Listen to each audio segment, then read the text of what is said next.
Chapter 2571, Astonished once more, Hotel in an uproar, what do you mean? Illusory word statement confused her fierce comrade from Crimson Emperor. What did she mean by her instincts had been wrong, but melancholic smile wasn't? The current situation was clear for all to see, and illusory words had acknowledged that she had misjudged Zero Wing. How could melancholic smile's statement possibly be correct? Zero Wing was struggling to survive. Chasing the various superpowers out of Cold Spring Forest from such a position was a joke. To be precise, my instincts were only partially correct, illusory words explained, chuckling at the fierce man's confused look. It's best if you take a look for yourself. I just received this message from Graceful Monarch. Graceful Monarch. Has something unexpected happened at the teleportation gate? Curious, the fierce man opened the message illusory words had forwarded. Graceful Monarch and Purple Rakshasa had wanted to see the Dark World's teleportation gate themselves and get a clear grasp of the invading army's strength. Zero Wing had also dispatched quite a few players to the gate, and by allowing the two Dark Den players to spectate, they'd find out exactly what Zero Wing intended. In his opinion, Zero Wing was wasting its time in trying to negotiate with the Dark World's various powers, especially once they'd seen the benefits Cold Spring Forest and Stone Forest City had to offer. Regardless of what the guild tried to offer, the outcome wouldn't change. Retaining a small fraction of the city's shares was the best Zero Wing could hope for. It shouldn't dream of holding more power than that. The Dark World's invading army had more than 30,000 Tier 3 experts. No individual power would have the strength to stand up against that. While the fierce man carefully read Graceful Monarch's message, more players had begun to gather in the Freedom Hotel. A large number of independent experts had come to hear what Melancholic Smile had to say. Did she get the wrong message? Dropping all pretense with the various superpowers would only bring Zero Wing more harm. Stone Forest City might not even last 3 days at this rate, much less a week. Galaxy Past, who had just arrived in the Freedom Hotel's lobby, gaped in shock when he heard about Melancholic Smile's interaction with the superpowers representatives. Every player in the city was paying attention to the current situation Zero Wing and Cold Spring Forest faced. Although word of the various superpowers moving against Stone Forest City had long since reached the masses, Galaxy Past still had a hard time believing that Zero Wing would take the initiative to offend the various superpowers.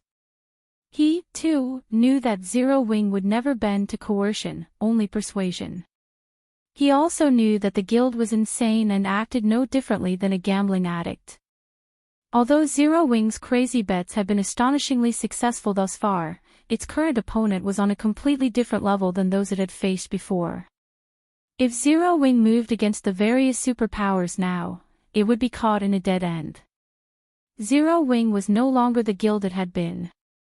It had nearly as many resources and as much territory as the various superpowers. If the guild could stabilize its hold in Stone Forest City and continue to develop in peace, it would only be a matter of time before it became another of God's domain superpowers. While Galaxy Past found Melancholic Smile's actions perplexing, Demon's Heart's members began to laugh. Troubled Time's laughter, in particular, rang throughout the lobby. He looked at Melancholic Smile as if she were a fool. Truthfully, not even he had expected this development. He had believed this woman would have tried to explain away her statement as a misunderstanding. He had never dreamed that she'd pit herself against the various superpowers directly, removing any room for negotiation. Now that Melancholic Smile had offended the various superpowers, their reputations would suffer if they didn't respond appropriately.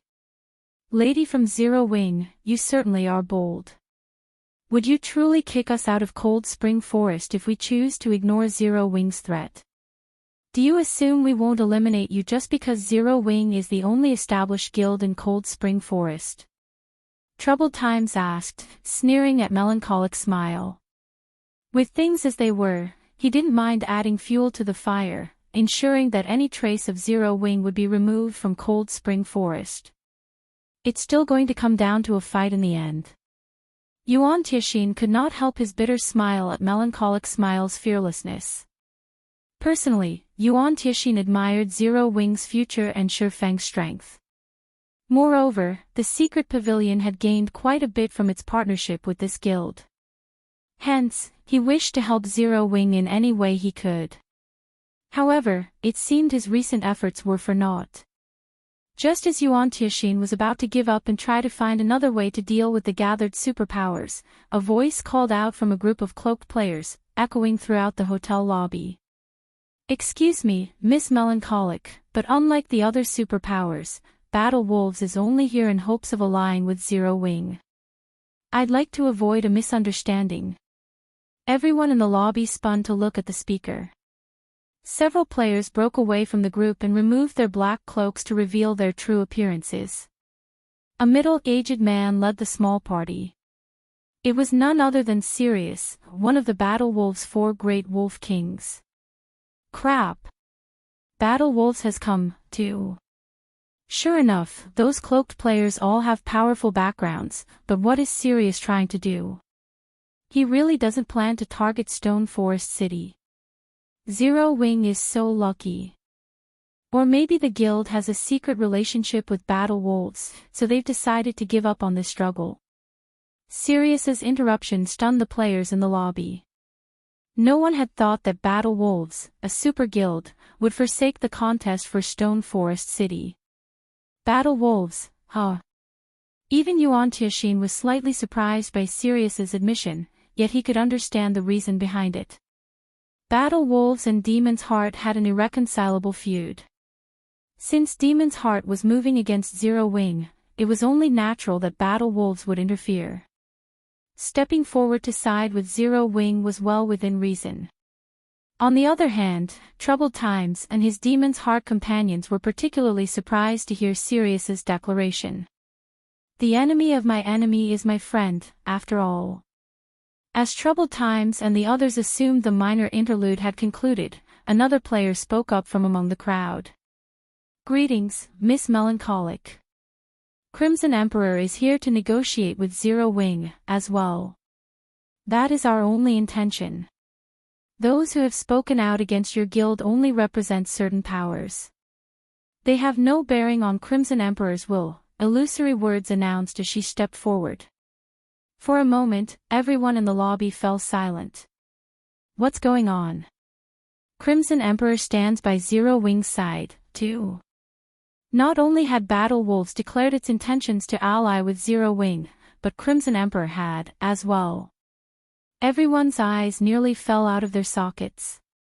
Has Crimson Emperor gone mad? Troubled Times stared at illusory words and her entourage in confusion. While he could understand Battle Wolves' decision, he couldn't even fathom what drove Crimson Emperor. Crimson Emperor was neither a friend of Zero Wing's nor Demon's Heart's enemy, yet it was showing strong support for the former. The situation was baffling. Of course, while the two guilds allying themselves with Zero Wing was unexpected, it wouldn't affect the overall situation. Before anyone could overcome their surprise, however, several more players spoke up from among the cloaked group. Shadowless Empire also wishes to form a partnership. We have only come here with this group due to old Yuan's invitation. Young lady from Zero Wing, please, do not misinterpret our intentions, the crimson-eyed elder from Shadowless Empire declared, stepping away from the group. You really are a sleaze, old Lu. You make it sound as if Demon Palace has some other reason for being here, Evil Qilin said, similarly removing himself from the group as he rolled his eyes at the crimson-eyed elder. Read latest chapters at Wuxia World. EU. After the representatives from Shadowless Empire and Demon Palace declared their desire for peace, the other representatives, aside from those from Demon's Heart and Starlink, did the same, insisting to Melancholic Smile that they were only there to seek an alliance with her guild, nothing else. The various major powers members and independent players in the Freedom Hotel's lobby were dumbfounded as they watched the scene play out. What's going on? What has Zero Wing done? Even Yuan Tianxin and Troubled Times watched with their jaws hanging open. They had no idea what was happening either. Chapter 2572, Stone Forest City Shaken, darkness disappears. The situation even confused Melancholic Smile, to say nothing of Yuan-Tianxin and troubled times.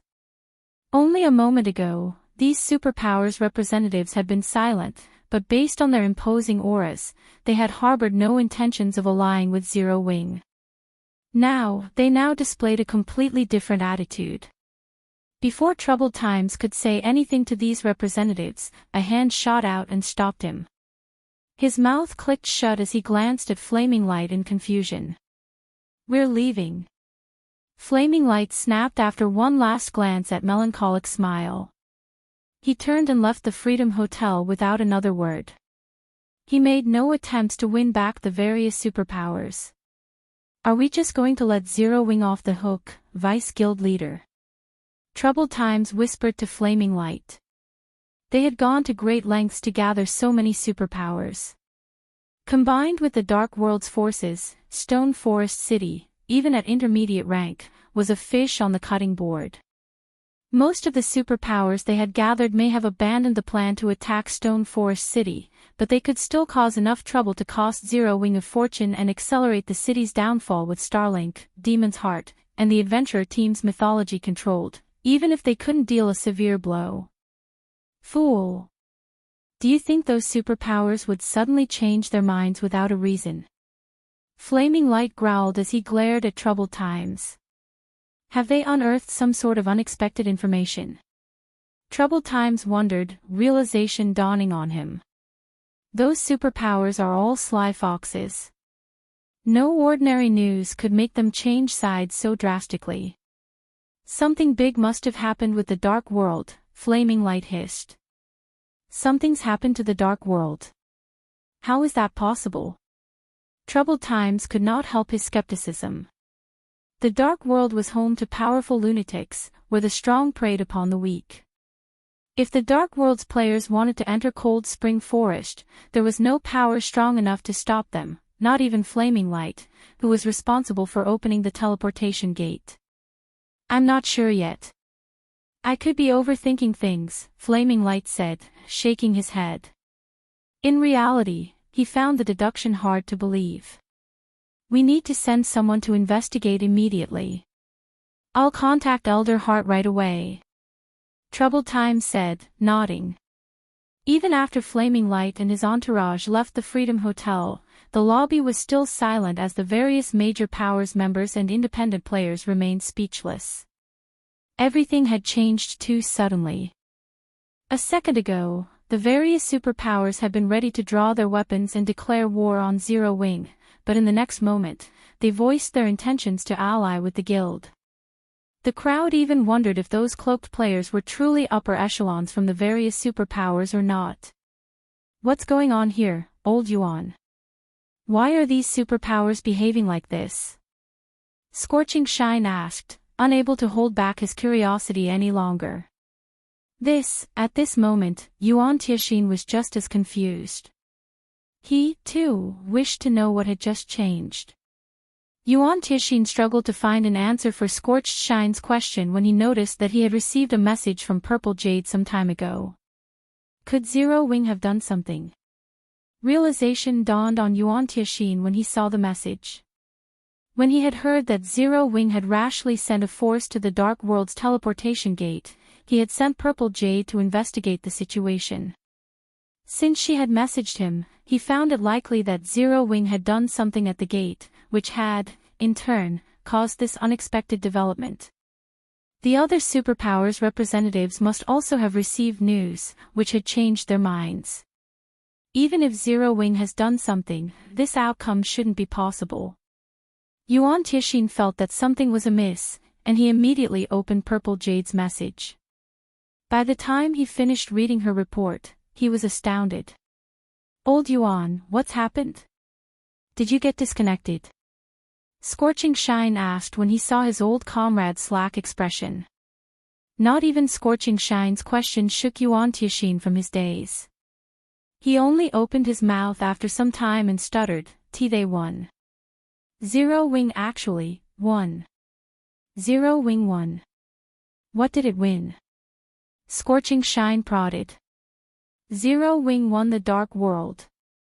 After taking in a deep breath, Yuan Tixin clearly explained, Zero Wing just won the Dark World at the Teleportation Gate.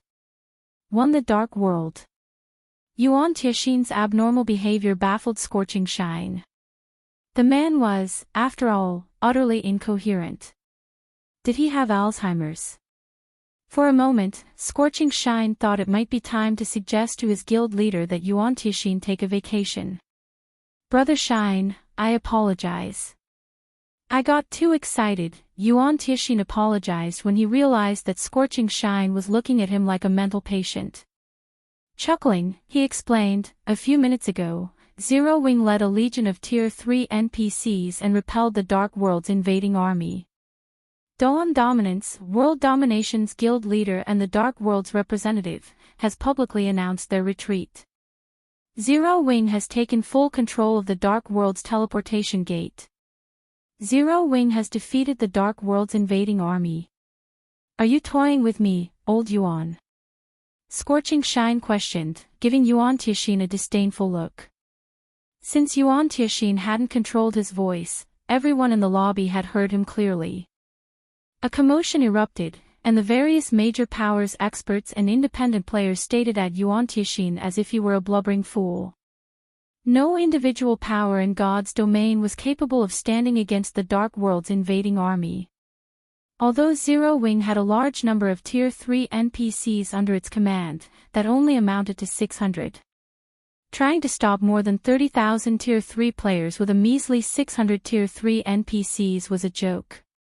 Even if they included every Tier 3 player in Zero Wing, the guild should have no hope of stopping the Dark World's invading army. Furthermore, the various powers that called the Dark World home had extraordinary powers. If they all revealed just one of their many trump cards, they could easily annihilate every player in Cold Spring Forest 10 times over. With such strength, how could Zero Wing possibly defeat this invading army? I knew you wouldn't believe me. Here, take a look. This is the battle video Jade recorded, Yuan Tixin said, shaking his head helplessly. Yuan Tixin found the situation just as unbelievable, but with the facts before him, he had no choice but to recognize it as truth. Scorching Shine then watched the video Yuan Tixin sent him. Silence. Shock. How is this possible? Scorching Shine couldn't believe his eyes. Read latest chapters at Wuxia World. EU. They were talking about several million expert players. He also saw several dozen Tier 4 summon creatures and several thousand Tier 3 personal guards.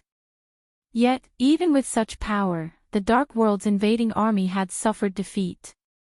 Shortly after the video ended, a group of players entered the Freedom Hotel's lobby in a hurry, clearly excited. Big news, everyone. Great news. Zero Wings just repelled the Dark World's invading army and has taken control of the Dark World's teleportation gate. Chapter 2573, Popular Stone Forest City. When the group that had just burst into the Freedom Hotel excitedly announced Zero Wings' victory of the Dark World's invading army, the players in the lobby, who had been skeptical about Yuan Tixin's stunned announcement, were flabbergasted. What? It's actually true. How could Zero Wing have possibly won? We're talking about an entire world of experts. The fact that the secret pavilion held some of Stone Forest City's shares was no longer a secret. Thus, there had been a chance that Yuan Tixin had been lying to boost Zero Wing's reputation.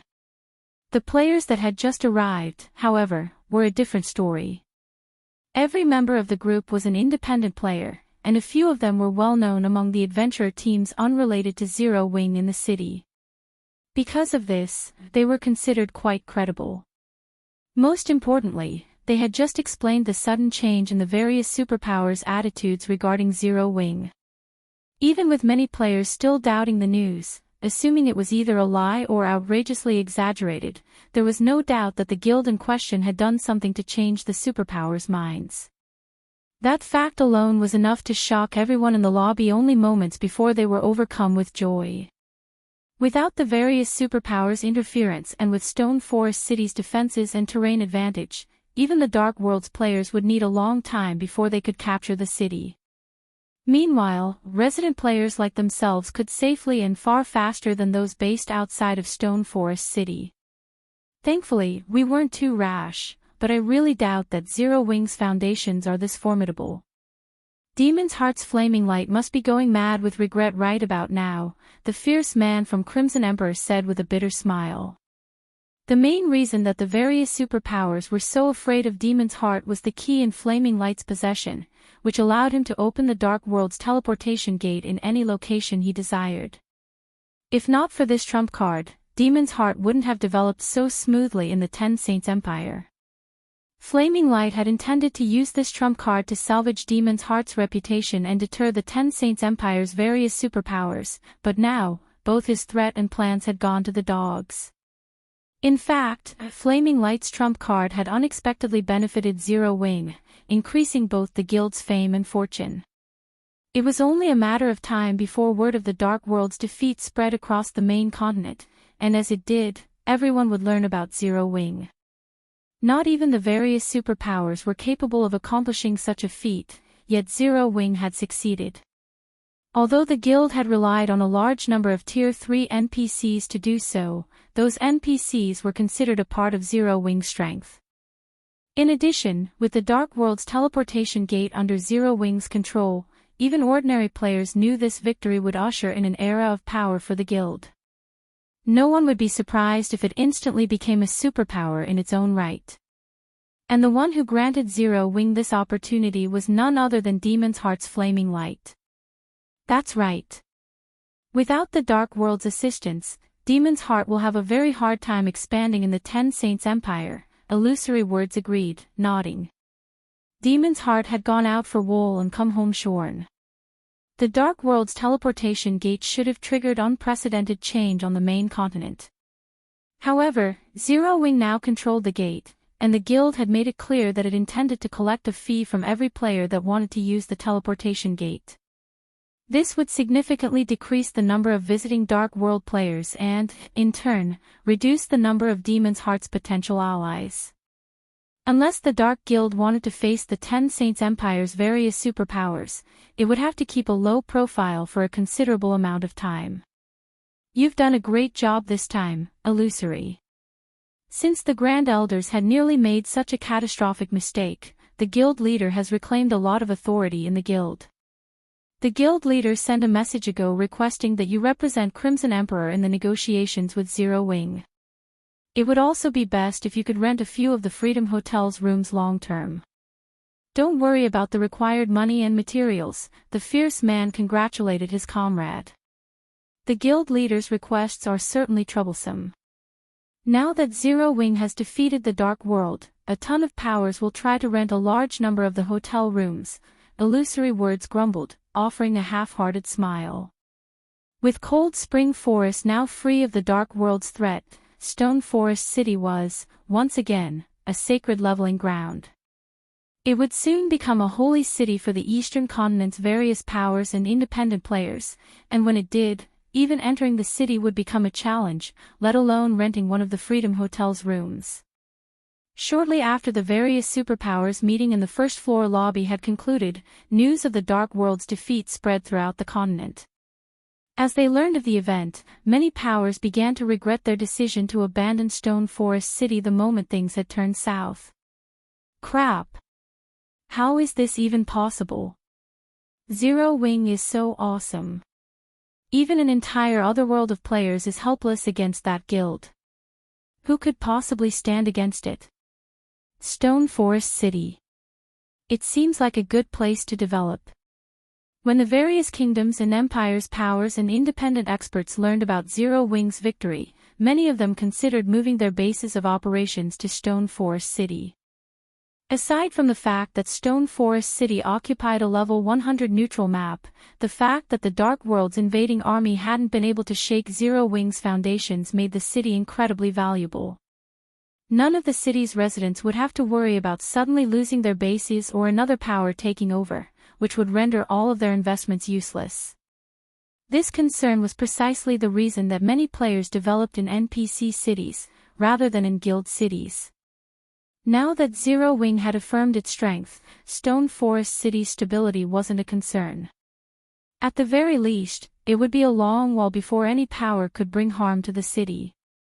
This time period would be more than enough for players to earn back what they had invested in the city. For a time, players from various kingdoms and empires swarmed towards Stone Forest City. The abrupt population boom was easily 10 times larger than the initial wave of players that visited the city once it had reached intermediate rank. Moreover, an astounding number of players had begun to apply to the guild. Zero Wing had already received more than 2 million applicants among its various branches, with many of these experts capable of reaching the Trial Tower's 5th floor and beyond. Gentle Snow, Aqua Rose, and Zero Wing's other management personnel were stupefied. No matter how well they had managed Zero Wing in the past, few new experts had applied to join, yet after a single battle, everything had changed. Read latest chapters at Wuxia World. EU Guild Leader, Stone Forest City's player population has exceeded 8 million, and I believe even more players are on their way. Should we slightly raise the city's entrance fee? Aqua Rose asked, still blissful after reading the latest statistics report. Their war with the Dark World had ended less than half a day ago, yet Stone Forest City's player population had risen from less than 2 million to over 8 million. The number of players visiting the city had completely exceeded her expectations. No, let's forget about increasing the entrance fee. We still need a large number of independent players to settle down in Stone Forest City. However, we can increase the Freedom Hotel's prices. Don't normal rooms cost 30 silver per day? Raise it to 1 gold. Bronze members will get a 10% discount, silver members will get 20%, and gold members will get 30%, Shurfeng decided, chuckling. Nothing in this world came for free. Since the various powers wanted their experts to develop as quickly as possible, he wouldn't be courteous. He was incredibly poor right now, after all. To arm his night division, he had spent almost all of the money he had. I understand. The pricing astonished Aqua Rose a little.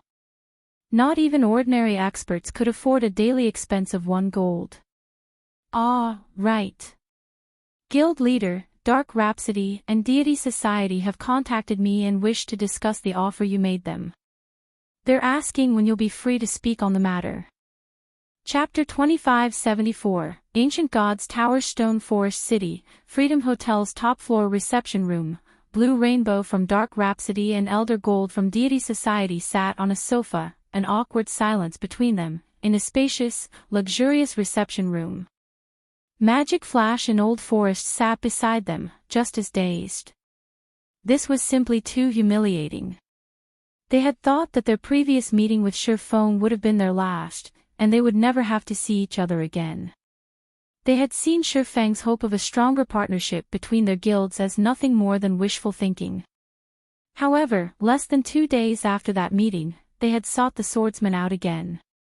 Meanwhile, Shurfeng had transformed his brazen declaration into reality, taking control of the Dark World's teleportation gate and the Otherworld's lifeline. If any of the Dark World's powers or players wanted to continue and accelerate their development, they'd have to travel to Cold Spring Forest. However, Zero Wing's teleportation fees were just fraudulent. The guild actually charged 1 darkness crystal or similarly attributed magic crystal per person. Attributed magic crystals were even rarer than ordinary magic crystals, and dark players needed darkness crystals for their growth. In fact, they needed a lot of them. There weren't even enough darkness crystals to go around for the Dark World's various powers and independent players, yet Zero Wing was cruel enough to charge darkness crystals as its teleportation fee. Worse yet, they couldn't defeat Zero Wing. To secure its hold on the teleportation gate, Zero Wing had established a permanent magic barrier around it, in addition to stationing 2 Crimson Dragon flying ships, 8 combat puppets, 600 Tier 3 knights, and 2,000 Tier 2 knights to guard the gate. The defenses Zero Wing had set up around the teleportation gate were maddening. Sending an army of 20,000 Tier 3 experts would be futile against such high security, much less sneaking through. The only option the Dark World's powers and players had left was to hand over the required fee obediently. After Blue Rainbow and the others waited for a while, the reception room's doors opened abruptly, and Zero Wing's guild leader, Black Flame, walked in. He was the monster that had single-handedly deterred the Dark World's army of several million players. However, Shurfeng seemed like a completely different person at the moment. When he had stood before the Dark World's teleportation gate, he had radiated an incredible aura that frightened everyone in his presence, but now, they couldn't even detect the hint of an aura, as if he were just an ordinary player. Similar to Blue Rainbow and the others' first meeting with this swordsman, he seemed harmless. Rather than contempt, however, they only looked at Shurfeng with fear in their eyes. They hadn't paid much attention to him during their last meeting, but now that they did, they couldn't even consider Shurfeng as human. He felt more like a plant, nearly non-existent. As Blue Rainbow and Elder Gold began to stand to greet him, Shurfeng gestured for them to remain seated, dispensing with the formalities. He then smiled and asked, "I've heard that you've conveyed my proposal to your respective guild leaders? How do your guilds wish to cooperate with Zero Wing?" Magic Flash and Old Forest inwardly rolled their eyes at Shurfeng's question. His actions had practically engraved his words on their guild leaders' bones, and they'd remember them for the rest of their lives. Guild leader Black Flame, your proposal has delighted our guild leaders, and they have stated that as long as Zero Wing will waive the teleportation fees for our guild members, we will help the Candlelight trading firm establish itself in the Dark World's major NPC cities. What do you think? Blue Rainbow asked. Although their two guilds were reluctant to accept Shurfeng's conditions, they had no choice with the situation weighing against them. If they declined, both of their guilds' positions would become more disadvantageous as time passed. Waive the teleportation fee. After giving the matter some thought, Shurfeng said, "That's fine, but I'd like to set up a branch shop in every NPC city in the Dark World. Of course, Zero Wing will cover the necessary expenditures. Your two guilds only need to resolve the issue of land."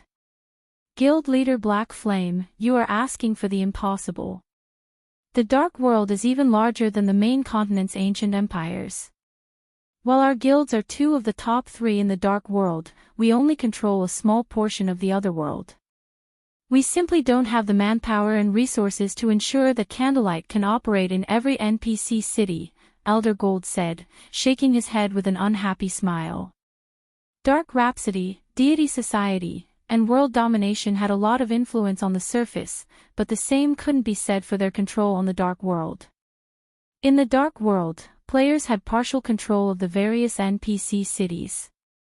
As long as a power controlled one of these cities, they wouldn't have to worry about needing funds or resources, and without these concerns, they didn't have to worry about offending the other world's top 3 guilds. To put it simply, helping Candlelight secure branches in the Dark World's major NPC cities was a colossal challenge. Both guilds would have to pull a lot of strings to fulfill their end of the bargain. Unfortunately, helping the trading firm set up shops in every NPC city would be a dream. Even if World Domination cooperated, the feat wouldn't be feasible. There is something else we need to inform you about, Guild leader Black Flame, Blue Rainbow said. Due to your actions at the teleportation gate, the Dark World's various major powers loathe Zero Wing. As a result, our guilds are risking much by allying with your guild. Moreover, Demon's Heart has traveled across the Dark World, secretly persuading the various powers to join its alliance. By the looks of it, they plan to challenge the Ancient God's Tower in the Dark World. This Ancient God's Tower is extraordinary, surviving since the Dark World's creation. There are rumors that it's connected to thousands of other worlds. Nobody had been able to clear the tower's trials yet, but as players grow stronger, the various powers will be able to activate a portion of it, if not all. If that happens, the various powers will reach the main continent, even without the teleportation gate. Only, they will have to do so by passing through another otherworld. Aqua Rose and Gentle Snow, who stood behind Shurfeng, frowned at the news. If what the female Dark Knight said was true, wouldn't that mean the effort they had put into capturing the teleportation gate would go to waste? The Ancient Gods Tower. Shifeng had some recollection of this name. Read latest chapters at Wuxia World. The Ancient Gods Tower was connected to thousands of other worlds. It was also one of the reasons that the Dark World was considered a special otherworld in God's domain.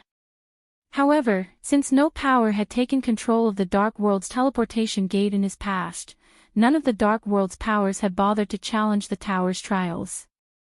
Activating the Ancient Gods Tower was insanely difficult, after all. Of course, while current players had no hope of fully activating the Ancient Gods Tower, activating some of it should be possible. That's right. The Dark World's various powers have already turned their focus to the Ancient Gods Tower, and Demon's Heart has quite a bit of resources and information relating to it. I'm afraid it won't be long before the various powers band together to challenge the tower, Blue Rainbow said, nodding. 1 darkness crystal per person was no trivial cost. No one would pay such a high fee unless necessary. What if I can help you secure the Ancient Gods Tower within a short time? Shifeng asked. Chapter 2575, Crazy Choice, You'll help us secure the Ancient Gods Tower. Shifeng's question stunned Blue Rainbow and Elder Gold. Emisham. As long as you secure the Ancient Gods Tower before anyone else, you'll have full control of the tower's teleportation array for a certain time, correct? Shifeng said. The Ancient Gods Tower had a total of 7 floors, and each housed several teleportation arrays to different otherworlds. Some were even connected to resource-rich secret lands. The first player to conquer any of the floor's trials would become the floor's first floor master. Once a month, players could contest for the title. If Dark Rhapsody and Deity Society could conquer the Ancient Gods Tower's first floor, they would have full control of that floor for the next month, and no one could leave the Dark World through the teleportation arrays during that time. Guild leader Black Flame, you might not be aware, but the Ancient Gods Tower isn't like the Dark World's teleportation gate. Aside from the intense suppression non-dark players like yourself face in the Dark World, players are prohibited from using tools within the tower. NPCs cannot enter the tower, either. Players will have to rely on their own strength and skills to clear the trials, Elder Gold said. He didn't doubt Zero Wing's strength, but the Ancient Gods Tower was in the Dark World, where non-dark players wouldn't be able to exhibit their full strength. Including the ban on tools and NPCs, Zero Wing wouldn't accomplish anything in the tower. If it were so easy, Demon's Heart wouldn't have bothered to gather the Dark World's various powers in an attempt to conquer the tower and would have sought the help of the main continent's superpowers instead. The various superpowers certainly had the strength to trample the Dark World's various powers, normally. That's right. Not only do the Ancient Gods Tower's trials have a strict time limit, but we'll also need a minimum of 200 Tier 3 experts to clear them. Without enough players, we won't be able to handle the hordes of monsters within, not to mention capture the tower's cities. While our guilds can barely gather 200 Tier 3 experts, the first floor's trial is just as difficult as a level 100, super large-scale team dungeon. Our experts simply don't meet the weapon, equipment, skill, and spell requirements, Blue Rainbow insisted, nodding. Their 2 guilds had considered raiding the Ancient Gods Tower, but the feat was too difficult. No individual power in the Dark World could even clear the first floor's trial. Unfortunately, Dark Rhapsody and Deity Society no longer had the option of allying with other powers. After the Dark World's invading army had been defeated, Demon's Heart had exposed their guild's alliance with Zero Wing, instantly isolating them from the rest of the Dark World. As a result, both guilds were forced into deepening their relationship with Zero Wing. If they didn't, their guilds would be doomed once Demon's Heart and the Dark World's other powers conquered the Ancient Gods Tower's first floor. Relax. That won't be a problem, Shifeng said, chuckling. However, I have an extra condition if we succeed. Shifeng knew far more about the Ancient Gods Tower than any player in God's domain, and as such, he knew that the 2 guilds had no chance of success, even if they worked together. That was only true for the current Dark Rhapsody and Deity Society, however. Are you really that confident in our success, Guild Leader Black Flame? Blue Rainbow asked. She knew that Zero Wing had extraordinary Tier 3 experts, but the suppression regular players faced in the Dark World was nothing to ignore. Even ordinary Domain Realm experts would, at best, exhibit Void Realm combat standards. This was why the main continent's various superpowers had allied with the Dark World's powers, rather than invade the Otherworld. While I can't guarantee our success, I'm 70% to 80% confident, Shurfeng replied. 80%. Elder Gold stuttered, his eyes going wide. If Shurfeng hadn't personally captured the Dark World's teleportation gate, he would have assumed the swordsman was an escaped lunatic from a mental asylum. Even without the Dark World suppression, the various superpowers wouldn't be guaranteed to conquer the ancient god's tower's first floor. Even with its heaven-defying foundations, Zero Wing should, at best, have a 40% success rate. 70 or 80% was practically ensured victory. May I know of your conditions, Guild Leader Black Flame? Blue Rainbow asked after calming down. Although she didn't know whether or not Shurfeng was telling the truth, Dark Rhapsody and Deity Society would only benefit if his plan succeeded. They had no reason to refuse. It's quite simple. I want 80% of the Ancient God's Tower's profits. I also want the authority to manage your guild's main force members. In addition, my command will take precedence over your guild leaders during times of impending danger, Shurfeng said after giving the matter some thought. This, Elder Gold could not help but hesitate. If Zero Wing helped them gain control over the Ancient God's Tower, their guilds wouldn't mind splitting the profits. They could even accept only 20%, but giving up control of their main force members was absurd. Rest assured, I won't interfere with your main force's daily activities. They just need to follow orders when I need them, Shurfeng said. Of course, you can return and take the time to consider my proposal. I don't need an answer right away. We have no need to consider the offer, Guild Leader Black Flame, Dark Rhapsody agrees. In return, Zero Wing must allow our members to travel through the teleportation gate freely. Of course, Dark Rhapsody will do its best to assist in establishing the Candlelight trading firm in the Dark World, Blue Rainbow abruptly interjected. Rainbow, are you insane? You're talking about the management rights for your guild's main force. Elder Gold asked as he stared at the female Dark Knight in shock. Agreeing to this condition was on par with handing Shurfeng control of a fraction of Dark Rhapsody's backbone. Claiming that Shurfeng would act as a partial guild leader was no exaggeration. I'm still sane. My guild leader impressed upon me the importance of cooperating with Zero Wing. Moreover, I don't think that Guild Leader Black Flame actually fancies our two guilds' main forces, Blue Rainbow informed Elder Gold via whisper. Realization immediately dawned on the older man. Zero Wing no longer lacked manpower. With every moment, a ton of experts applied to join the guild, and Zero Wing now controlled the Dark World's teleportation gate. Until someone activated the Ancient God's Tower, Zero Wing had a firm grasp on the Dark World's lifeline. In truth, even Shurfeng was a little surprised. He hadn't expected Blue Rainbow to agree so decisively. Any other large guild's upper echelon would have likely turned and left in a huff. Deal. Deity Society will agree to your conditions, as well, Guild Leader Black Flame. However, Deity Society wants the same conditions as Dark Rhapsody in return, Elder Gold said, sighing. Now that the Dark World's various powers recognized their guilds as Zero Wing's allies, they had no choice but to stick by Zero Wing until the very end. Moreover, an alliance with this guild would ensure that both Dark Rhapsody and Deity Society could develop far faster than their dark counterparts. That won't be a problem. Once we sign the contract, your guild's members may use the teleportation gate to their heart's content, Shurfeng agreed, nodding.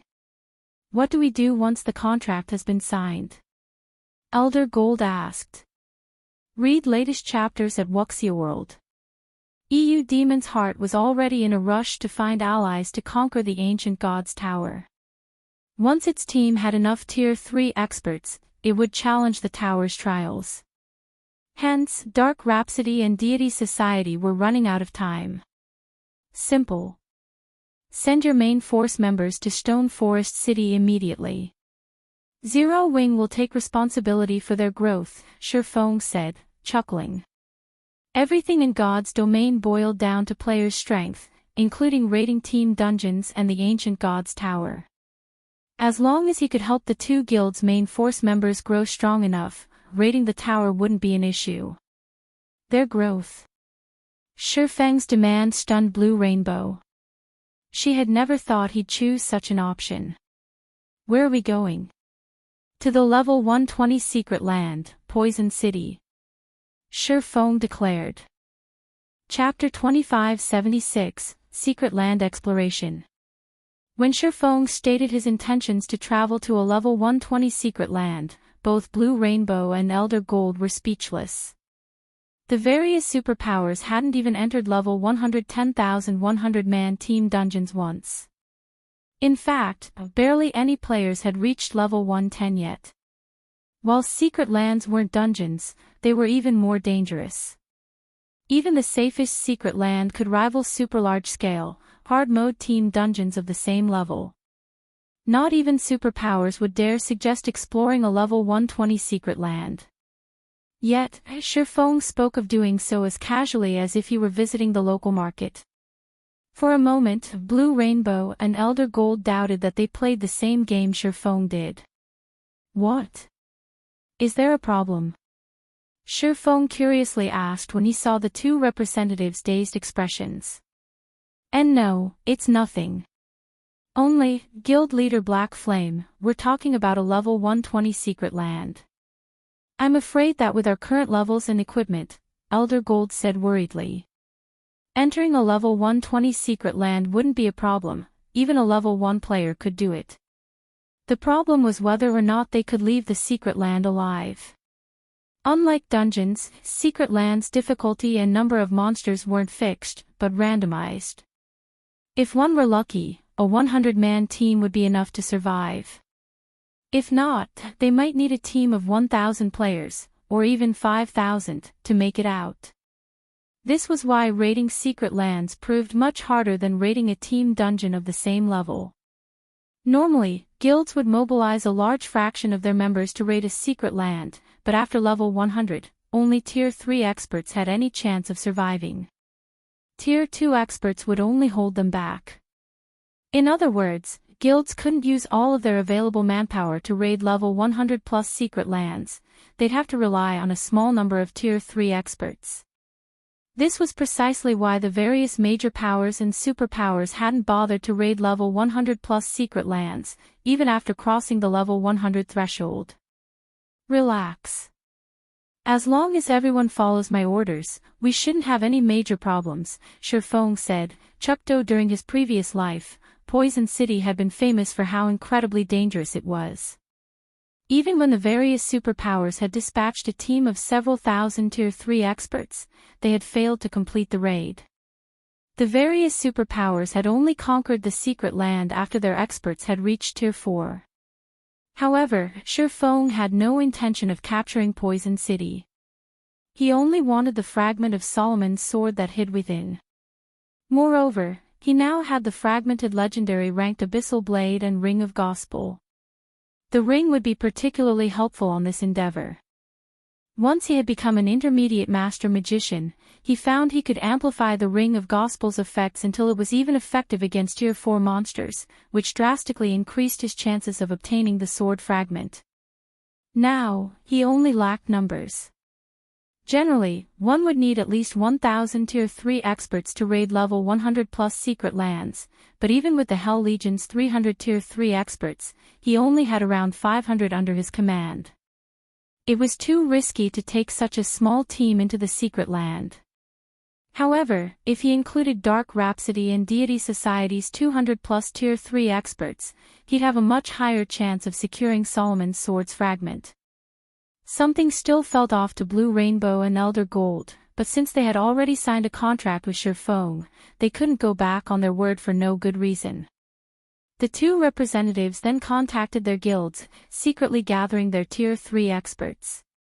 Meanwhile, Surpassing gathered Zero Wings experts and the Hell Legion. In the Dark World, news of the alliance between Zero Wing, Dark Rhapsody, and Deity Society spread quickly. A commotion rose all across the Otherworld, and when the Dark World's many independent players learned that the two Dark Guilds members could use the teleportation gate for free, many of them began to apply. Elder Heart, World Domination followed Demon's Heart's instructions to spearhead the attack against Zero Wing, and yet, the guild's reputation is in tatters, and it has become the Dark World's shame. To make matters worse, Dark Rhapsody and Deity Society have become incredibly popular after allying with Zero Wing. If you still can't offer anything substantial, we'll have to consider doing the same, Dawn Dominance coldly informed Furious Heart, who sat across from him in the reception room. Please, rest assured, Guild Leader Dawn. We are responsible for inviting world domination into this situation, and we won't let your guild suffer for it. Don't you want to take revenge against Zero Wing, Guild Leader Dawn? Furious Heart asked. Not only does Zero Wing possess the popular Stone Forest City, but it has also taken control of the Dark World's teleportation gate. It stands in the limelight on the eastern continent, but the nail that sticks out gets hammered down. Many superpowers currently find Zero Wing's popularity to be irksome. I want something practical, not empty promises. Dawn Dominance growled, rolling his eyes. He understood Furious Heart's logic, but the problem was that no one could do anything to Zero Wing right now. However, the problem was that nobody was capable of doing anything against Zero Wing right now. We have quietly received funding from quite a few superpowers. We've also secured a loan of weapons and equipment. If World Domination is willing to join our alliance, we'll lend you 50 sets of level 105 fine gold equipment and 10 sets of dark gold equipment for 10 days without cost, Furious Heart calmly stated, smiling. How about it? Even ordinary superpowers have a hard time acquiring such equipment, but World Domination can borrow it by joining our alliance. With these sets, your guild can raid level 100 team dungeons, obtaining even more top-tier weapons and equipment. In addition, once we've captured the Ancient God's Tower, World Domination will receive 5% of the tower's shares. It's a much better offer than what Dark Rhapsody and Deity Society accepted from Zero Wing, don't you think? 50 sets of level 105 fine gold equipment and 10 sets of level 105 dark gold equipment. The terms of Furious Heart's deal astonished Dawn Dominance. You can get your hands on so much top-tier equipment. Although he knew that the outcome of the war had enraged Demon's Heart and the outside world's superpowers, he had never dreamed they would go to such lengths to deal with Zero Wing. With that much top-tier equipment, he could arm an incredibly powerful 100-man team. Even raiding level 100, super large-scale team dungeons and level 110 mythic field bosses would be possible, not to mention level 100,000 100-man team dungeons. What had their goal been in heading to Cold Spring Forest? To obtain better weapons and equipment, as well as rapidly rising through the levels. If they had enough top-tier weapons and equipment, would leveling and securing more still be a problem? Don't concern yourself with that, Guild Leader Dawn. Just sign the contract, and we'll hand the equipment over immediately, Furious Heart urged, chuckling. Deal. I'll agree to your offer. Dawn Dominance declared. Very well. I'll contact my Vice Guild Leader immediately. You'll have the weapons and equipment promised within half a day, Furious Heart said, not surprised in the least by Dawn Dominance's reaction. Only a fool would refuse such an offer.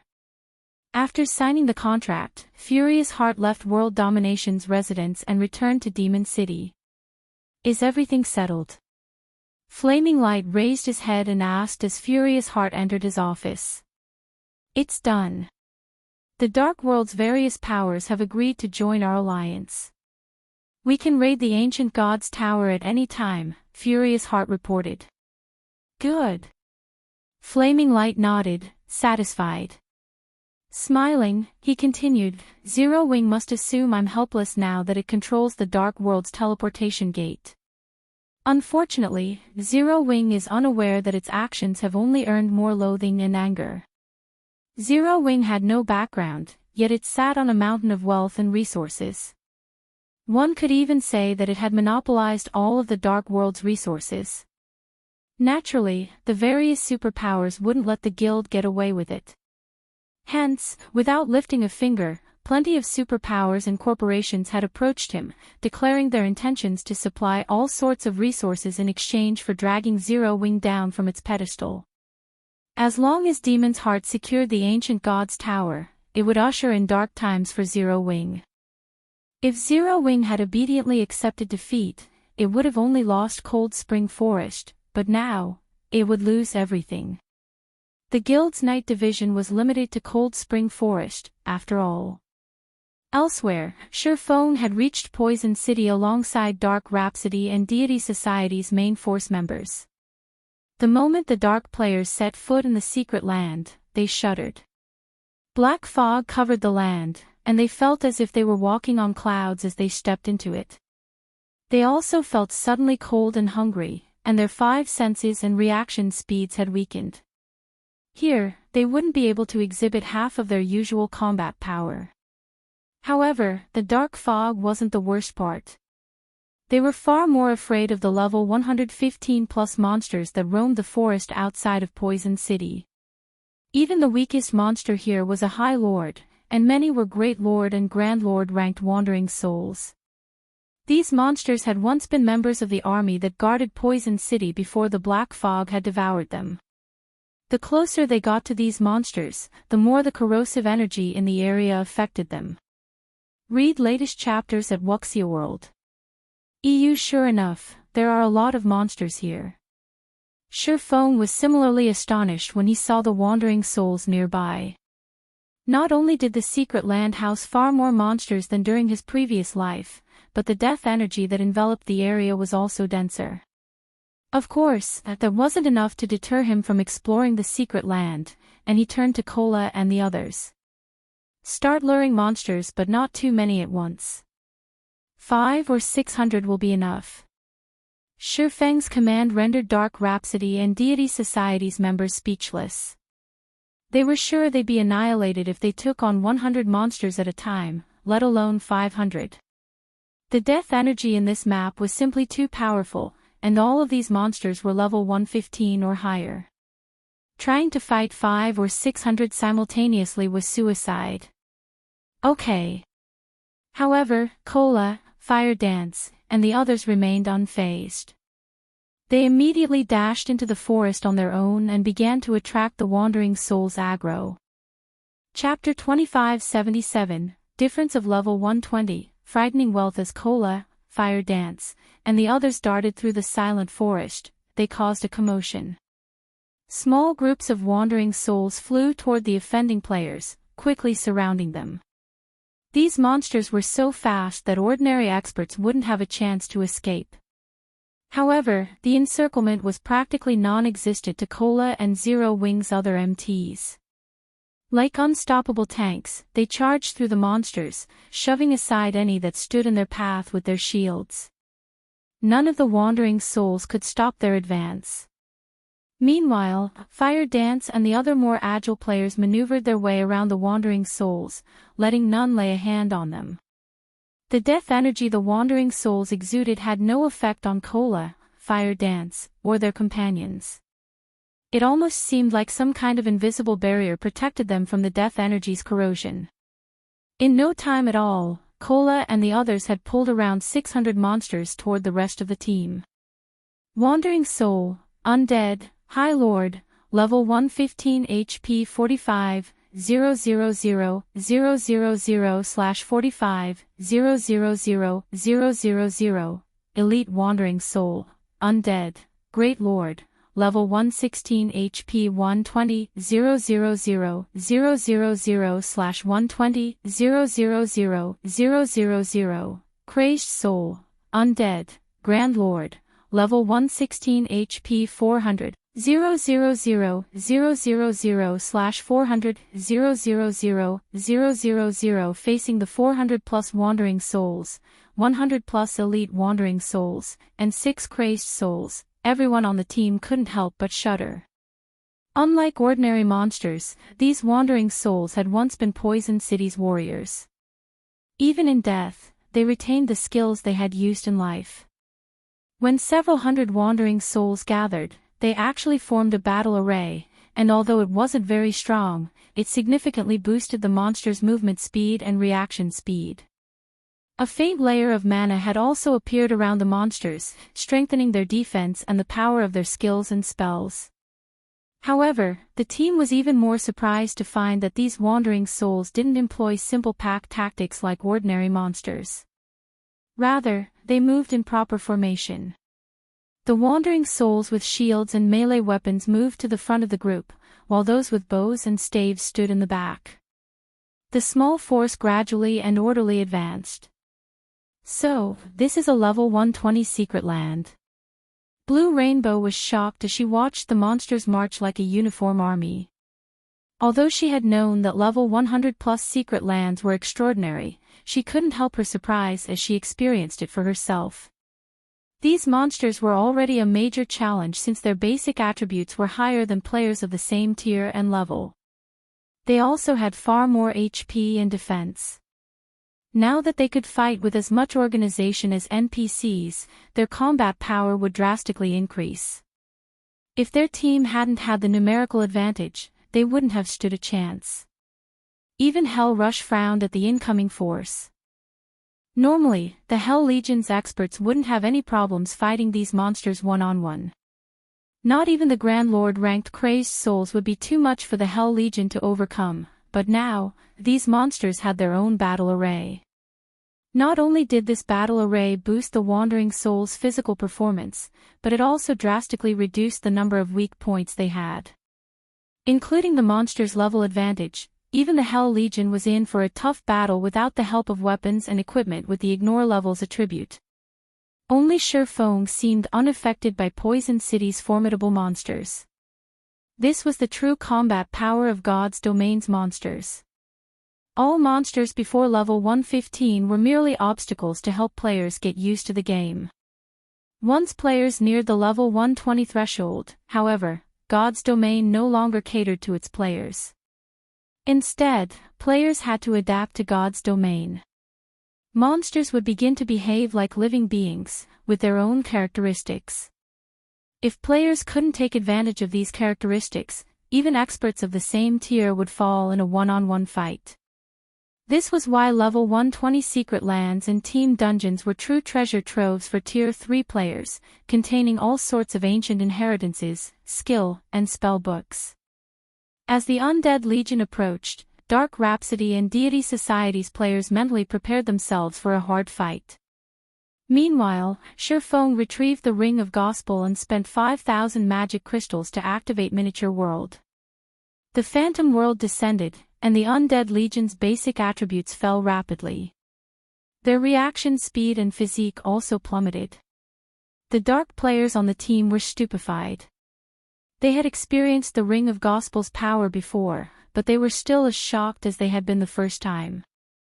A moment ago, their senses had warned them that these undead were powerful opponents, but now, the monsters seemed relatively easy to defeat. They couldn't help but feel grateful that Surpassing stood on their side, not against them. Alright, attack. Let's end this battle quickly. Surpassing commanded when he realized most of his team was still dazed. The Ring of Gospel was indeed an amazing tool, but it was incredibly costly. Just maintaining Miniature World for 10 minutes cost 5,000 magic crystals. Surpassing's command shook everyone from their stupor, and they began to activate skills and spells against the incoming legion. Now that they had the advantage in basic attributes, the quickest and simplest way to victory was to face these wandering souls head-on. Boom! Boom! Boom! When the first volley of Tier 3 skills and spells landed, the ground and nearby forest shook violently. The bombardment even transformed the terrain around them. After 10 minutes, over 80% of the undead legion had fallen, and the few survivors only had scant amounts of HP remaining. Even without miniature world suppression, the team could rely on their overwhelming numerical advantage to eliminate the remaining monsters. During the fight, everyone on the team was able to experience what it felt like to face a true monster the main god system had designed. The main god system hadn't restrained the wandering souls in the slightest, and they had incredible control of the death energy wafting off them. If players did not learn how to manipulate their own mana to defend themselves, the death energy would quickly corrode and influence their bodies. Normally, this learning process would be incredibly dangerous. If players failed to defend themselves, the corrosion would temporarily paralyze them. An instant death wouldn't be surprising in that case. Fortunately, the team had more than just an overwhelming numerical advantage.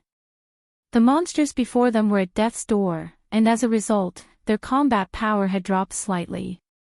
Hence, they posed far less of a threat. Every player on the team was a Tier 3 expert, with far greater talent and combat standards than ordinary players. Although they had only experienced such combat for a short time, they had all gained a newfound understanding of mana control and their mana bodies. However, the team was far more surprised to see how much EXP they earned from the slain wandering souls. The monsters granted such abundant EXP that even Blue Rainbow and Elder Gold were shocked. Every member of the team saw a significant rise in their experience bars after just defeating around 600 wandering souls. Some players even rose from level 107 to 108. Their leveling speed here was at least 10 times faster than in the outside world. Moreover, the monsters had dropped a bunch of loot. Items were scattered across the entire battlefield. These monsters' drop rate was more than double that of monsters in the outside world, particularly when it came to weapons and equipment. Even the weakest piece of equipment was level 115 Mysterious Iron rank, and 6 pieces of level 115 Secret Silver equipment had dropped. For a while, the dark players had bloodshot eyes. Read latest chapters at Wuxia World.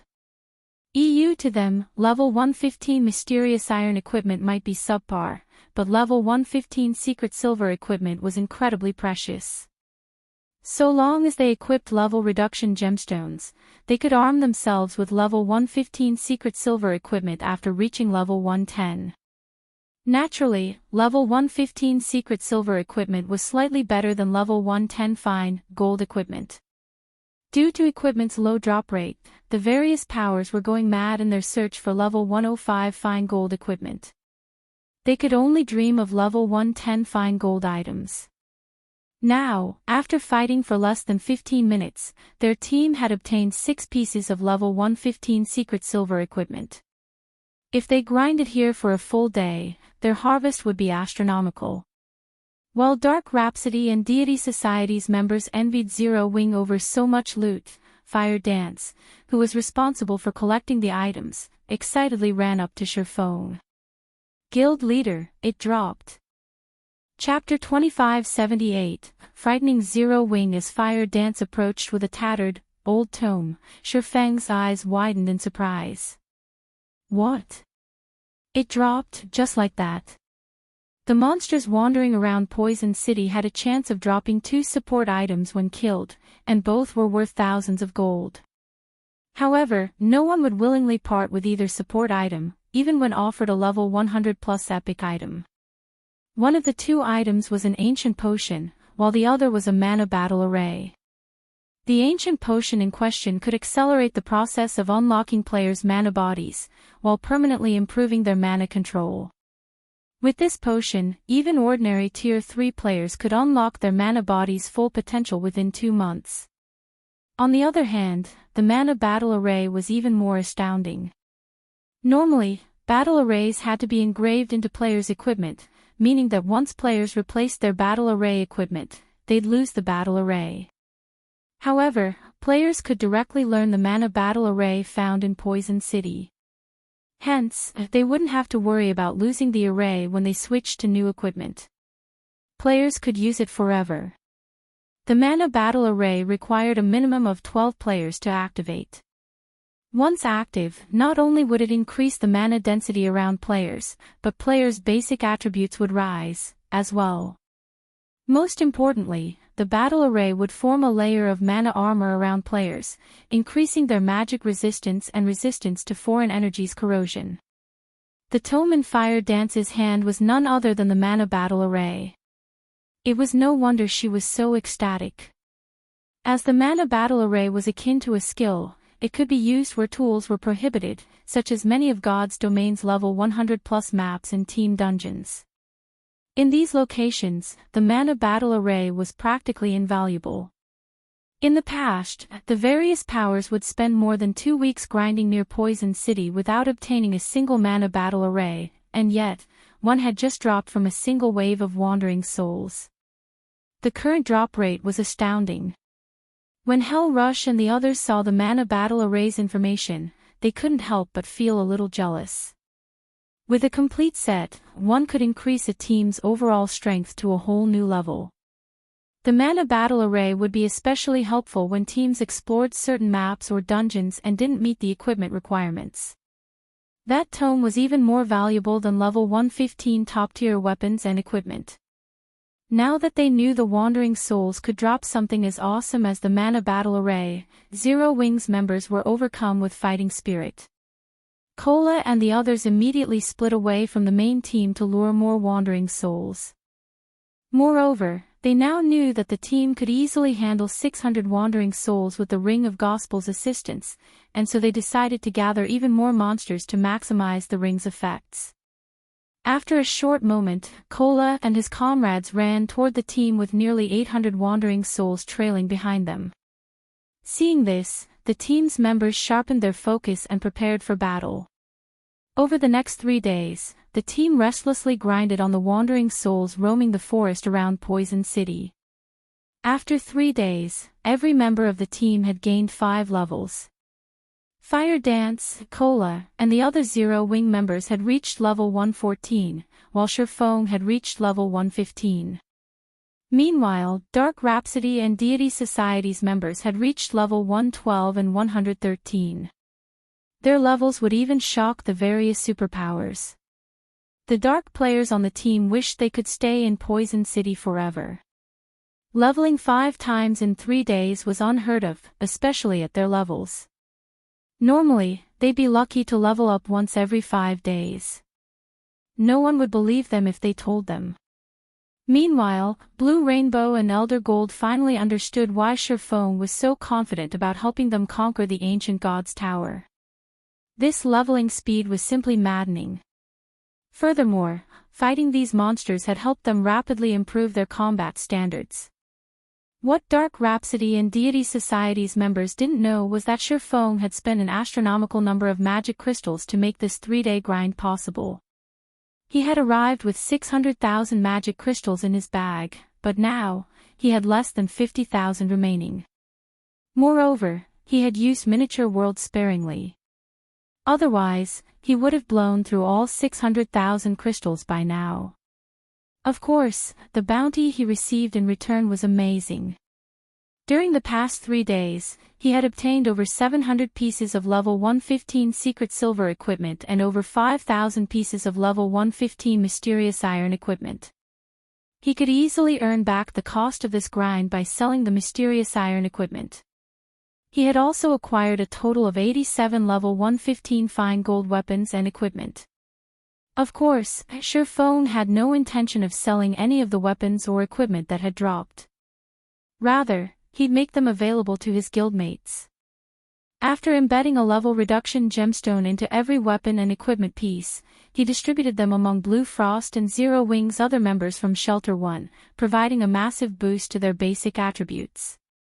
Now, their attributes were even higher than the Hell Legion's experts. Even in Netherworld Empire, the Hell Legion's members were experts among experts. Every one of them wore level 105 fine gold equipment, with some wearing dark gold ranked items. Their equipment standards even ranked at the top compared to the various superpowers experts, yet it was 2 whole ranks weaker than the items Blue Frost and his team wore. Of course, Sherfong did not mistreat the Hell Legion, granting the Legion members a portion of the level 115 secret, silver equipment. After all, he had a contract with Netherworld Empire, which required him to keep the Hell Legion's equipment up to date. Furthermore, the Hell Legion's members had incredible combat standards. Better equipment would only help them exhibit even more combat power. Aside from weapons and equipment, Surpassing had obtained plenty of valuable items. He now had a total of 46 mana battle arrays and over 80 bottles of the ancient potion. He had also secured over 100 tier 3 skill and spell books. Combined, all of these items were even more valuable than the weapons and equipment that had dropped near Poison City. Rather than letting these precious items collect dust in his bag, he distributed them among the team as he had with the weapons and equipment. However, he had chosen 46 Zero-Wing members to learn the mana battle arrays. He also decided to give the 50+ Zero-Wing members who had entered the Truth Realm one ancient potion each. He passed the majority of the remaining 20+ bottles to the Hell Legion, Dark Rhapsody's Blue Rainbow, and Deity Society's Elder Gold. We get a share, too. Blue Rainbow asked as Surpassing handed her the potion. The ancient potion permanently improved players' mana control and helped them unlock their mana bodies. Unless one were a fool, they'd recognize how valuable the ancient potion was. Its drop rate was only so high now because they were pioneering Poison City. The drop rate would certainly drop to abysmal lows once this period was over. If it were up to her, she wouldn't share any of the potions with outsiders. Of course. I already told you that I'm going to help you grow stronger, Surpassing said, nodding. If these were members of other guilds, he wouldn't even give them the ancient potion's remnants. However, the Hell Legion, Dark Rhapsody, and Deity Society were different. They were Zero-Wing's allies. It was a pity that the ancient potion's drop rate was so low, and he couldn't afford to give away too many. Otherwise, he would have given Dark Rhapsody and Deity Society more of Zero-Wing's share. The monsters they were currently fighting were the weakest in the Poison City's outer reaches. He would have to travel deeper into the secret land if he wanted to obtain the fragment of Solomon's sword. Hence, he decided to help those with high combat standards first. Both Blue Rainbow and Elder Gold were on the cusp of reaching the Domain Realm. If they grew stronger, they could provide a huge boost to the team's overall combat power. The team's dark players grew excited when they heard Surpassing's reply. They hadn't expected to receive any of the ancient potions, but knowing they could earn a small slice of the pie was definitely worth celebrating. Read latest chapters at Wuxia World. EU Guild Leader, I found the sealed sword you mentioned inside the city, Fire Dance suddenly reported in the team chat while everyone rested. But what? Surpassing prodded. The fragment of Solomon's sword was inside Poison City. To be precise, it was sealed within the city. If players wanted to claim it, they wouldn't have to go as far as conquering Poison City. They merely need to undo the seal on the sword fragment. Of the fragments Surpassing had yet to obtain, this was the easiest to acquire. After all, this so-called fragment was only a level 100 epic weapon. Solomon's sword was very powerful, but to reach that power, one would have to reproduce it with all 5 of its fragments. This was why the weapon was so hard to reproduce. Even after obtaining 4 fragments, all players would have was 4 epic weapons. Some might not even realize that their epic weapon was, in fact, a fragment of Solomon's sword. But there's a tier 5 sword saint and 2 tier 4 NPCs guarding the sword. Chapter 2579, Crimson-Eyed Sword Saint. Upon hearing Fire Dance's report, Surpassing fell silent for a very long time. What was going on? NPCs. 1 tier 5 NPC and 2 tier 4 NPCs at that. According to his information, Poison City had no such NPCs. It was a city of the dead. No living creatures could survive in this secret land. Should we retreat, guild leader? Fire Dance asked. They might not have a problem with tier 4 NPCs. With their numerical advantage and the Ring of Gospels effects, they might stand a chance against 2 Tier 4 NPCs, but trying to take on a Tier 5 Sword Saint was a joke. A Tier 5 Sword Saint was an apex being in the current god's domain. Not even kingdoms would dare to offend such an individual. And a Tier 5 Sword Saint could slay Tier 3 players as easily as chopping vegetables. A Tier 5 NPC's combat standards were no trivial matter. They could even contend with Void Realm experts. To deal with a Tier 5 NPC, they'd need several dozen fully armed Tier 4 experts to stand a chance. No, wait there for now. We'll come find you, Shifeng said, shaking his head. He was most confident of obtaining the fragment of Solomon's sword within Poison City. He had almost no information on the rest. Thus, there was no way he'd leave without getting a good look at this fragment. At this stage of the game, only he had a Solomon's sword fragment. If he didn't take advantage of his chance to claim the rest before others, obtaining the fragments would be as challenging as finding a needle in a haystack. These fragments didn't have a mechanism to detect other fragments. Unless the players that obtained a fragment advertised the weapon, he wouldn't know where to find them. This was why he was in such a hurry. Getting his hands on the sword fragments was relatively easy right now, but as players reached higher levels, doing so would become increasingly difficult. This was why legendary items have been so extraordinarily rare in his past, particularly legendary weapons. Collecting the necessary fragments to reproduce the true item was too much of a challenge. A lot of manpower wasn't enough. One would have to be particularly lucky. Of course, there was an exception to this rule: players could rely on ancient tomes. With these tomes in hand, players could search through God's Domain's database for any information they desired. However, ancient tomes were almost as rare as legendary weapons, and again, one would have to get lucky to find one. After roughly 2 hours, the team of Dark players, the Hell Legion, and Zero Wings members reached the plaza. Within its center stood a dried fountain.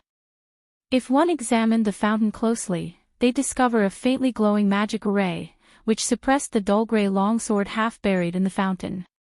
Even with the magic array's suppression, the dull sword sapped away any life around it, turning the city into a land of death.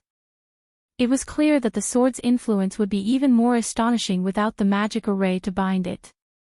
3 NPCs stood around the dull gray sword in silence, and at the lead was a one-eyed, red-headed man wearing a snowy white cap. Elvos, Crimson-eyed Sword Saint, Human, Sword Saint level. HP. / Crap. A titled Sword Saint. Shifeng felt lightheaded when he saw the one-eyed man. Tier 5 titled NPCs were like kings among Tier 5 NPCs. They were responsible for miraculous feats in God's domain. In the past, not even a Tier 5 domain realm expert would dare offend a Tier 5 titled NPC. Only Tier 5 heroes could contend with these individuals, but unlike heroes, titled NPCs weren't powerful due to their extraordinary basic attributes, but their superior combat standards and explosive combat power. Because of this, players were more willing to face a Tier 5 hero than a Tier 5 titled NPC. And now, Shifeng stared at such an individual in Poison City, a level 120 secret land. Shifeng's teammates gasped when they noticed Elvos. Even within imperial capitals, they had never seen such an NPC. If they became that man's enemy, their fates would be sealed, and they might even have to delete their accounts, starting all over.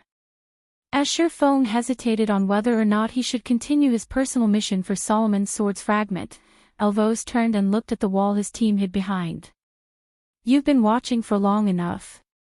Show yourselves," Elvos calmly demanded. The moment the crimson-eyed sword saint spoke, everyone felt an unprecedented pressure bear down on them. Blue Rainbow and Elder Gold struggled against their instincts, which screamed at them to flee. They could feel just how powerful this NPC was. If they made him unhappy, Elvos could render all of the progress they've made in God's domain useless. Such incidents had happened more than once in the Dark World before, and that was precisely why the Otherworld's Dark players didn't dare to offend or casually approach Tier 5 NPCs. In fact, most players actively avoided Tier 4 NPCs. Don't move. Shurfeng suddenly shouted in the team chat. But, Guild Leader Black Flame, that's a Tier 5 NPC, Elder Gold said.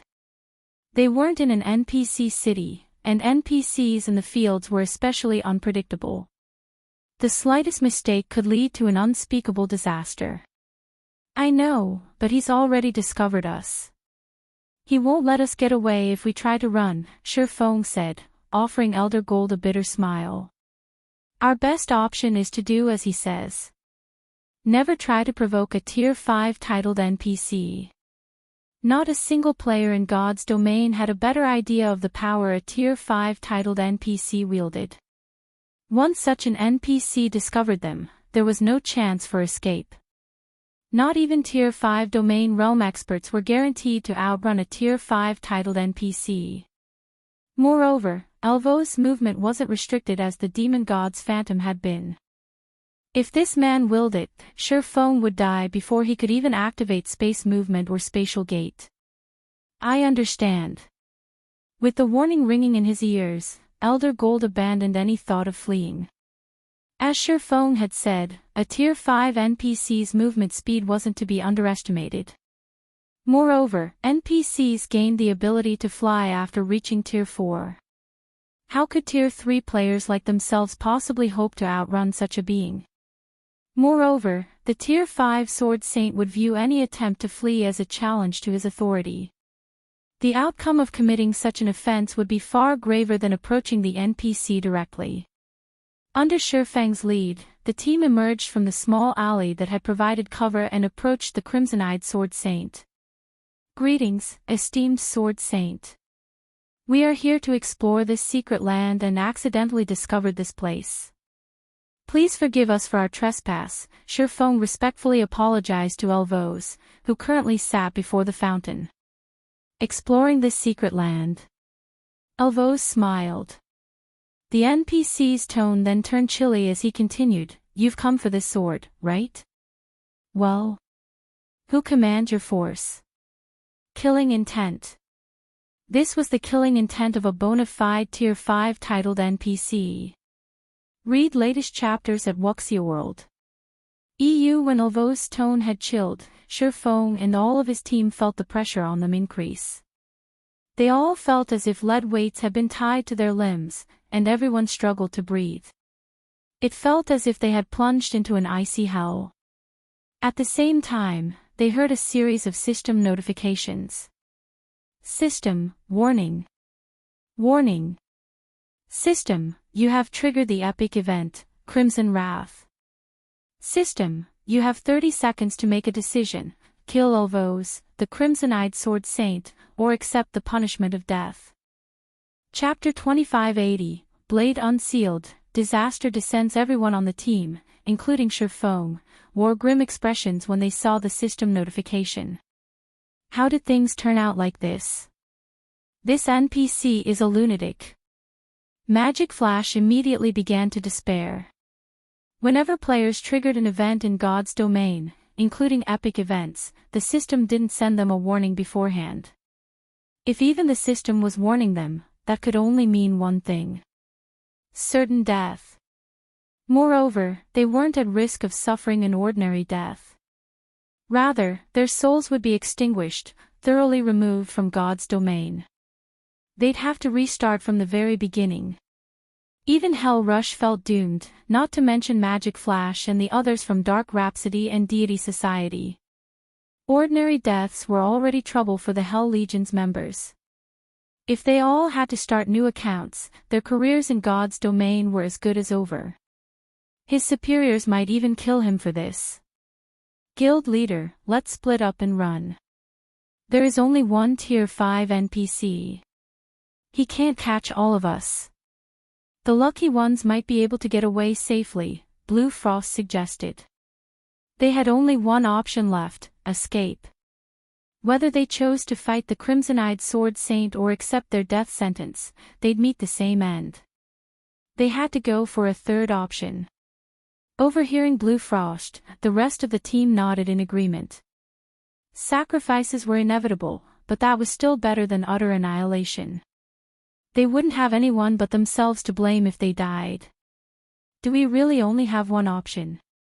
As Surpassing sensed Ulvo's killing intent growing stronger, he was flabbergasted. They had only come to a level 120 secret land, yet the main god system had set such an absurd trap. Human NPCs were different from demon gods.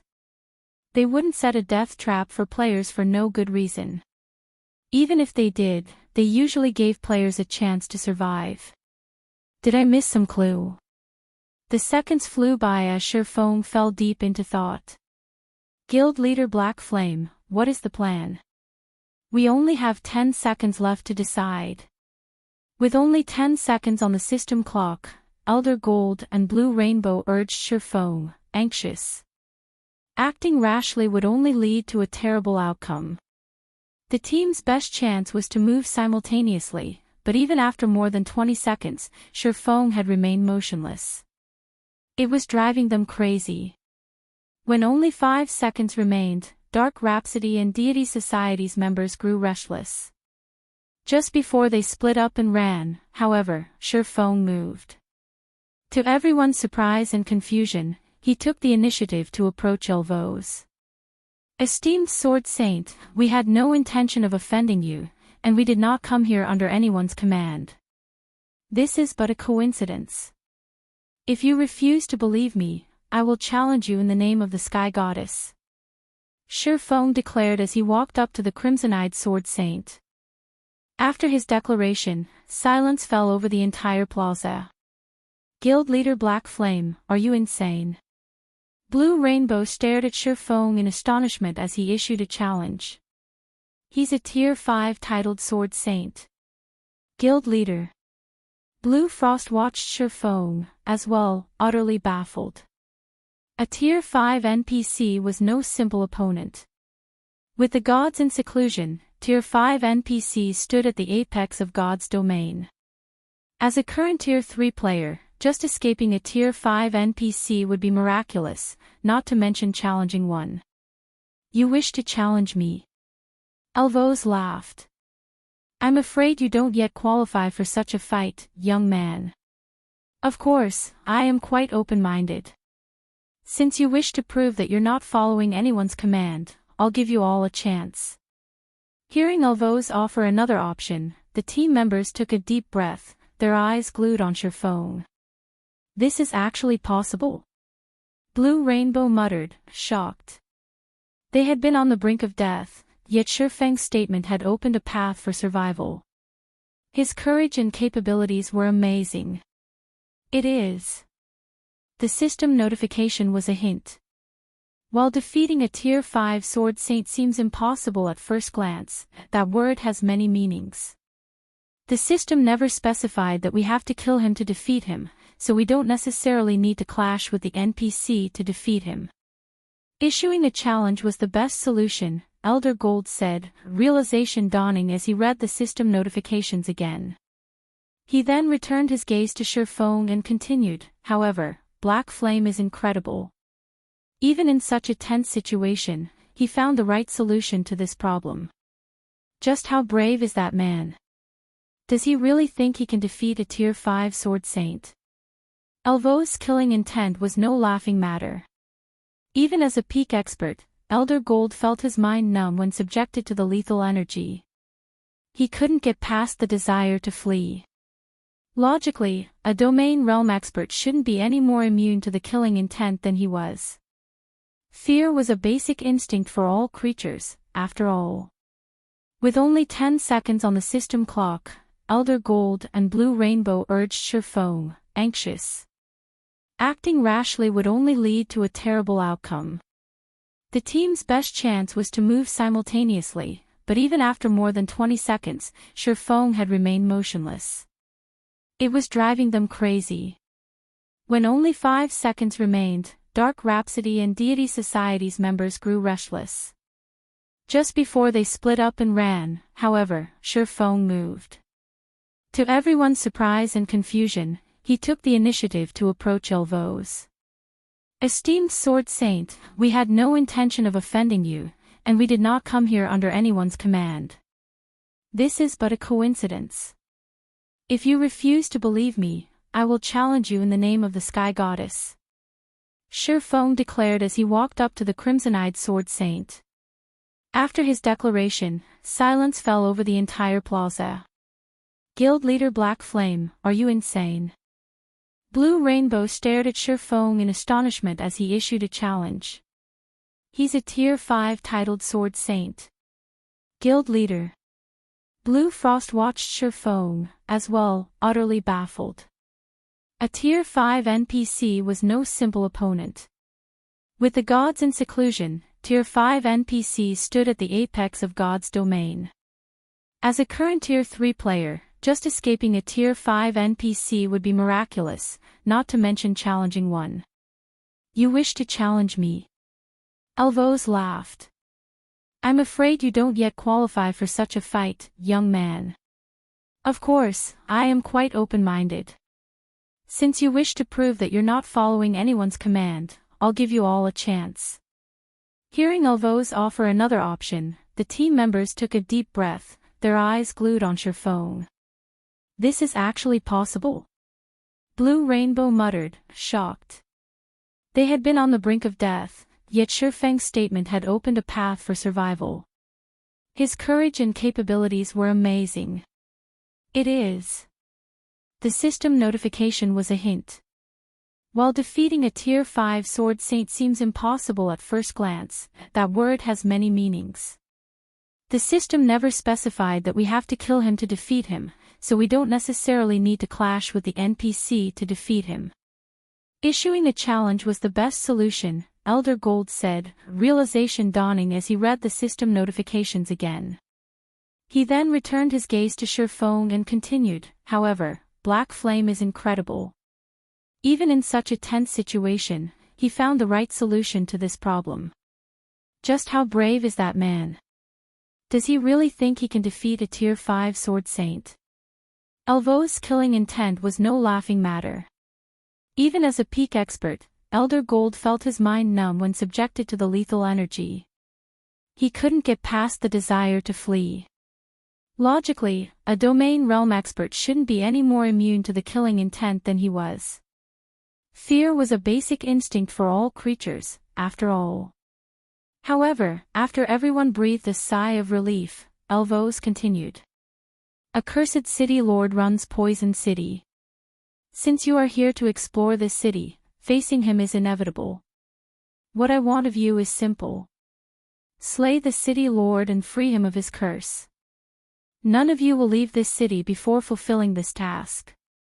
If you try, I will personally dice you into mincemeat. System, congratulations. You have accepted the inferior legendary quest, Beginning of the End. Quest content, Slay Poison City's City Lord. If all players within the secret land are slain, all souls will be extinguished. Rewards unknown. Hearing their new task, the team members' gloomy expressions returned. An inferior legendary quest. Moreover, this quest required them to conquer a level 120 secret land. Conquering a level 120 secret land was easier said than done. With their team's current strength, doing so would take around a fortnight. Failure was also likely. A level 120 secret land would be just as hard to raid as a level 120, super large-scale, Hell mode team dungeon. Aside from the high weapon and equipment requirements, players would need sufficient combat standards. To make matters worse, they couldn't leave the secret land until they succeeded.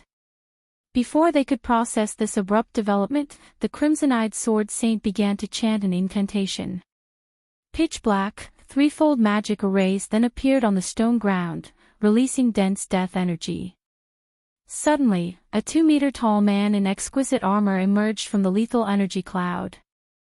Crotia, Poison City's City Lord, Undead, Superior Mythic, level 120 HP 3, 700, 000, 000/3, 700, 000, 000. Read latest chapters at World.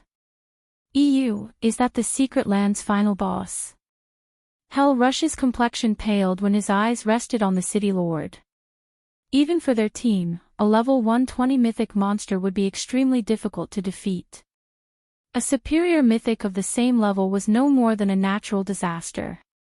Not even a 3,000-strong army of level 120, tier 3 experts would be more than a warm-up for such a creature, much less a team of 1,000. Monsters at that rank commanded their own powerful domains. Players of the same level had no chance against them. While the team was shocked over Crodia's statistics, the City Lord approached the dried-up fountain and reached through the barrier. He grasped the dull grey sword's hilt and yanked it out of the stone. As Crodia removed the long sword from its prison, the blade's death energy began to flood into its surroundings. The thick cloud of black fog swept toward the team, and the players backed away. The black fog corroded everything it touched, and even the ground decayed, visibly darkening to a dull grey. "You may begin," Alvo's soft voice broke the silence as he gazed over Sherfong and the others. Chapter 2581, Fighting a Superior Mythic. Startled by Alvo's command, everyone fell silent again. "How are we supposed to beat that?" Kola muttered, watching the dark cloud of death energy envelop Crodia. Crodia's aura had already been strong enough, and with his statistics, their team wasn't even certain they could kill him. After taking hold of the dull grey longsword, however, the City Lord's aura had grown even stronger, and his statistics had undergone a significant transformation. Crodia, Poison City's City Lord, Undead, Superior Mythic, level 120 HP 5, 400, 000, 000/5, 400, 000, 000, just under 5.5 billion HP was simply absurd. He could recover 54 million HP every second with his battle recovery alone. That was more than 10 million HP per second. To make matters worse, now that Crodia held the dull grey sword, the weapon's death energy had formed a domain that enveloped a 30-yard radius around him. Even from outside the domain, Kola could sense how powerful that death energy was. All life within this domain rapidly decayed, crumbling to ash. Even the stone ground turned into sand before their eyes. The domain didn't contain even a trace of mana either. They could easily imagine what would happen to players that stood within that dusky cloud of death. Hell Rush and the others were just as dumbfounded. None of them had ever thought Poison City's final boss would pull such a move. Monsters didn't normally use weapons or equipment, which meant they didn't receive item bonuses, relying on their own basic attributes. Even then, monsters presented a challenge. Now that Crodia had a weapon and his set of armor, how were they supposed to fight him? The system really isn't giving us any chance. Sherfong watched Crodia with a disheartened smile. Under normal circumstances, Sherfong would have some confidence of defeating the City Lord with his Ring of Gospel, but seeing Crodia now, he didn't have much hope of winning this battle. Within Secret Lands, players couldn't summon their personal guards, and the team's average level was still 5 levels lower than this boss. They might not even last through the boss's first phase, much less slay the undead. While the team members silently wondered how they should face this superior mythic monster, Blue Rainbow and Elder Gold turned deathly pale. "Has something happened?" Sherfong asked when he saw the two dark players' strange expressions. "Our guilds have just received reports stating that the Alliance team Demon's Heart has killed the second boss on the Ancient Gods Tower's first floor. They're only 2 bosses away from clearing the first floor's trial and becoming the floor master," Blue Rainbow explained with a twisted frown. Thanks to their alliance with Zero Wing, both Dark Rhapsody and Deity Society were developing far faster than the Dark World's other powers. This was the reason that the Dark World's various powers and players didn't dare move against their guilds. However, that wouldn't be the case if Demon's Heart's team succeeded in activating the Ancient Gods Tower. Unlike Zero Wing, their guilds didn't have unstoppable NPC armies. If the Dark World's various powers and players decided to turn against their guild's members, only annihilation would await them. They've already started to raid the third boss. The news stunned Surpassing. Raiding the Ancient God's Tower was as difficult as raiding a level 100+, super large-scale team dungeon. The Dark World's players should have needed at least 10 to 15 days before they'd have a chance of conquering the first floor, yet within 3 short days, the Alliance team Demon's Heart had already defeated the first 2 bosses. Their progress completely surpassed Surpassing's expectations. What should we do now, Guild Leader Black Flame? At this rate, Demon's Heart's Alliance team will conquer the first floor within 2 or 3 more days, Elder Gold asked anxiously. They hadn't expected Demon's Heart to be this powerful. Logically, even with the clues Demon's Heart possessed, the Alliance team shouldn't have made such astounding progress. Conquering the Ancient God's Tower's trials would require a large number of Tier 3 players and sufficiently powerful weapons and equipment. Worse yet, Dark Rhapsody and Deity Society's main force members were stuck in Poison City. Even if they somehow managed to defeat Crotia, catching up to the Alliance team was unlikely. We have no choice, we have to try, Surpassing declared, turning to the City Lord. Do you have a plan, Guild Leader? Aqua Rose asked. Their team only had a little over 700 players. Every member would need to deal at least 15,000 damage per second just to overcome Crotia's battle recovery. However, they were facing a superior Mythic. Even under normal circumstances, Tier 3 experts, who hadn't unlocked their mana body's full potential, would only deal a little over -10,000 damage per second to this boss. Since Crotia had grown even stronger with the grey longsword in hand, they'd likely deal even less damage. Even factoring in Surpassing and the several other players that had fully unlocked their mana bodies, they wouldn't have enough total damage per second to defeat the City Lord. Emission. This boss has a weakness we can take advantage of, but I don't know if we'll succeed or not, Surpassing said, nodding. Surpassing usually wouldn't be in such a hurry to fight Crotia. Rather, he'd help his team continue their grind in Poison City first. The Crimson-Eyed Sword Saint had only demanded that they defeat the City Lord. He had said nothing about slaying Crotia immediately. They should be able to roam the city and increase their strength. However, Surpassing did not have that luxury right now. Demon's Heart was moving faster than he had expected. If they couldn't kill Crotia quickly and allowed Demon's Heart to occupy the Ancient God's Tower, only Dark Rhapsody and Deity Society would be at a disadvantage. Naturally, this was very bad news for Zero Wing, too. Surpassing had been able to rely on the teleportation gate to drastically restrict the number of dark players moving to the main continent. Without that restriction, however, the Dark World's residents could do whatever they wanted outside of Cold Spring Forest. This was exactly why he had wanted to control the teleportation gate. He only had one night division, and there was a limit to the territories he could protect. Surpassing turned toward his team and began assigning tasks. Cola would remain close to the boss, while the rest of the team would hide in the city's alleyways. Melee players would set up all kinds of traps, and ranged players would attack from the rooftops of various buildings. Remember, everyone. Only 100 players can be within 200 yards of the boss at any point. All melee players must stay away from Crotia. Healers, focus on the MT tanking the boss. Damage dealers just attack at will. MTs, switch positions once you've accumulated 3 stacks of death energy. Surpassing reminded his team once everyone was in position. If there aren't any problems, let's start the raid. Normally, they'd need a 1,000-man, Tier 3 team to raid Poison City's final boss, but when they had fewer than that, they could take the City Lord on in 100-man teams. By doing so, they'd lower the boss's HP to a minimum. In exchange, the 100-man teams would face more stringent requirements. With most of the team members not being able to fulfill those requirements, they'd have higher chances of success raiding this boss with 100-man teams. Upon hearing Shifeng's command, Cola charged at Crotia. Everyone on the team was stupefied the instant Cola moved within 200 yards of the city lord. The boss's maximum HP dropped to just 2.1 billion, falling by more than half. However, the team now had a different problem.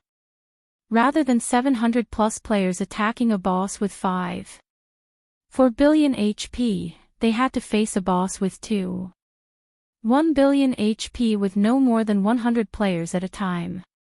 The raid difficulty had increased, not decreased. Suddenly, Crotia appeared before Cola with so much speed that not even the peak experts had time to react. The city lord swung his long sword at Cola, the weapon leaving a black spatial tear in its wake. Cola flew backward like a cannonball, crashing into the ground roughly 20 yards away from the final boss. Even after blocking the attack with his shield, Cola still lost 50% of his HP. Fortunately, the attack had put quite a bit of distance between the Guardian Knight and the City Lord. Cola responded by activating Protection Blessing and running to a nearby alley. Meanwhile, 3 healers 50 yards away began to heal Cola in a frenzy, Sacred Lights and Healing Lights landing on the Guardian Knight, one after another, and restoring his HP to 2/3 of his max. 2 seconds later, Cola took another strike, throwing him into a nearby wall and robbing him of another third of his HP. Even after another round of healing spells, the 3 healers only restored his HP to half.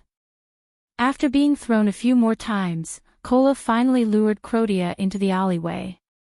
Due to the alley's complex terrain, Crotia had a much harder time landing an attack. Just as the city lord was about to hit Cola again, he stepped on one of the landmines the team had planted in the alley earlier. Read latest chapters at Wuxia EU boom.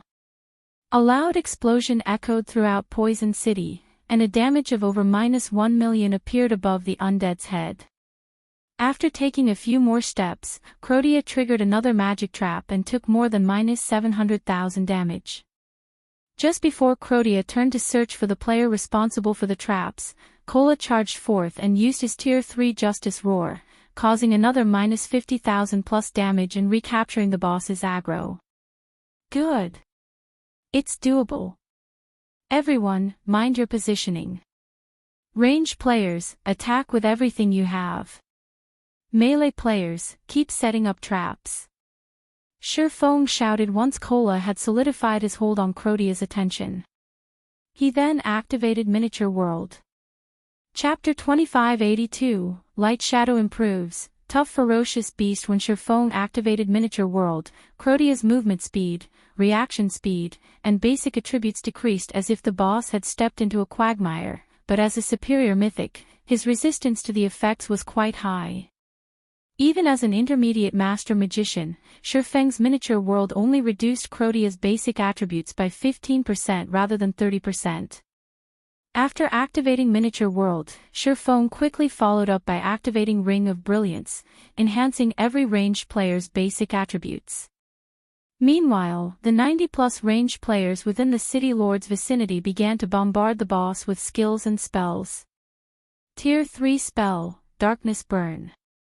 Tier 3 skill, Solitary Light. Tier 3 spell, Consecutive Earthen Spikes. Spells and arrows tore apart the area while explosions shook Poison City. Damages exceeding -20,000 appeared above Crotia's head, one after another. Including the damage from the traps, the team dealt more than enough to overcome Crotia's battle recovery. Every member of the team was ecstatic to see this. When they had first seen Crotia, they had despaired. They had known they couldn't overcome the boss's battle recovery with their attacks alone. Killing this city lord had seemed impossible. Now that they knew they could carrot his battle recovery, however, they knew what to do next. They needed to whittle away at Crotia's HP. Of course, that wouldn't be an easy task. To maximize their damage, Cola would have to lure Crotia into the traps the melee members had set up. Unfortunately, setting up traps required a long time, and they had very short durations. When no more than 100 players could be near the boss, their timing and position had to be perfect. Claiming that a single mistake could render all of their effort worthless was no exaggeration. As long as more than 100 players stood within 200 yards of the City Lord, his maximum HP would return to 5.4 billion. If that happened, Crotia would regenerate 54 million HP every 5 seconds. Even with miniature world suppression, the superior Mythic would still regain 50 million HP over 5 seconds. 100 players simply couldn't deal that much damage in so short a time. Fortunately, the team was composed of experts among experts. Even the weakest player had reached the flowing water realm. With Shifang's wise command, none would make such devastating mistakes. Shifang heaved a rueful sigh upon seeing the team's flawless coordination. He had to admit that it was truly wonderful for a guild to have a team of such prowess. Even though the team's equipment standards didn't meet the requirements, they still completed their tasks efficiently. This undoubtedly made the raid much easier. As time passed, Crotia gradually lost HP 95%, 75%, 50%. When Crotia's HP fell to 50%, his fighting style changed as he stomped a foot, cracking the stone as the ground sank. The death energy around him began to spread, corroding everything within a 45-yard radius. Aside from Kola, who had activated a life-saving skill just in time, over a dozen Tier 3 experts evaporated, leaving nothing behind. Crotia bellowed furiously, and the death energy rapidly gathered above him. After a moment, the dense, black death energy transformed into the shadow of a 50-meter-tall nether dragon, flapping its foggy wings. Nether Dragon's Shadow, Ferocious Beast, Mythic, Level 120 HP 6,000/6,000,000,000,000. How is that possible? Everyone cursed aloud when they saw the Nether Dragon's shadow. They had never thought that the boss monster could actually summon another boss. Ferocious beasts weren't like wild or demonic beasts. Their very existence was akin to a natural disaster. Some ferocious beasts were even stronger than dragons. While the Nether Dragon's shadow before them might not be as powerful as a true dragon, it was more than enough to instill despair. Crotia alone was almost too much for them to handle. Now, they had to take on 2 bosses of Crotia's caliber with just 100 players. This was a joke. Crotia had grown considerably weaker after summoning the Nether Dragon's shadow, but he still wasn't an easy opponent. The Nether Dragon's shadow descended and slammed a clawed foot into a nearby building, shattering the structure and leaving a black hole in its place. The Tier 3 elementalist positioned on the building had tried to use Blink, but he had still died in the attack. Not good. This boss's attacks have the spatial imprisonment effect. Hell Rush, who saw this from afar, grimly shouted. The spatial imprisonment effect was fatal to magical classes and players with teleportation skills. Once a being sealed the space around them, players could only physically evade an attack. However, magical class players had far less dexterity and speed than melee players. With the spatial imprisonment effect, even an ordinary mythic monster could instantly kill Tier 3 magical class players, let alone a mythic-ranked ferocious beast. Just as the Nether Dragon was about to attack another player, a bolt of blue lightning struck its claw. Boom! With the sound of another explosion, the bolt diverted the Nether Dragon's claw into the street, the impact instantly forming a crater. Enraged over the interruption, the Nether Dragon's crimson eyes turned to glare at the figure that had launched the counterattack. Flapping its wings, the dragon's shadow sent a vortex of death energy at its new target. The vortex had a very large AoE and was basically impossible for players to avoid quickly. Wherever the vortex passed, even space shattered. Just as the death vortex was about to reach its target, the player in question raised his pitch-black longsword and swung it down in a vertical arc. The phantom of a gigantic greatsword appeared in the sky, slicing space and the death vortex in half, which then vanished into the void. Guild Leader. Stunned, Aqua Rose turned to Shurfeng, the player responsible for the interrupting lightning bolt. The Nether Dragon's Death Vortex had definitely been more powerful than an ordinary Tier 4 spell, yet Shurfeng had bisected it with a single swing. It was unbelievable. Aside from Aqua Rose, Hell Rush, Blue Rainbow, and everyone else watching from afar were similarly astonished. They were talking about a full-powered attack from a Tier 4 ferocious beast.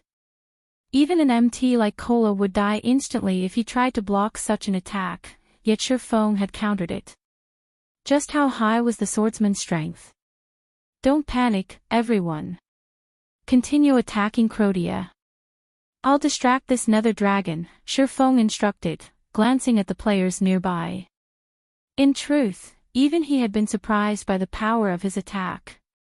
He had thought he'd be lucky just to block the Death Vortex, yet his Lightshadow had shattered it. He had to admit that his upgraded Abyssal Blade was perfectly suited for the mana technique. Shurfeng's command rekindled everyone's confidence, and they resumed their responsibilities. Although the Nether Dragon had killed a few players, team members quickly filled the vacant spots. They still had several hundred Tier 3 players on standby outside of Crotia's influence, so they had no worries about lacking manpower. For a time, one man and one dragon fought in the air, repeated shattering space around them. This looked nothing like a fight between a player and a monster, but a decisive battle between two heaven-defying monsters. Meanwhile, it was business as usual as the rest of the team kite Crotia around the city, steadily chipping away at his HP. Of course, they weren't careless in their attacks. After all was said and done, Shurfeng was only a player. Even with healer support, there was a limit to his stamina and concentration. His fight with the Nether Dragon was insanely intense, and neither his stamina nor his concentration would last long at this pace. The team was in a race against time. Fortunately, the density of the death energy surrounding Crotia had decreased significantly after he had summoned the Nether Dragon's shadow, which, in turn, lowered the City Lord's magic resistance. This considerably increased the team's total DPS. However, Crotia had begun to launch even fiercer attacks. Every hit shattered a building and killed anyone caught unprepared. As a result, the team steadily lost members. Even as players died, however, Crotia's HP gradually decreased. 40%. 20%. 10%. Finally, when Crotia's HP fell to 1%, the Nether Dragon's shadow roared and transformed into over a dozen streams of death energy that returned to the final boss. Don't you dare think you can heal him. The sudden development didn't surprise Shurfeng in the least.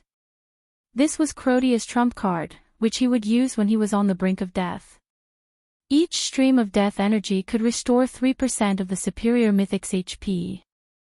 To make matters worse, Crotia would summon the Nether Dragon's shadow once more after the healing process ended. This move had abruptly ended many superpowers raids in the past. Shurfeng quickly activated the Abyssal Blade's Darkness Domain and executed Sword's Orbit, using the 36 streams of Power of Darkness to prevent the death energy from approaching the City Lord. Quick! Attack with everything you've got. I can't hold them back for long. Shurfeng shouted as the streams of death energy began to move faster. Players didn't have the power to destroy this death energy. They could only do their best to stop the energy from reaching the boss, but as more time passed, not only would the death energy move faster, but these streams would also multiply. Read latest chapters at Wuxia World. EU, attack! Zhao Yueru and the others shouted as they desperately bombarded Crotia with whatever spells they had available. They only had a small amount of mana remaining, and they had exhausted all of their powerful moves. All they could do was manipulate their mana to increase their spell's power and accuracy. 0, 5%. 0, 3%. 0, 1%.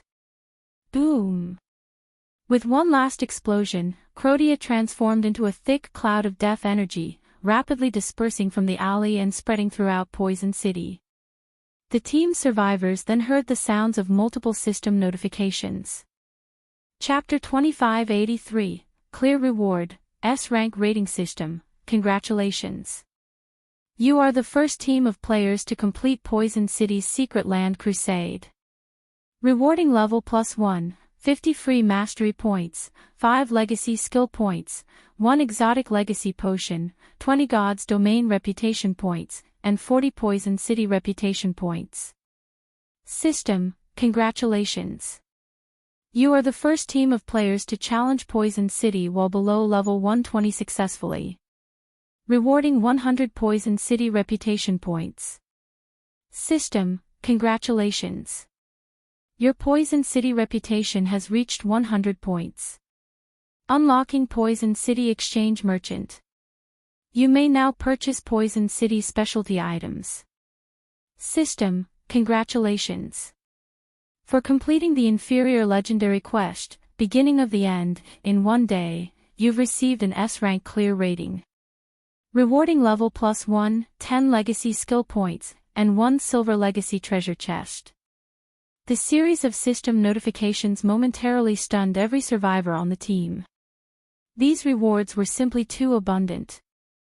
Even without the quest rewards, Crotia had awarded enough EXP to add another 40%, at least, to everyone's experience bars. Including the various quest rewards, everyone on the team rose by at least 2 levels. Even the players that had fallen in the battle and later resurrected had reached level 114. These rewards just saved us more than a fortnight of grinding and dungeon raids. If the others back in the guild find out about this, they'll likely die from envy, one of Dark Rhapsody's main force members said as he looked at his own level and available legacy skill points. Even the various superpowers peak experts would be lucky to reach level 110 by this stage of the game, yet the lowest level player among Dark Rhapsody's main force members had reached level 114, with many already at 115. In other words, they were one minor threshold ahead of the various superpowers peak experts. While a gap of 5 levels might not seem like much, it was massive after factoring in the difference in equipment and weapons. Furthermore, level 115 players could equip level 120 items. Aside from the significant increase in levels, the team members were elated when they saw how many legacy skill points they had earned.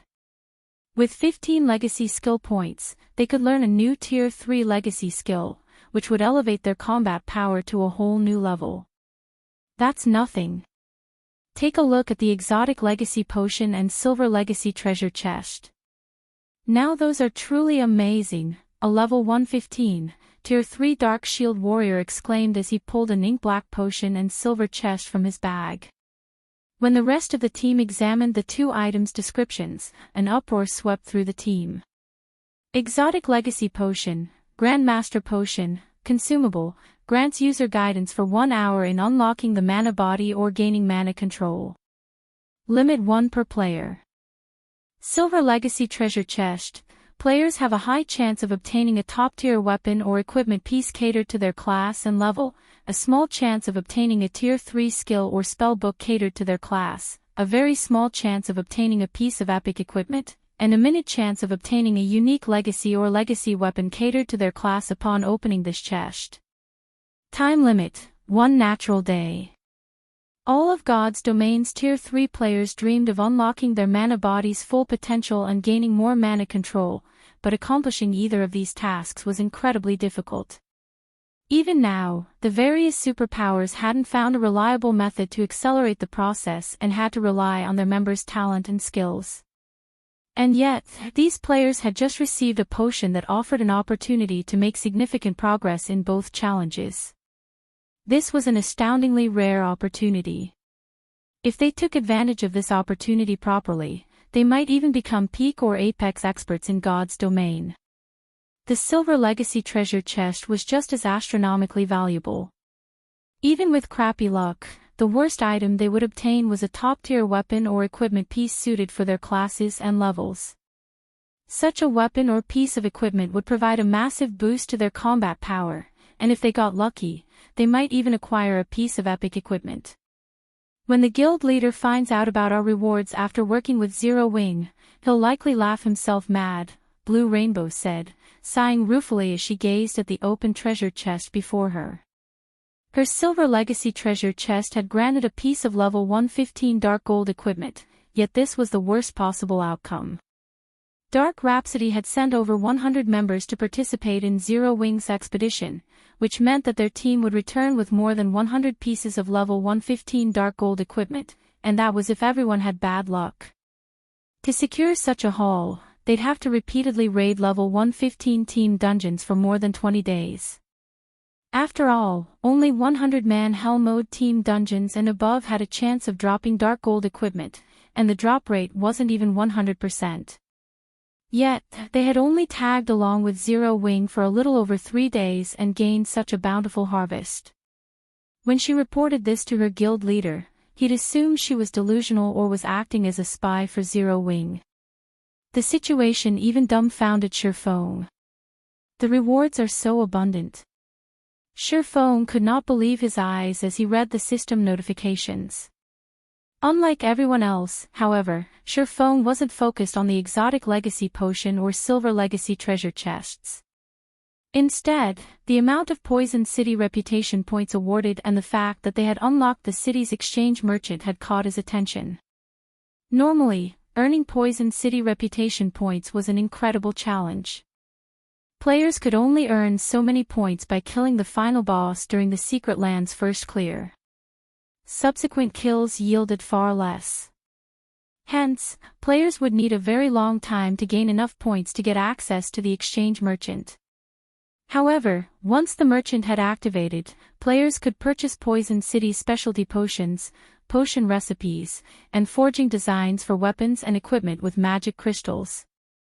The most famous of Poison City's specialty potions had to be the Misfortune Potion. Each bottle cost 1,000 magic crystals. When consumed, players had a 30% chance to gain a 12-hour mana boost, a 60% chance for no effect at all, and a 10% chance to suffer 3 hours of mana deficiency. Unlike the exotic legacy potion, players could consume as many misfortune potions as they wished. Read latest chapters at World. Once players had activated Poison City's exchange merchant and had enough magic crystals, quickly unlocking their mana body's full potential was entirely possible. Unfortunately, the Misfortune Potion was bound on purchase. In other words, only the players that had earned enough Poison City reputation points would have the privilege of using the potion. This was why the various superpowers of Surpassing's previous life had desperately raided Poison City again and again. Now, however, Surpassing's entire team had access to this highly sought-after privilege after clearing the city once. Once he suppressed his excitement over activating the exchange merchant, Surpassing glanced at the last system notification, which only he had received. System, congratulations. For completing the inferior legendary quest, Beginning of the End, with an S-rank clear rating, you have been awarded the Disaster Blade. You may seek out the Crimson-Eyed Sword Saint for legacy guidance once or request the Sword Saint strengthen the Disaster Blade. You have 5 minutes to decide. Chapter 2584, Final Decision, Road to Tier 4. Surpassing could not help but hesitate when he saw the system notification. Both the legacy guidance and the Disaster Blade strengthening were incredibly rare opportunities. Not only would the legacy guidance help players unlock their mana body's full potential, but it would also help them reach beyond the 100% threshold. The knowledge a titled Sword Saint like Elvos had was especially valuable. With the Tier 6 gods in seclusion, a titled Sword Saint stood at the very apex of God's domain's powerhouses. Of course, the chance to strengthen the awarded weapon was just as precious. This opportunity involved imbuing one's mana in a weapon, granting the weapon a portion of their abilities. This wouldn't change any of the weapon's attributes, but the weapon's power and skill effects would receive a considerable boost. This could even grant the weapon hidden effects. If a titled Sword Saint imbued an epic weapon like the Disaster Blade with his mana, the weapon would be able to rival fragmented legendary weapons. Even the various superpowers experts would consider such a weapon godly. They'd essentially be able to use it for their entire careers in God's domain. The weapon's level limitation wouldn't be a concern either. It was possible to raise a level 100 plus epic weapon or equipment piece's maximum level through certain means, although it would be more costly with a level 100 plus epic weapon. However, if one could continue to use an epic weapon that rivaled fragmented legendary rank, the cost would be worthwhile. While Surefeng hesitated, he heard the sound of another system notification. System, you have 1 minute remaining. If you fail to make a decision before the time limit has ended, both options will be considered abandoned. With so little time remaining, Surefeng gritted his teeth and approached Delvos. Esteemed Sword Saint, I hope to obtain your legacy guidance, Surefeng earnestly declared. Are you certain? You have already unlocked your mana body, and based on how you accomplished that feat, you must have received legacy guidance from another powerhouse. I doubt my guidance will be of any significant help to you. In contrast, strengthening the Disaster Blade will certainly increase your strength, Delvos calmly informed Surefeng. I am certain, my lord, Surefeng replied, nodding. While he had unlocked his mana body's full potential, 100% wasn't enough for his future goals. He'd only reach greater heights by surpassing that threshold. Every powerhouse trod a different path, and obtaining more legacy guidance would definitely help him break past the 100% threshold. Most importantly, opportunities to receive legacy guidance were incredibly rare. If he missed this chance, he might never find another. Even after learning from the Heavenly Blue Saint's legacy guidance, he had only unlocked his mana body's full potential after combining what he had learned with a God's Heart's effects. Naturally, crossing the 100% threshold was far more difficult than reaching it. If he had to do so on his own, it would take ages before he made a breakthrough. He might never actually succeed.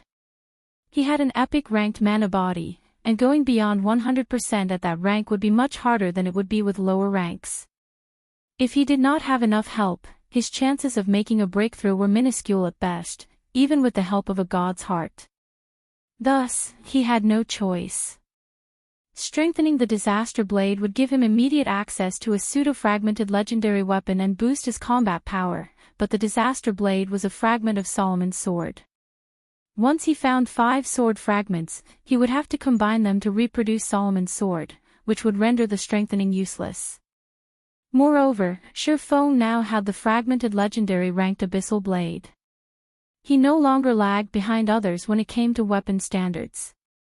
More importantly, Tier 3 wasn't the end for true experts, only a transition. Reaching Tier 4 was a far better option than obtaining another fragmented legendary item. As players reached higher levels, the strength differences between tiers would only grow. Sooner or later, the gap would grow so large that not even 1 or 2 fragmented legendary items would make a difference. Surefeng had also reached level 117, only 3 levels away from the level 120 threshold. Level 120. Naturally, the Tier 4 promotion quest would be much harder than the Tier 3 quest. The two weren't even on the same level. The Tier 3 promotion quest would be like a normal mode party dungeon, while the Tier 4 quest would be as challenging as a 100-man, Hell mode team dungeon. There was a qualitative difference between the two. Most mainstream experts were capable of reaching Tier 3. Even if they couldn't do it at level 100, they could complete the quest after reaching level 120 or level 130. Tier 4, however, was a different story. If one truly couldn't complete their Tier 4 promotion quest, they'd never do so, even after reaching level 200. Because of this, Tier 4 experts had been incredibly rare in the past, even among the various superpowers. Anyone that successfully reached Tier 4 instantly became a guild upper echelon. Moreover, completing the Tier 4 promotion quest took a very long time. According to the statistics players had collected in the past, completing a Tier 4 promotion quest could take anywhere between 1 and 2 months. However, Surefeng also had to face the Silver Divine Dragon, Auerbach's trial, so he was in a rush. If he couldn't reach Tier 4 before he had to undertake the Divine Dragon's trial, his chances of clearing the trial would be all but 0. Unfortunately, He couldn't afford to lose Auerbeck due to the many benefits the Divine Dragon's companion enjoyed. It had also helped him secure a foothold on the Western continent. In his current state, Shifeng estimated that his chances of completing the Tier 4 promotion quest were only around 10% or 20%. He had no choice but to grab a hold of whatever opportunities that would help him increase his chances as soon as possible. "It seems you have already decided on your path," Alvose said, and he seemed to look at the swordsman before him in a different way. He no longer viewed Shifeng as a weaker being, but as an equal. He then retrieved a crystal ball and handed it to Shifeng, saying, "This is the experience I have gained over the years. I hope it will be of some help." After handing Shifeng the crystal ball, Alvose transformed into a streak of light and vanished from Poison City. The two Tier 4 NPCs who had accompanied him also disappeared, and the dull grey longsword Crotia had wielded returned to the fountain. Removing the disaster blade from the fountain, Shifeng stored it in his bag. He had no intention of using the weapon at all. Unlike ordinary weapons, the disaster blade would convert its user's mana into dense death energy, which would affect everyone that came into contact with it, aside from the user. Just having the weapon passively equipped would influence the carrier's surroundings. The weapon's properties made it utterly unsuitable for ordinary players. Only dark players that preferred to work solo could wield the blade properly. This was another reason that Shifeng had declined the chance to strengthen the disaster blade. Read latest chapters at Wuxia World. EU Guild Leader, "We've finished collecting the boss's loot," Aqua Rose excitedly reported once Shifeng had finished his conversation with Alvose. "We've gained quite a harvest this time. Aside from the fragmented legendary ranked mage robes, Undead's Will, we've acquired 2 epic weapons, a staff and a dagger. The complete nether set, a Tier 3 set equipment for magical classes, also dropped, as well as a bunch of materials and recipes. According to your instructions, we held an internal auction for the epic weapons. Blue Frost won the staff, while Flying Shadow won the dagger. What should we do with the Undead's Will and Tier 3 set equipment? Give the Undead's Will to Blue Frost. He still has to command the situation in the Dark Denver. It'll make things easier for him when he has to stand up against the various superpowers," Shifeng said after giving the matter some thought. Before Shifeng and Aqua Rose could continue their conversation, though, Dark Rhapsody's Blue Rainbow approached Shifeng. Worried, she informed him, "Guild Leader Black Flame, I've just received a report stating that Demon's Heart's Alliance team has reached the first floor's 3rd boss and begun the raid. By the looks of it, they have a very high chance of taking it down. The Ancient Gods Tower's first floor had 4 bosses in total. If Demon's Heart's Alliance managed to defeat the 3rd boss, they were almost guaranteed to defeat the final boss, as well. Their raiding speed is astonishing." Shifeng was similarly surprised to hear this. Each of the Ancient Gods Tower's floors was as large as a small resource map. Finding the bosses wasn't easy. However, Shifeng chuckled and assured her, "Fortunately, we've completed our task here. It's time we return." Chapter 2585, Small Problem, Raid begins. Cold Spring Forest, Stone Forest City. After acquiring the disaster blade, Shifeng decided to leave Poison City immediately, using a return scroll to teleport back to Stone Forest City's Freedom Hotel. As he and his team appeared in the hotel lobby, they attracted a lot of attention from the hotel's guests. Although most of the team members had hidden their statistics and auras under black cloaks, some hadn't. As a result, a heavy pressure bore down on the players in the lobby when the team returned. It was even stronger than that of level 110 Great Lords, with some players radiating even more pressure than level 110 Grand Lords. Crap! Aren't these players' auras a little too strong? They feel even stronger than superpowers teams I've met before. Who are these people? Look, those NPCs are acting so respectfully before the swordsman in the lead. Could that be the grinding team Black Flame led out of the city earlier? You might be right. Usually, those NPCs are even indifferent toward gold members. I suspect they'd only show respect to someone of black flame's standing. The players in the lobby fell into a heated discussion about Shifeng's team, and many independent players watched on in envy. Now that Zero Wing controlled the Dark World's teleportation gate, Stone Forest City was officially a sacred leveling ground for regular players. Countless players from various kingdoms and empires swarmed toward the city. Just entering the city had become a problem, not to mention renting a room in the Freedom Hotel. Zero Wing's members, however, did not have these problems.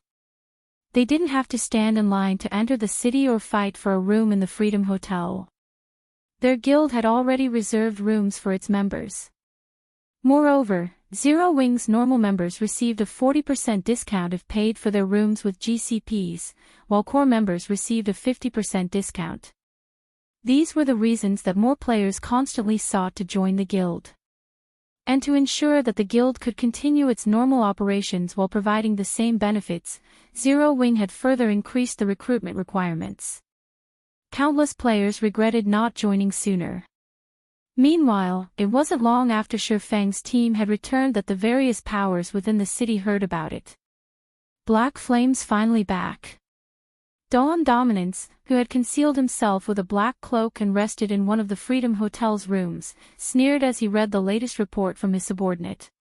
It seems he's increased the combat power Dark Rhapsody and Deity Society's members by quite a bit. It's a pity that he's too late. Demon's Heart's team has almost pinpointed the third boss's weaknesses. It's only a matter of time before they defeat it and move on to the final boss. Guild leader, Flaming Light, has reported that those people are now in Cold Spring Forest. Should we leave? A level 109, Tier 3 Elementalist asked from beside Dawn Dominance. Good. Yes, we'll head over immediately. I want to see just what kind of powerful individuals Flaming Light has invited to declare that he can help world domination take control of the Dark World, Dawn Dominance said, nodding. Following which, Dawn Dominance left Stone Forest City with his subordinates, making his way to Cold Spring Forest's outer region. At the same time, the various superpowers operating secretly in Stone Forest City only snickered at Shifeng's return. So what if Zero Wing controlled the Dark World's teleportation gate? In the end, the Dark World's players would still reach the main continent in droves, and now that Zero Wing was their enemy, the guild would suffer once they arrived. Nowhere would be safe for Zero Wing's members outside of Cold Spring Forest. Upon his return, Shifeng instructed the NPC manager to arrange an advanced lounge for the team to rest.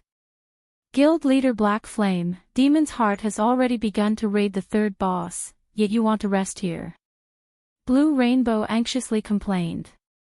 Although they were fatigued from their trip to Poison City, players would recover a significant fraction of their stamina and concentration when they leveled up. After that final boss, they had all leveled twice, so the team was in relatively good condition. They were more than capable of starting their raid in the Ancient God's Tower. Yet, Shifeng had told them to rest for now, almost as if he were afraid that Demon's Heart didn't have a strong enough lead. No. Your stamina and concentration might be fine, but the Secret Land's death energy is still corroding your bodies. The Ancient God's Tower also has powerful foreign energy. On the off chance that these energies cause too much damage before you clear the trial, all of your efforts will go to waste. It'd be better to rest here for a while, rather than take such a risk. You can use the time to drink the exotic legacy potions you've obtained, as well, Shifeng said, shaking his head. But the time, Shifeng's insistence did nothing to calm Blue Rainbow's worries. The future of their two guilds was at risk. If Demon's Heart's alliance captured the first floor before they could, their guilds wouldn't survive in the Dark World for long. I doubt there will be any issues if you take full advantage of that potion, Shifeng said, chuckling. Neither the dropped weapons and equipment nor the awarded legacy skill points were the team's greatest reward. Instead, it was the exotic legacy potions. When players normally slew Poison City's bosses, each boss only dropped 1 or 2 exotic legacy potions. Furthermore, those bosses only respawned after 3 days. Knowing this, it was easy to imagine how valuable the potions were. However, because the team had completed the inferior legendary quest, every member had been awarded one bottle. Although a single exotic legacy potion might not help someone fully unlock their mana body, in combination with the Freedom Hotel's astounding environment, it would help these players unlock a sizable percentage. That percentage alone would grant a massive boost to their combat power since it tremendously improved their skills and spells power. However, Shifeng's advice confused Blue Rainbow and Elder Gold. What did he mean by take full advantage? Of course, he had a point. While their consecutive leveling had cleansed them of a portion of the foreign energy, much still remained. If this energy and the energy within the tower corroded too much of their bodies halfway into the raid, they'd be doomed. Blue Rainbow and Elder Gold immediately stopped wasting time. They instructed all of their players to move to the reserve lounge, rest, and consume the exotic legacy potions. In total, the team rested for over an hour. Once they felt refreshed, Blue Rainbow and Elder Gold hurried toward the Dark World's Ancient Gods Tower with their respective guilds' main force members. By the time the group arrived, another 4 hours had passed. The Ancient Gods Tower had 7 floors and was over 1,000 meters tall. Players, whom the Dark World's various powers had stationed to guard the entrance, didn't try to stop the group when Blue Rainbow and Elder Gold arrived. They simply stepped aside and let the force enter the tower, notifying the team within of their arrival. Meanwhile, a 6-meter-tall, level 113 Mythic ranked or lay lifeless before Demon's Heart's team within an ancient city on the Ancient Gods Tower's first floor. Elder Heart, our scouts have located the 4th ancient city, a level 110, tier 3 Dark Ranger reported, approaching Furious Heart. In addition, our brothers at the entrance have informed me that Dark Rhapsody and Deity Society's members have entered the tower. They've finally decided to show up. The report surprised Furious Heart. How many people did they send? Are Zero Wings members with them? Their team had already defeated the first floor's 3rd boss and located the final boss. He found it surprising that the 2 guilds would bother to show up now. They must have brought powerful support with them and were confident of surpassing the Alliance team's progress. Just a little over 200. We didn't see any of Zero Wings members or the Outside Worlds players among their team, the Dark Ranger reported. Just a little over 200. Have those guilds lost their minds? For a moment, Furious Heart wondered if he had misheard the Tier 3 Dark Ranger. Demon's Heart's Alliance had sent over 1,000 Tier 3 experts just to increase their chances of raiding the Ancient Gods Tower. What could a measly 200-plus Tier 3 experts possibly accomplish? Read latest chapters at Wuxia World. EU, should we send our spies to find out more? The Dark Ranger asked. No need. To think they would dare enter the tower with so few players, do they think this is some kind of playground? Furious Heart said, shaking his head. Chuckling, he continued, let them struggle. They're only fools if they thought they could rely on Zero Wing. Once we finish our raid, we'll make them regret their decision. With that, Furious Heart commanded his team to head toward the final boss. He completely disregarded the matter involving Dark Rhapsody and Deity Society. In the meantime, Dark Rhapsody and Deity Society's main force members stopped before the doors to the Ancient Gods Tower's first floor. Alright, let's start the raid. Blue Rainbow exclaimed, glancing over the team. Chapter 2586, Surpassing Logic, Ancient Gods Tower unlocked Dark World, Ancient Gods Tower. A team of over 1,000 players fought the wandering barbaric ores as they advanced across a gravel wasteland, but due to the high number of the ores, the team's progress was quite slow.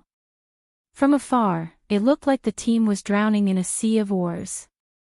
Aside from the area the players occupied, the barbaric ores covered every inch of the wasteland.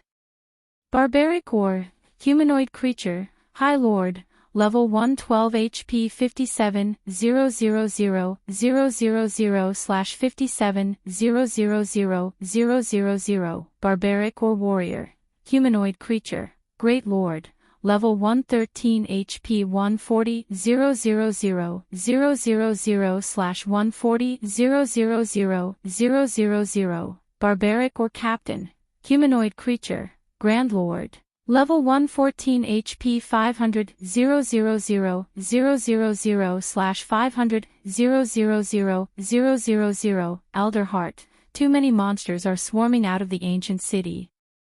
If we get any closer, I'm afraid we'll alert the ore guards on the city walls. One of the level 110, tier 3 shield warriors on the front lines called back. Although the first 3 cities had been difficult to raid, none had had this many monsters. The fourth ancient city was home to at least 100,000 ores. If their team hadn't been entirely comprised of tier 3 experts, these barbaric ores and barbaric ore warriors would have long since eliminated them. Why is this city so much harder? Furious Heart frowned, watching the barbaric ore captains on the city walls. Gritting his teeth, he commanded, "Everyone, change formation. Prioritize the ores here before we continue." While their team was more than capable of dealing with level 114 Grand Lords, there were more than 30 Grand Lords stationed on the walls. In the outside world, such a force could effortlessly demolish guild towns. There were simply too many ores and/or warriors for a team of their size to handle. With Furious Heart's command hanging in the air, the team moved out of their V formation into a block formation. The MTs and melee players held back the swarming ores, while the ranged players attacked from within the block's inner layer. Once everyone was in position, the team's magic class players began to chant long incantations. More than 100 gigantic magic arrays appeared above the ore force, blotting out the sky. 4 seconds later, the arrays had taken shape and rained fire, ice, and lightning down on the ores below. Boom! Boom! Boom! Deafening explosions echoed across the gravel wasteland. By the time the last large-scale destruction spell came to an end, the surrounding terrain had transformed. Easily over 4,000 barbaric ore and barbaric ore warrior corpses littered the deformed land. Nice!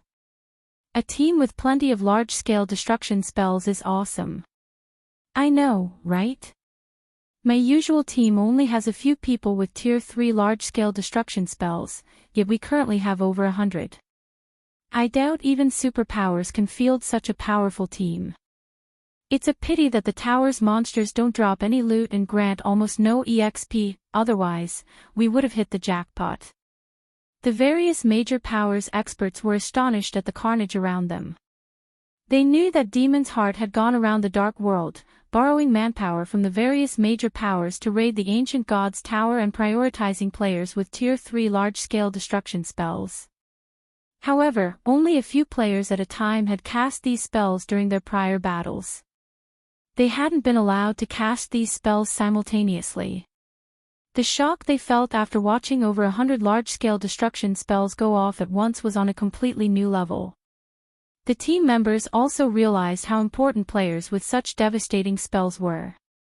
They had to admit that these magical class players were walking cannons in large-scale combat. I wonder what Dark Rhapsody and Deity Society's people are thinking. I can't believe they're trying to race us to the final boss with just 200+ players.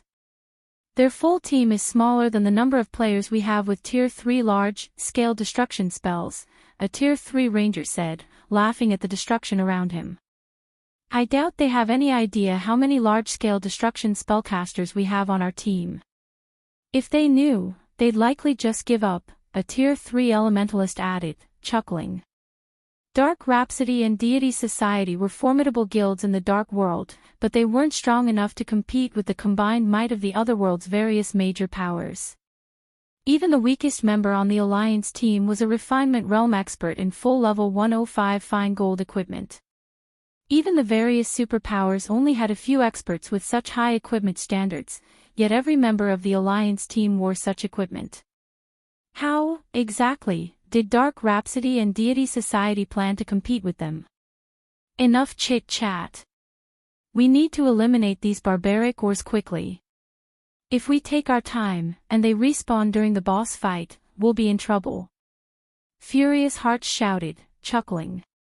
He hadn't been worried about the two guilds' attempt to raid the ancient god's tower since the very beginning. Not even Zero Wing could help them now. Not only did the Alliance team consist of peak combatants from the Dark World's various major powers, but it also had support from the main continent's various superpowers. Finally, after over a dozen hours of fighting, Furious Heart and his team had obliterated the barbaric or army on the gravel wasteland and in the ancient city. Now, only the final boss and a few guards remained.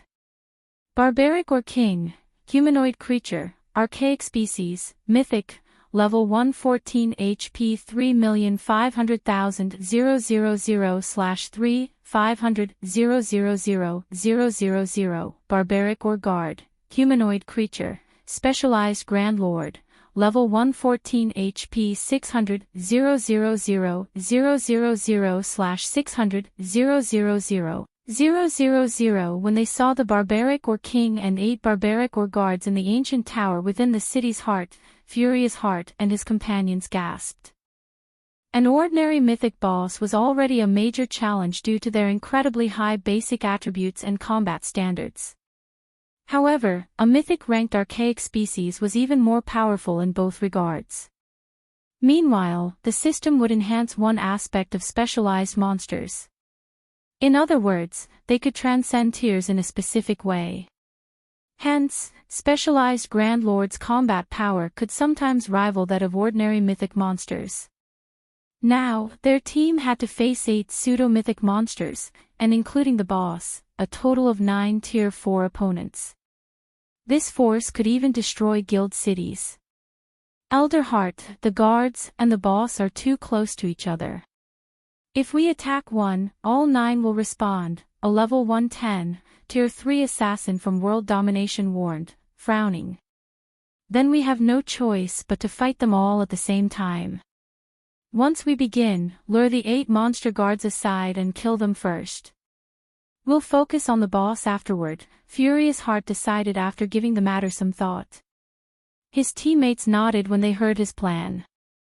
While quite a few mobs surrounded the boss, they had over 1,000 players and could easily afford to split up their combat power to distract the boss, while the rest finished off the guards, who had significantly less HP.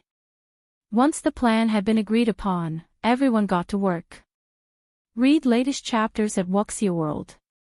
EU. Just as the team's MTs were about to split up and lure the boss and its 8 guards, however, they all heard the sound of a series of system notifications. Ancient Gods Tower Region System Announcement: a team has successfully completed the trial of the Ancient Gods Tower's first floor. The teleportation arrays on the first floor have now been unlocked. Ancient Gods Tower Region System Announcement: a team has successfully completed the trial of the Ancient Gods Tower's first floor. All players on the first floor will be automatically teleported to the first floor's inner sanctum in 3 minutes. Please make the necessary preparations. How is this possible?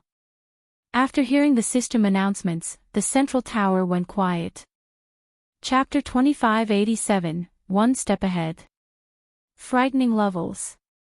We haven't even started on the boss, yet the trial's been cleared. Did another team get ahead of us? Did some power send a team into the tower in secret before we got here? Impossible. No one can field a team powerful enough to clear the tower without anyone noticing. No one on the Alliance team could believe their ears when they heard the system announcement. At the same time, they all wondered which team had just conquered the Ancient Gods Tower's first floor. But even after racking their brains for a long moment, they couldn't think of anyone who could pull it off. They had first-hand experience with the first floor trial, so they knew just how challenging it was. Not only would a team need at least 1,000 Tier 3 Refinement Realm experts, but they'd also have to be fully armed with top-tier equipment. Their Alliance team had even been forced to borrow their top-tier weapons and equipment from the main continent's various superpowers. Procuring enough of these items was simply impossible for the Dark World's various major powers. Could it be Dark Rhapsody and Deity Society's team, Elder Heart, the level 110, Tier 3 assassin from World Domination wondered? Impossible. Furious Heart's reply was instinctive. They only entered the tower less than half a day ago. With just 200+ players, they won't even be able to handle the outer area's monsters, much less the monsters within the 4 ancient cities. I guess you're right. Even with top-tier equipment, they'd need a lot of time to figure out the boss's patterns and weaknesses. They'll be lucky to raid the first boss so quickly, not to mention all 4, the assassin said. He silently scolded himself for being stupid enough to think Dark Rhapsody and Deity Society could be responsible for capturing the first 4. Since they couldn't do it, who just did? Everyone in the Dark World knew that Dark Rhapsody, Deity Society, and World Domination were the 3 strongest guilds in their otherworld, and no other guild could compare. Hence, he found it hard to imagine that some hidden power, capable of accomplishing such a feat, existed. I don't know who foiled our plans, but it's fine as long as it wasn't Dark Rhapsody or Deity Society, Furious Heart commented after taking a moment to calm his rage. We'll figure out who they are when they system teleports us to the inner sanctum. The appearance of a third faction certainly surprised Furious Heart, but it wasn't something to make a fuss over. Plenty of major corporations had invested in God's domain, and there were bound to be some who secretly developed their powers, waiting for an opportunity to shine. That was, after all, Demon's Heart's situation. This wasn't the worst possible outcome. With how much influence Demon's Heart and the various superpowers possessed, they weren't afraid that this third faction wouldn't cooperate. Rather, allying with them would be the wisest move this faction could make. The other powers members nodded in agreement. Their team represented the majority of the Dark World's major powers. Refusing to cooperate would be tantamount to suicide. The Ancient Gods Tower wasn't the only way out of the Dark World, and players could contest for its ruling rights once a month. The easiest way to determine the tower's new owner once that month was up was to host a battle between players, not a simple contest of who could raid the tower the fastest. Shortly after Furious Heart fell silent, a teleportation array appeared under everyone's feet, sending all of them to the tower's inner sanctum. Ancient Gods Tower, first floor Central Hall. A flash of white light filled the Central Hall's plaza as all players on the first floor teleported in. The first floor's Central Hall was roughly the size of 3 sports stadiums. Aside from the stone golems that maintained security, the hall contained a large number of hotels, restaurants, and shops. This place could easily accommodate 100,000 players. Quick! Find those people. Furious Heart commanded as soon as he arrived. Although getting a clear view of the plaza with a glance was possible, they couldn't do anything to stop the third faction's members from fleeing. Players weren't allowed to fight within the Ancient Gods Tower's inner sanctum, and players could freely use return scrolls in this area.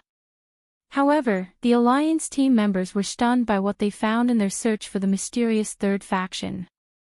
Aside from Dark Rhapsody and Deity Society's 200+ members and themselves, the plaza was empty. Where are they? Furious Heart also looked around, confused. Have they already escaped? No. Impossible. Everyone teleported at the same time. Even if they used return scrolls the moment they arrived, we should have still seen them. While Furious Heart and his team frantically searched for this third faction, 2 figures approached them.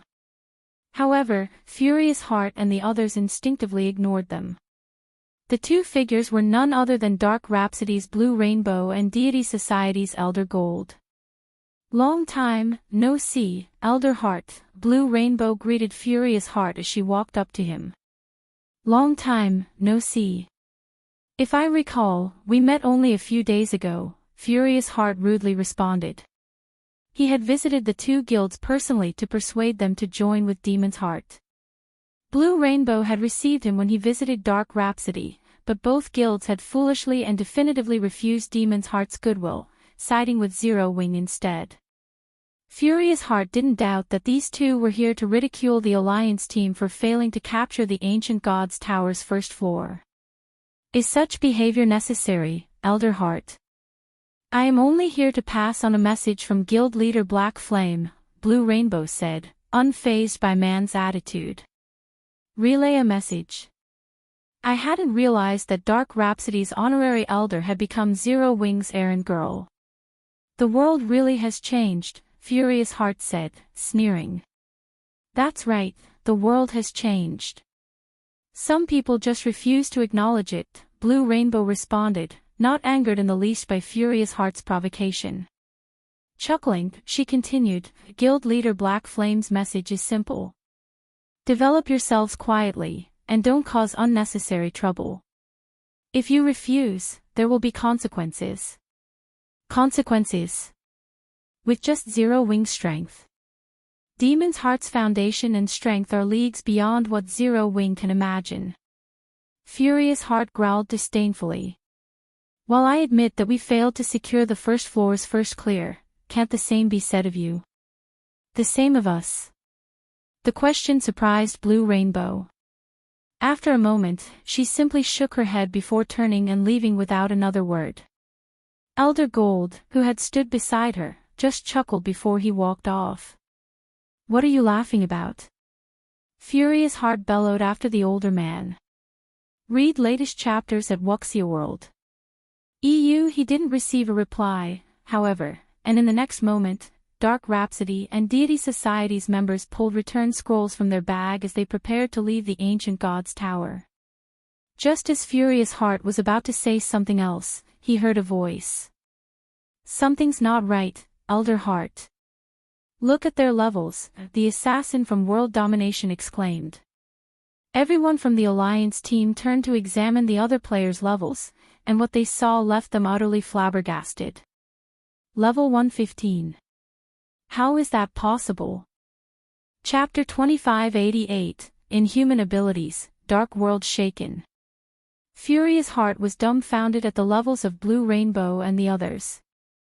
Even the peak experts of God's domain had only reached level 110 and were still a far cry from level 111. Nevertheless, the majority of Dark Rhapsody's and Deity Society's members present here were at level 115 already, with even the lowest level player among them at level 114. How are their levels so high? What did Zero Wing do? Furious Heart's eyes were wide with astonishment as he gaped at Blue Rainbow and Elder Gold. Furious Heart had personally met Blue Rainbow and Elder Gold just a few days ago. Back then, both of them were only at level 109. Now, in less than a week, they had actually leveled up 6 times and reached level 115. The only explanation Furious Heart could think of for this situation was the expedition Dark Rhapsody's and Deity Society's main force members had gone on with Zero Wing. However, no matter how he cudgeled his brains, he simply couldn't figure out how Zero Wing could fast-track the 2 guilds' main force members leveling that much. Past level 100, leveling up became incredibly difficult. Even Tier 3 experts would need 2 or 3 consecutive days of relentless grinding to level up once. However, the 2 guilds' main force members had disappeared for just a little more than 3 days, yet every one of them had gained around 5 or 6 levels, which meant they leveled up nearly twice a day.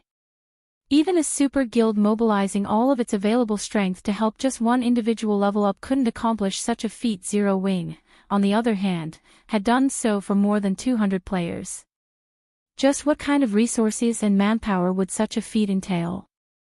Elder Heart, look at their equipment, the Tier 3 assassin from World Domination said, pointing at the gear of Dark Rhapsody's and Deity Society's members.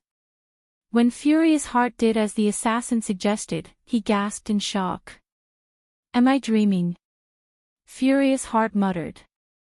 Previously, his attention had been fully occupied with searching for the supposed third faction that had captured the ancient god's tower, hence, he had instinctively ignored the members of Dark Rhapsody and Deity Society. However, after scrutinizing the 2 guilds' members, he noticed that the majority of them wore secret silver equipment mixed in with some fine gold and dark gold equipment. In terms of rank, the 2 guilds' members' equipment couldn't even compete against that of the Alliance team members, who were fully geared in fine gold equipment. However, Furious Heart still felt an incredibly powerful pressure coming from the 2 guilds' members. Logically, this shouldn't be possible even with a 5-level disparity. The only explanation Furious Heart could think of for this situation was that the two guilds members boasted level 115 plus weapons and equipment. In terms of basic attributes, level 110 secret silver equipment was roughly equal with level 105 fine gold equipment. Meanwhile, although players would gain some basic attributes from leveling up 5 times, the increase wouldn't rest carrot in a huge gap in basic attributes. At the very least, there needed to be a 1-rank difference for such a disparity to exist.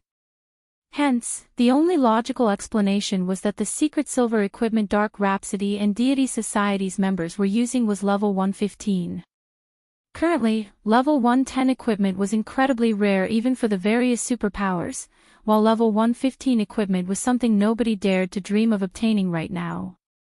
After all, obtaining level 115 equipment required killing level 115 plus monsters. And generally, only monsters at the Great Lord rank or above had a chance of dropping secret silver equipment. Meanwhile, all 200+ members of Dark Rhapsody and Deity Society's team were fully geared in level 115 secret silver equipment or better. This was simply ridiculous. Guild leader, it seems we really made the wrong choice. The level 110 assassin from World Domination could not help a bitter smile as he gazed at Blue Rainbow and the others. A third faction capturing the Ancient God's Tower? That was merely their arbitrary wish. In reality, the ones responsible for capturing the Ancient God's Tower were none other than the joint team of Dark Rhapsody and Deity Society. However, the only reason why the two guilds succeeded was Zero Wing's help. Meanwhile, just because of Zero Wing's help, Dark Rhapsody and Deity Society had gone from being inferior to World Domination to surpassing World Domination by a large margin. In fact, Dark Rhapsody and Deity Society were now at a level where World Domination could only look up to them in awe. With the two guilds having captured the Ancient God's Tower, it was already obvious that they would experience tremendous development in the Dark World. In the future, the two guilds would definitely become the rulers of the Dark World. Meanwhile, after their conquest of the Ancient God's Tower, Blue Rainbow and Elder Gold did not place any more attention on the tower, making their way back to their respective headquarters to rest instead. After all, they didn't need to manage the tower. Currently, the only option the Dark World's various powers and players had to leave the Dark World was the teleportation gate connected to Cold Spring Forest. As for using the Ancient God's Tower's teleportation arrays, that would simply be a waste of time and resources. After all, they would first have to transit through another otherworld to get to the main continent. Shortly after Blue Rainbow and the others left the Central Hall, news of Dark Rhapsody and Deity Society capturing the Ancient God's Tower also started spreading like wildfire across the entire Dark World. For a time, the Dark World was in an uproar. How is this possible? Didn't they say that Demon's Heart allied with the various major powers to raid the Ancient God's Tower? Those two guilds are that strong now. Dark Rhapsody and Deity Society actually took control of the Ancient God's Tower. With this, it seems that everyone in the Dark World will have to listen to those two guilds. Seeing as not many people are joining those two guilds now, let's use this opportunity to join them quickly, while we can still do so easily. At the news of Dark Rhapsody and Deity Society's achievement, some players celebrated while others felt disappointed. Nobody had ever entertained the thought of such an outcome. The alliance that Demon's Heart formed with the Dark World's various major powers had actually suffered defeat. This outcome solidified Dark Rhapsody and Deity Society's position as the top two guilds of the Dark World. Now, the dissatisfaction of the Dark World's many players no longer mattered. Nobody would be able to stop the two guilds' development, trying to do so would simply be suicide. After all, the two guilds could easily prevent their enemies from ever setting foot outside the Dark World. While players could grind and level up inside the Dark World, it was sorely lacking in level 100+ resources. Players restricted to grinding in the Dark World would experience extremely slow leveling speeds. If this situation continued over a long period, the gap between the two guilds' members and those barred from leaving the Dark World would only widen. Meanwhile, among the Dark Worlds players, the ones most surprised by this outcome would have to be the members of Dark Rhapsody and Deity Society, especially the upper echelons and guild leaders of the two guilds. However, what truly surprised the upper echelons and guild leaders of the two guilds wasn't the successful capture of the Ancient Gods Tower's first floor but the levels and equipment of Blue Rainbow, Elder Gold, and the others. With such levels and equipment, no power would be capable of contending against their two guilds even on the main continent, much less in the Dark World. However, only Blue Rainbow, Elder Gold, and the members of the two guilds' main forces knew that, in reality, their greatest gains from partnering with Zero Wing weren't these things but the exotic legacy potions they obtained. Due to the exotic legacy potion and the Freedom Hotel's effects, every member of their team had successfully unlocked 40% of their mana body's potential on average. As for Blue Rainbow and Elder Gold, the two of them had even managed to release 60%, only 40% away from fully unlocking their mana bodies. Cold Spring Forest, Stone Forest City, Freedom Hotel, Guild Leader, this is terrible. Now, not only have Dark Rhapsody and Deity Society taken control of the Ancient Gods Tower, but their main force members are also far ahead than ours in both levels and equipment. At this rate, I'm afraid, a level 110, Tier 3 assassin from World Domination said worriedly to Dawn Dominance, who was currently resting inside the Freedom Hotel, through a video chat. It seems I really underestimated Zero Wing. I never thought that it would possess such capabilities. Those two guilds sure have found themselves a powerful backer this time, Dawn Dominance remarked, his mood indescribably calm despite having read his subordinate's report regarding Dark Rhapsody and Deity Society's achievements. His reaction made it seem as if this matter was completely unrelated to him. In fact, a faint smile even graced his face right now. Guild Leader. The Tier 3 assassin was confused when he saw Dawn Dominance's reaction. I admit that Zero Wing is very powerful. However, Zero Wing's era will end very soon, Dawn Dominance said, chuckling. Guild Leader, do you have some method to deal with Zero Wing and the two other guilds? The assassin asked, curious. Zero Wing, Dark Rhapsody, and Deity Society currently controlled all the exits from the Dark World. The daily growth of the three guilds was no laughing matter. He found it truly hard to imagine that World Domination had some way to oppose Zero Wing. Take a look at this, Dawn Dominance said, his smile widening as he took out a dark gray crystal ball and displayed it through the video chat. As soon as Dawn Dominance took out the crystal ball, the space around it started darkening, the corrupted space giving off an indescribably strange feeling. In fact, even space itself started cracking, due to the evil energy the crystal ball released. What dense energy! It can practically rival the energy in 7 Luminaries crystals, the assassin exclaimed in shock. I need you to do something for me. Take this crystal and harvest the lives of the Dark Worlds players. Harvest as many as you can. Once this crystal has collected enough energy, it'll be the end of Zero Wing and those two other guilds. Dawn Dominance said. Understood. I'll get it done right away.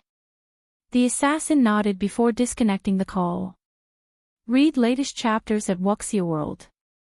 EU. In the meantime, when the main continent's various superpowers found out that Dark Rhapsody and Deity Society had taken control of the Ancient Gods Tower, they could not help feeling surprised at Zero Wing's capabilities. As for Sherfong, after resting sufficiently, he returned to Star Moon Kingdom's White River City. White River City, Adventurers Association, 2nd floor VIP reception room, Lord Bronze Legatee, how may I be of service? Senior Administrator Lorraine asked, smiling as she entered the room. I wish to transfer the Lost Town under my name to the Ten Saints Empire's Demon Wolf Mountain Range. May I know if that is possible? Sherfong asked her. The loot from raiding Poison City included not only excellent equipment and materials but also a town transfer order for level 100+ maps. Now that Stone Forest City had already taken root in Cold Spring Forest, it should not be moved casually. However, to ensure that he could travel between the two main continents consistently, he needed to establish a stronghold in the Demon Wolf Mountain range as well. Moreover, this stronghold had to remain a secret. After giving the matter some thought, he felt that the Lost Town was the best option. Chapter 2589, Medium Teleportation Point. The Lost Town served as Zero Wing's secret stronghold for nurturing talents. Even now, very few guild members knew of its existence. Generally, only core members with great potential had the qualifications to set foot into the town. Moreover, these core experts needed to undergo multiple inspections before receiving the approval to enter the Lost Town. After all, the extraordinary tower's function was simply crucial. Now that Surpassing wished to establish a stable teleportation point inside the Demon Wolf Mountain range, the Lost Town was his best option. Firstly, the teleportation point linking the two main continents could not be disclosed to too many people. Hence, the stronghold established in the Demon Wolf Mountain range should have as few players operating within it as possible.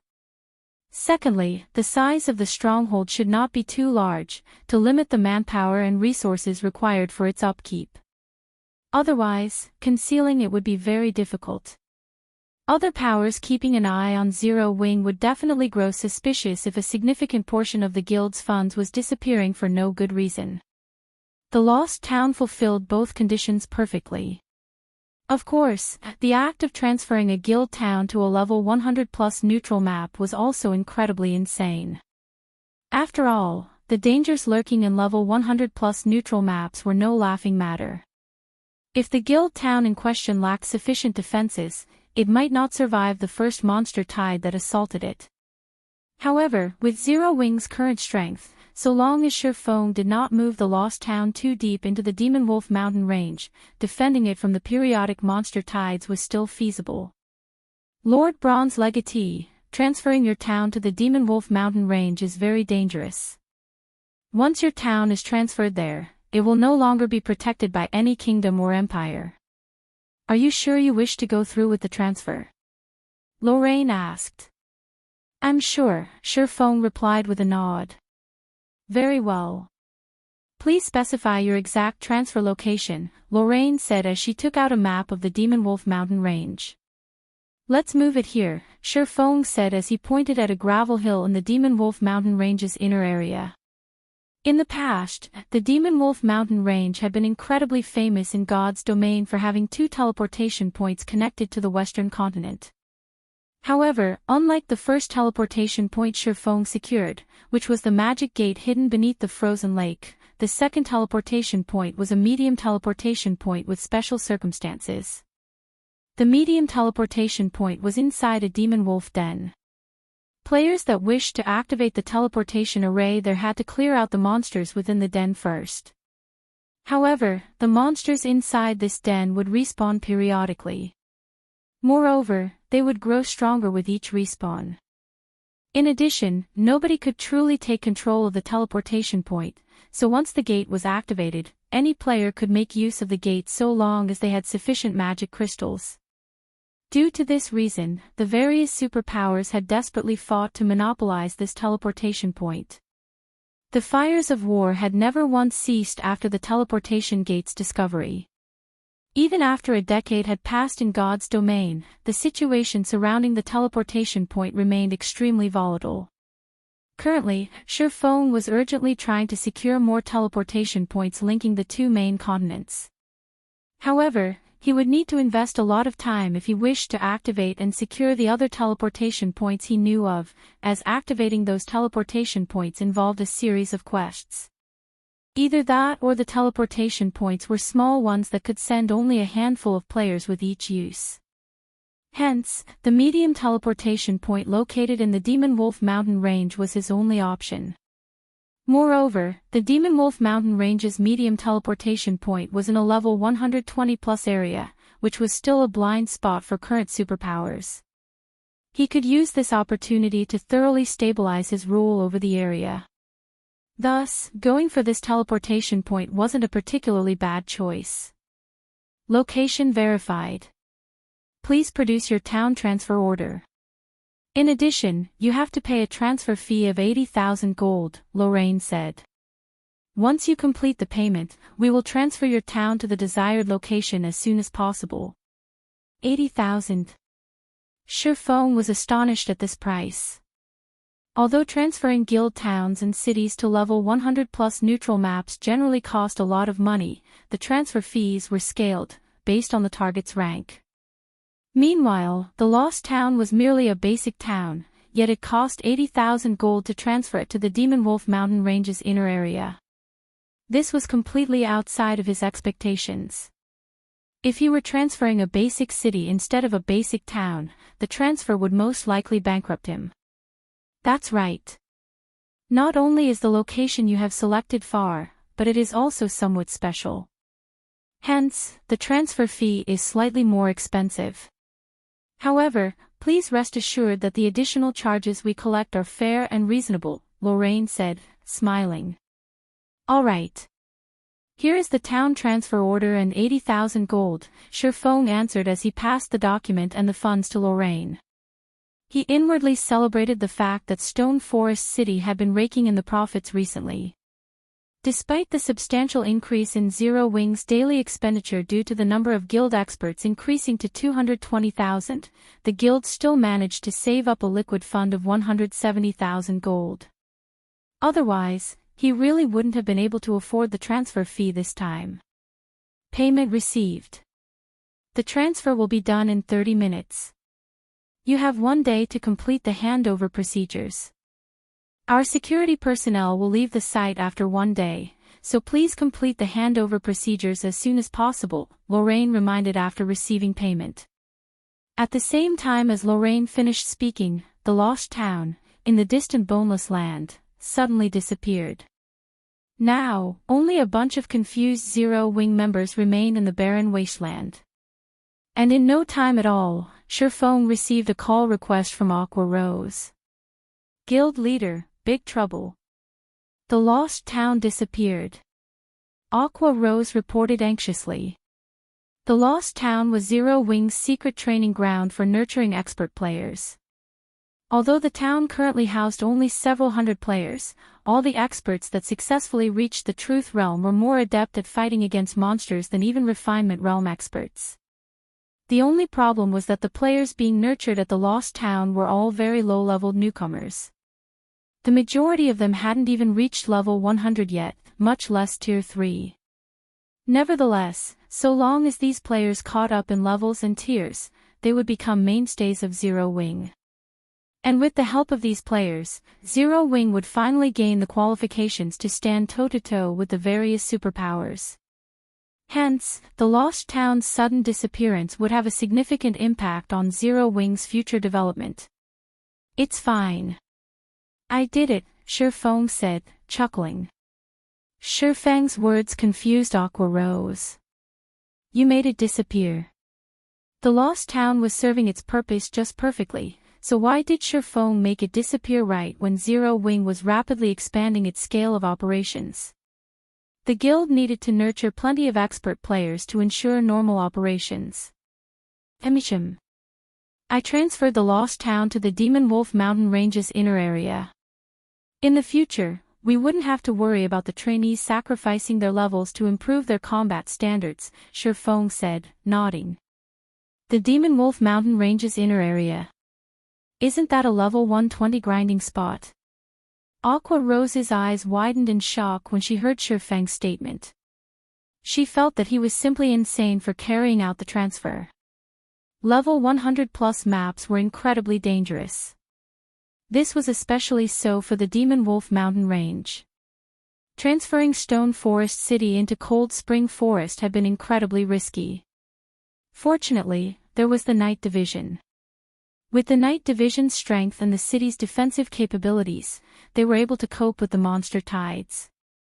In fact, the Night Division even took the initiative to wipe out any approaching monster tides. The Lost Town, on the other hand, was only a basic town. Its defensive capabilities were pitifully weak. Even though Zero Wing had strengthened the town repeatedly and constructed plenty of defense turrets and arrow towers as well as a defensive wall, the Lost Town was still a basic town. Without the protection of an NPC kingdom or empire, it would face destruction very quickly. Relax. It should be able to hold against the monster tides, Shifeng said, understanding Aqua Rose's concern. But that's a level 120 neutral map. Despite Shifeng's reassurance, Aqua Rose still could not help worrying. After all, the Lost Town did not have the protection of a night division. Right, how is the collection of the disabled guards coming along? Shifeng asked, changing the topic.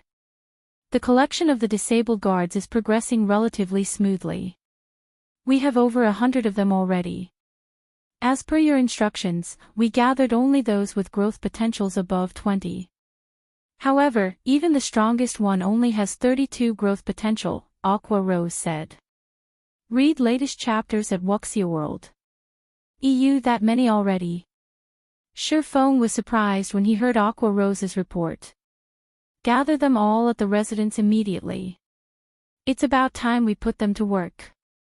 Previously, although he had strengthened plenty of personal guards using the ancient gods' literature fragment, they were still far from sufficient for Zero Wing's needs. However, collecting the soul essences necessary for soul strengthening was not an easy task. Moreover, NPCs with high growth potential were incredibly rare. Since locating the last batch of NPCs until now, Zero Wing had barely found any NPCs with high growth potential. This could also be said to be the literature fragment's limitation. However, the Tree of Life's Water of Life was different.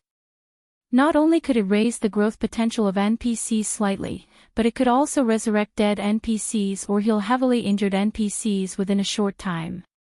The Water of Life was mana from heaven for NPCs that had their growth potential drastically reduced due to heavy injuries. After Shifeng finished speaking, he took out a guild transfer scroll and immediately teleported back to Stone Forest City. Chapter 2590, Water of Life's Effects. Stone Forest City, Zero Wing's residence. Inside the residence's large conference room, over 100 NPCs exuding despondent and listless auras currently stood in line. These NPCs were either crippled or civilians with extremely weak life auras. As for clothing, they wore either battered armor or tattered linen clothes. And even the highest leveled person among them was just a little over level 50, with the lowest leveled person being level 20. Due to the presence of these NPCs, the gorgeous conference room looked more like a refugee camp. Guild leader, everyone's here, Aqua Rose reported as she approached Shifeng. Do you really plan on using the precious Water of Life on these people? At this point, she had already found out about the Tree of Life planted in the Freedom Hotel's top-floor courtyard because, during Shifeng's absence, 3 other people were tasked with ensuring the courtyard's normal operation. She was one of those people. Back when she first saw the fragmented divine artifact-ranked Tree of Life, her mind had frozen in shock. She had never dreamed that the guild she belonged to was so amazing. Currently, the various superpowers of God's domain didn't even possess legendary items yet, let alone fragmented divine artifacts. Zero Wing, however, had a fragmented divine artifact. Moreover, the Tree of Life could even produce 17 drops of Water of Life daily. The Water of Life was an incredibly precious item that was obtainable only by luck in God's domain. After all, the Water of Life could be used to resurrect dead NPCs. For the various powers who were extremely worried about their personal guards dying, the Water of Life was an absolute treasure. After all, personal guards were far more powerful than players, capable of feats that were beyond current players' capabilities. Only, obtaining a few drops of Water of Life was an incredibly difficult task even for the superpowers. As a result, the superpowers did not dare to casually field their personal guards on risky operations. Zero Wing, however, produced 17 drops of Water of Life each day.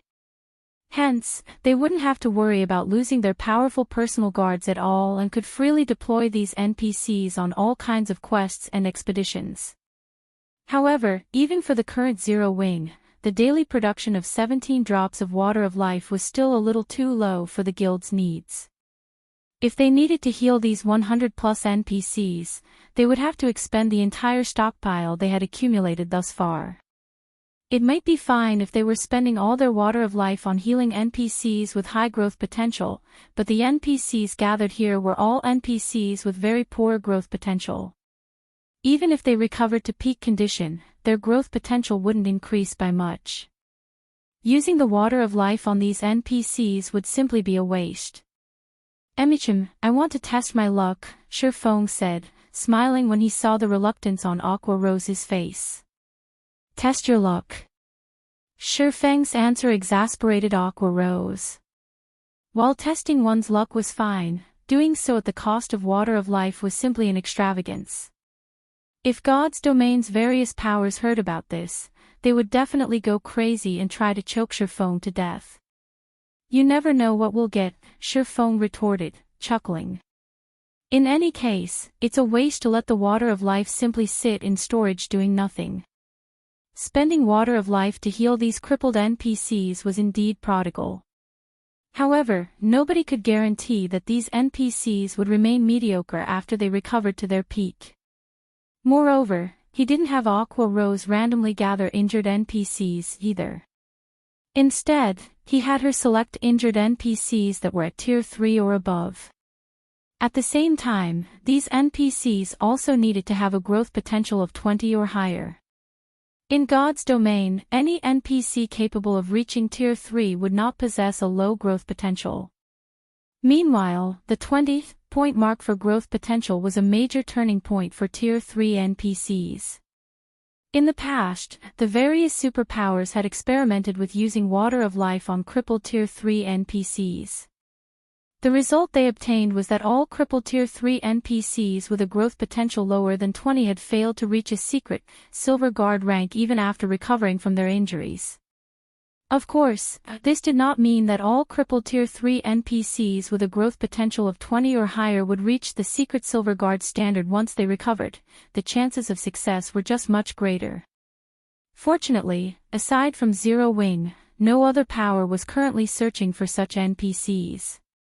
As a result, Zero Wing managed to locate quite a number of these NPCs. And with the growth potentials of the gathered NPCs, the odds of there being excellent NPC guards among them were quite high. In fact, so long as 2 or 3 fine gold guards emerged among these 100+ NPCs, Zero Wing would have hit the jackpot. After all, NPCs capable of reaching the Dark Gold Guard standard were incredibly rare in God's domain.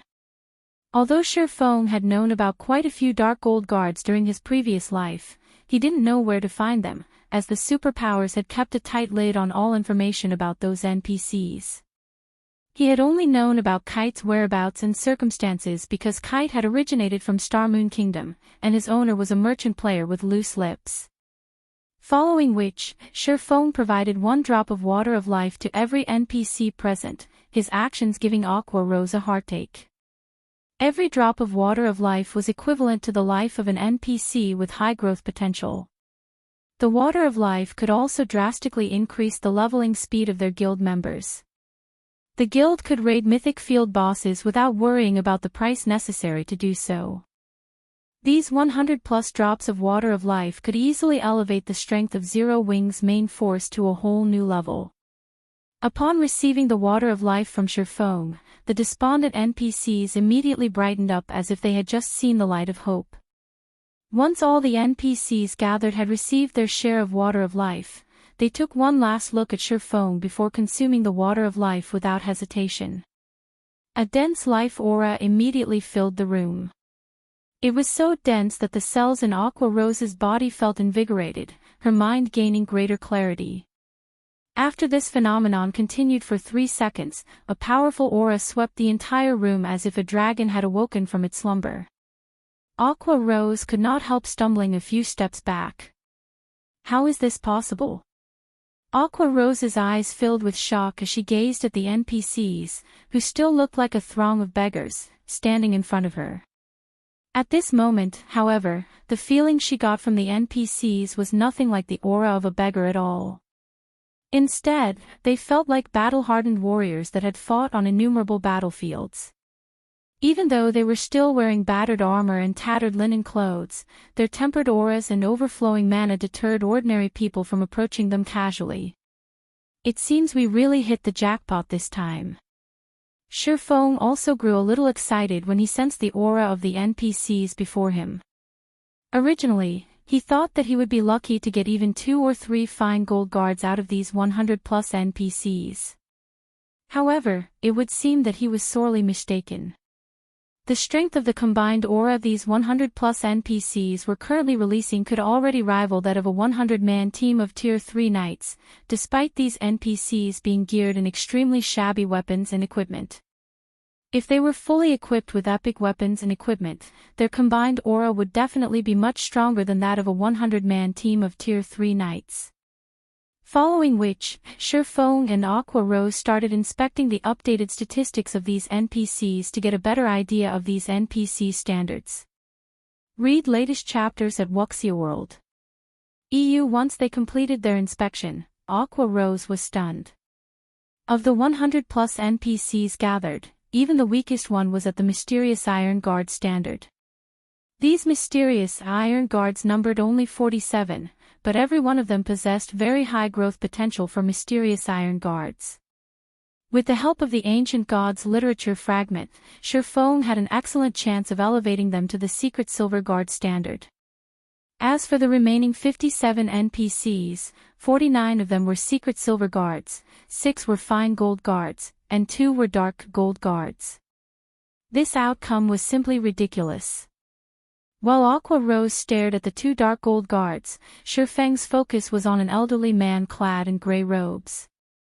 Despite this elderly man's growth potential being only at the secret Silver Guard standard, Surpassing's eyes glowed with astonishment as he gazed at him. A Tier 4 Great Wizard. Chapter 2591, Zero Wing's new resident. Surpassing could not believe his eyes as he gazed at the elderly man in grey before him. Tier 4. This was a bona fide powerhouse, an individual that stood at the apex of God's domain. Noticing Surpassing's shock, Uproar's attention drifted to the Tier 4 Great Wizard. At first, she had been surprised, but disappointment quickly followed. She had just noticed the elderly man's growth potential. What a pity, Uproar said, sighing. Tier 4 is amazing, but his secret silver-ranked growth potential will hold him back. Normally, bronze and mysterious iron guards hit their limit at Tier 3. While secret silver guards were stronger than bronze and mysterious iron rank, they would hit a wall at Tier 4, with minuscule chances of making it to Tier 5. More of God's domain's players hit Tier 3 every day, and it wouldn't be long before the various superpowers peak experts began to challenge their Tier 4 promotion quests. Once they completed those quests, Tier 4 NPCs' power would become quite limited, especially that of Tier 4 Secret Silver Guards. A Tier 4 Secret Silver Guard's combat power was only on par with a Tier 4 peak expert in full, top-tier equipment. They might be strong, but they weren't invincible. A pity. Surpassing shook his head and laughed, but he didn't bother to say more.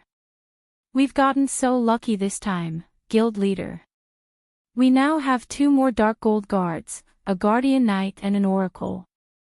If your 2 guards participate, you could form a well-rounded raid party to take down high-ranked field bosses, Uproar delightedly reported. Surpassing was one of White River City's counts, so he had the authority to recruit 4 personal guards. If he accepted these new Dark Gold Guards, he could use his 4 guard slots to their maximum efficiency. Dark Gold Guards were incredibly rare. Most, if not all, superpowers didn't even have one. I'll pass on these 2 Dark Gold Guards. You and Snow will each nurture one. Both of you are counts, too, so you should have some extra slots, Surpassing said, shaking his head. I'll take this grey-clad elder. Dark Gold Guards were extremely useful, especially when players wouldn't have to worry about dying. Forming a standard, 4-man raiding party with only Dark Gold or better guards would be a dream. However, he almost always operated alone. Rather than take the 2 Dark Gold Guards for himself, Gentle Snow and Uproar could make better use of them. The 2 women frequently led grinding teams in dungeon raids. A Dark Gold Guard would greatly enhance their respective team's strength. But, guild leader, that elder is only a secret silver guard. Shifeng's decision surprised Aqua Rose. Shifeng was Zero Wing's guild leader, role model, and face. Even if he didn't want the 2 dark gold guards, he should, at least, take a fine gold guard. Picking a secret silver guard, even a tier 4 great wizard, would make him a laughingstock. A secret silver guard is quite powerful, Shifeng said, chuckling. He is also a tier 4 great wizard. He could serve as a magistrate in a major city in any kingdom or empire. He is a true powerhouse in God's domain. Aqua Rose only saw secret silver guards as worthless due to the fact that Zero Wing had more than 30 fine gold guards, but even the various superpowers wouldn't have more than 2 or 3 fine gold guards at this stage of the game. Some had even fewer than that. Normally, the various superpowers treated secret silver guards like their own children, not to mention a guard that had already reached tier 4. It should be known that secret silver guards only had a chance of reaching tier 4, their success wasn't guaranteed. Tier 4 wasn't just a major turning point for players, but for NPCs, as well. Reaching tier 4 was an incredible feat for all in God's domain. Not even fine gold guards were guaranteed to reach tier 4. They merely had a higher chance. Based on past players' collected statistics, fine gold guards only had a 30% chance of completing their tier 4 promotion quest. Dark gold guards' chances were roughly around 40%. Of course, even if a personal guard failed their tier 4 promotion quest, they could challenge it again. Players would only have to invest more resources to boost their strength. However, challenging the tier 4 promotion quests was a time-consuming process for both players and NPCs. Personal guards would have to wait a full month before they could challenge the quest after failing it. Hence, it was easy to imagine how much time it would take to nurture a tier 4 NPC. As for recruiting a tier 4 NPC as one's personal guard, that was simply unheard of. Shifeng hadn't heard of a single player recruiting a tier 4 NPC. At best, some had recruited tier 3 NPCs. If he revealed this elderly man's information, the various superpowers would likely die with envy. While the grey-clothed wizard's growth potential was somewhat lacking compared to dark gold guards, Shifeng wasn't concerned. He had plenty of items that could raise an NPC's growth potential, and this old man's was on the high end for secret silver guards. With a little effort, upgrading him to fine gold rank was entirely possible. Following which, Shifeng recruited the elderly man as one of his personal guards.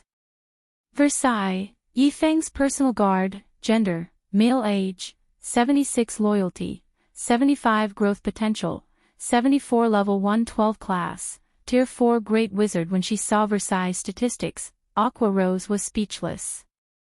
After recovering, the other tier 3 NPCs had climbed to, on average, level 120. The dark gold ranked guardian knight she had recruited was even level 121, yet Versailles was only 112. Versailles hadn't even reached the level required to challenge the tier 4 promotion quest. He was also a much lower level than mainstream personal guards. It's almost time. The Lost Town's transfer should be complete by now. Gather the main force members immediately, as well as all of the potential newcomers and core members, who have signed our confidentiality contract. From now on, the Lost Town will be our developmental headquarters, Shifeng said as he glanced at the time. Is that all, guild leader? What about the Lost Town security? Aqua Rose asked worriedly. The Demon Wolf Mountain Range was a far more dangerous place than Cold Spring Forest, so defending a stronghold there would be a much greater challenge. Moreover, the Lost Town wasn't a basic city, only a basic town. Yet, Shifeng only wanted to station the guild's contracted recruits and core members. Even with the guild's main force, the town would only have around 5,000 players. It was far more than what they had stationed in the Lost Town before this, but the town had only occupied a pre-level 100 neutral map. The small number of high-level NPCs and players had been more than enough to deal with the occasional monster tide. However, they wouldn't have a level advantage in the Demon Wolf Mountain Range. Normally, security might have been a problem with so few members, but we have time now, Surfong consoled his companion as he gestured to Versailles. With him there, we won't have to worry about security. But, he's only level 112 and a secret silver guard, Aqua Rose argued. Relax. He'll be more than enough, Surfong said, not bothering to explain. Definitively, he continued, just relay the message. Alright, then. I'll go notify them, Aqua Rose despondently agreed, leaving to notify the guild members Surfong had requested. Since he was so confident, insisting would be inappropriate.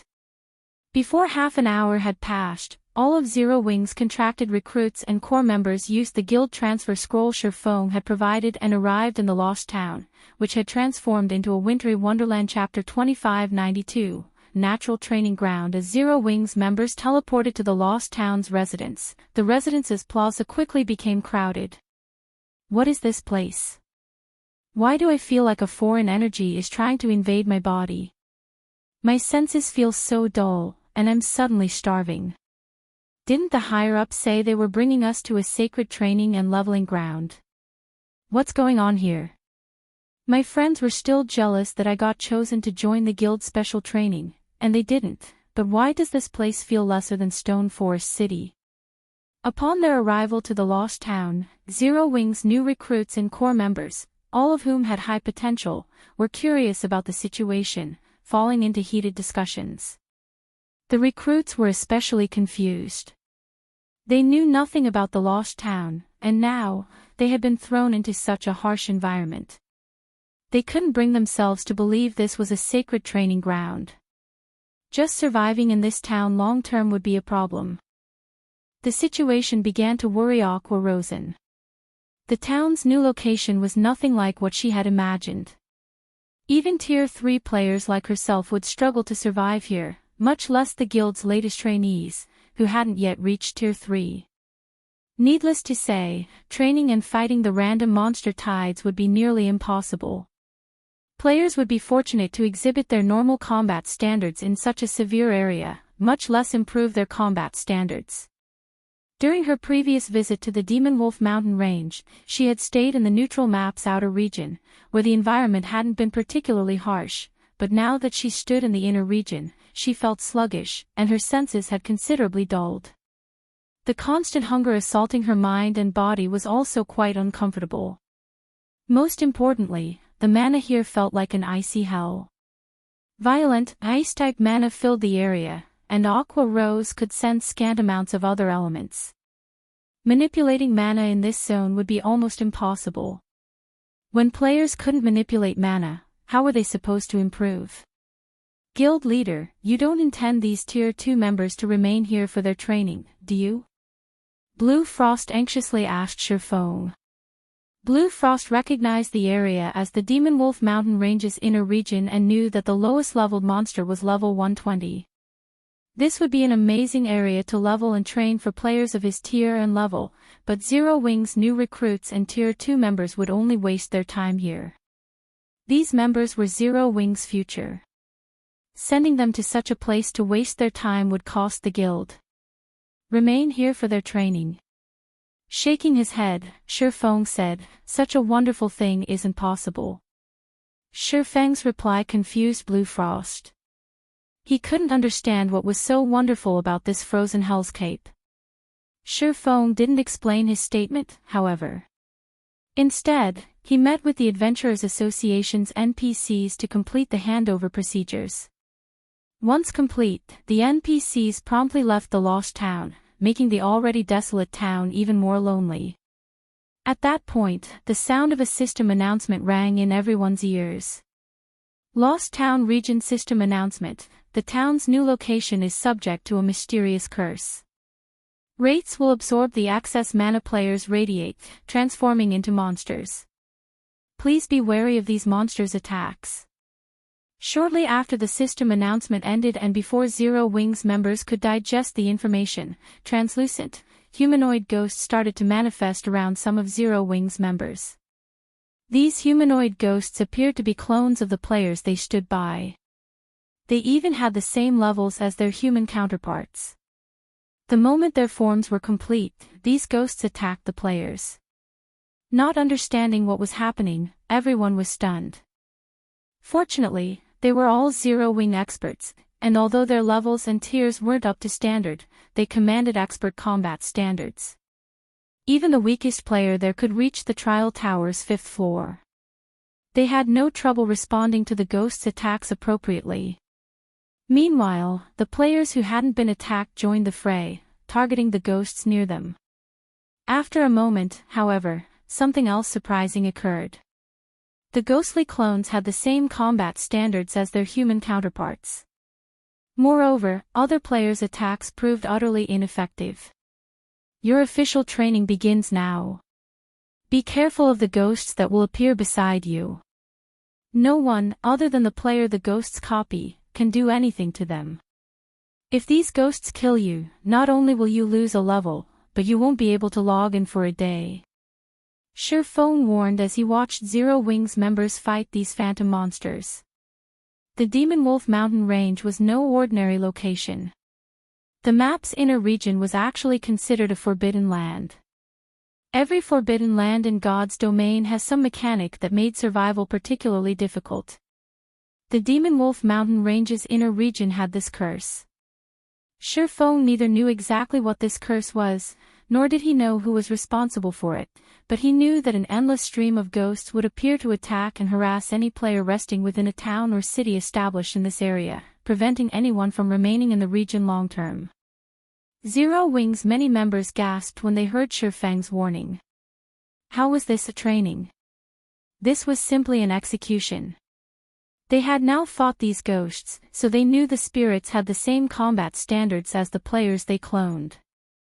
Unlike players, however, the ghosts weren't affected by the harsh environment. Hence, the monsters commanded their players' peak combat power. In other words, the ghosts were stronger than the clone players. To make matters worse, they would lose a full level and be banned from the game for a full day if they died. Just how were they supposed to catch up with mainstream experts in this situation? While many of his guildmates complained to themselves, Blue Frost, who was engaged in a bitter battle with his ghost, realized something, and excitement flashed in his eyes. Players were at a disadvantage against these ghosts, and they couldn't even manipulate the ambient mana due to its violent, biased nature. The only option they had left was to find a way to manipulate and use the mana within them to defeat the phantom clones. Since these ghosts mimicked both the player's behavior and combat standards, players could also predict their opponent's moves in certain situations. With this thought in mind, Blue Frost found his ghost counterpart much easier to fight. He also discovered many of his own flaws, killing 2 birds with 1 stone. Unfortunately, these fights wouldn't benefit Tier 2 players as much as it did Tier 3 players like himself. However, Tier 2 players could still use their skills and spells in this harsh environment, where Tier 3 players struggled. As long as Tier 2 players steadily trained their combat standards and skill and spell completion rates, they were more than capable of defeating their ghosts. Not only weren't these ghosts the problem they had all assumed, but they were also the perfect training partners for experts like them. Only, this kind of training was a little too risky. It wasn't long before the rest of Zero Wings members realized the same, and many stopped complaining, fully immersing themselves in battle. Guild leader, this place is amazing.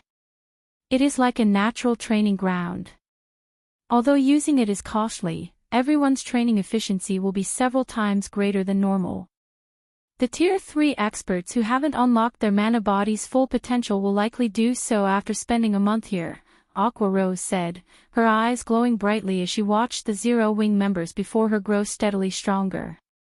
Zero Wing's main force members had already unlocked a sizable fraction of their mana bodies. If they trained here, they'd complete the task in no more than 10 days. Once they did, the guild would have over 100 Tier 3 experts with 100% of their mana bodies under their command. Just thinking about this elated Aqua Rose. Training here was brutal and dangerous, but compared to its benefits, the cost wasn't overly high. Even if players died, they'd only lose a level and some time. Zero Wing's main force members were already much higher levels than the various superpowers' peak experts, so the loss wouldn't be a problem. Moreover, the Lost Town now occupied a level 120 neutral map. Grinding for levels would be easy here, and trading levels for progress in unlocking their mana bodies was certainly a worthwhile exchange for Zero Wing. While Zero Wing's members worked hard to improve, Surpassing made his way to the Extraordinary Tower. He didn't pay everyone's battles much mind. The mysterious curse was only an additional benefit for relocating the Lost Town to the Demon Wolf Mountain range. The Extraordinary Tower was still the town's most valuable aspect. The Extraordinary Tower had always been the best location for players to grasp the Realm of Truth's principles. Training in this tower could shuttle players from the Truth Realm all the way to the Transcendental Realm. However, Surpassing had only been able to unlock the tower's second floor, which offered guidance for reaching the Ascension realm, due to a lack of magic crystals. As a result, he hadn't gained any guidance or clues about progressing to the next realm. Now, however, Zero Wing's magic crystal income had skyrocketed due to Stone Forest City's popularity and the Dark World's teleportation gate. After the past few days, the two sources had provided more than 300,000 magic crystals, utterly surpassing Surpassing's expectations. And this now allowed Surpassing to unlock the Extraordinary Tower's third floor. Once he reached the tower, Surpassing called up the tower's interface and unlocked the third floor. As he did, he heard the sound of a system notification. System, the Extraordinary Tower's first 2 floors have already been unlocked. Do you wish to pay 1 million magic crystals to unlock the third floor? Unlock it. Chapter 2593, Extraordinary Tower's third floor unlocked. The instant Surpassing chose to unlock the Extraordinary Tower's third floor, 1 million magic crystals disintegrated inside his bag, transforming into a stream of mana that flowed into the tower itself. As the torrent of mana flowed into the Extraordinary Tower, the carved divine runes on the inner walls lit up and repaired themselves. While the divine runes became more complete, the tower's exterior changed significantly. With the Extraordinary Tower in the center, the violet mana that filled the Lost Town began to obey. The mana around the tower became denser, and the tower itself released an old, sacred aura that spread throughout the town, instilling anyone it touched with serenity. What an amazing aura! My hungers even disappeared. That's not all.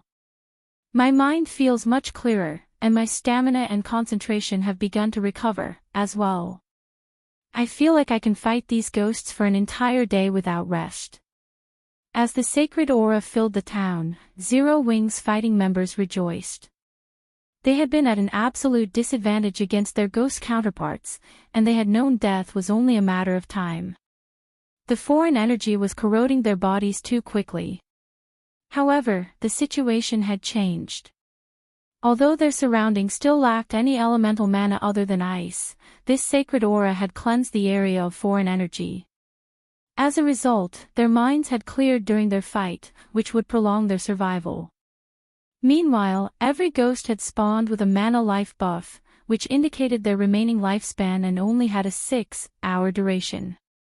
If they could last against these phantoms for more than 6 hours, the ghosts would automatically disappear, even if they couldn't defeat them. In addition, Surpassing had informed them that these ghosts only appeared for each player once a day.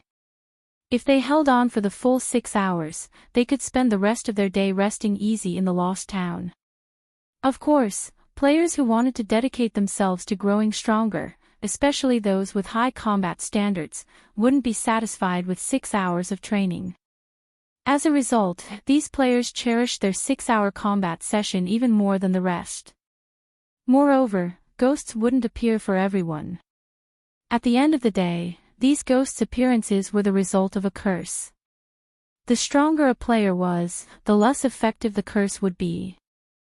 Ghosts might not even appear for the stronger players and would almost never appear for players who had already unlocked their mana body's full potential.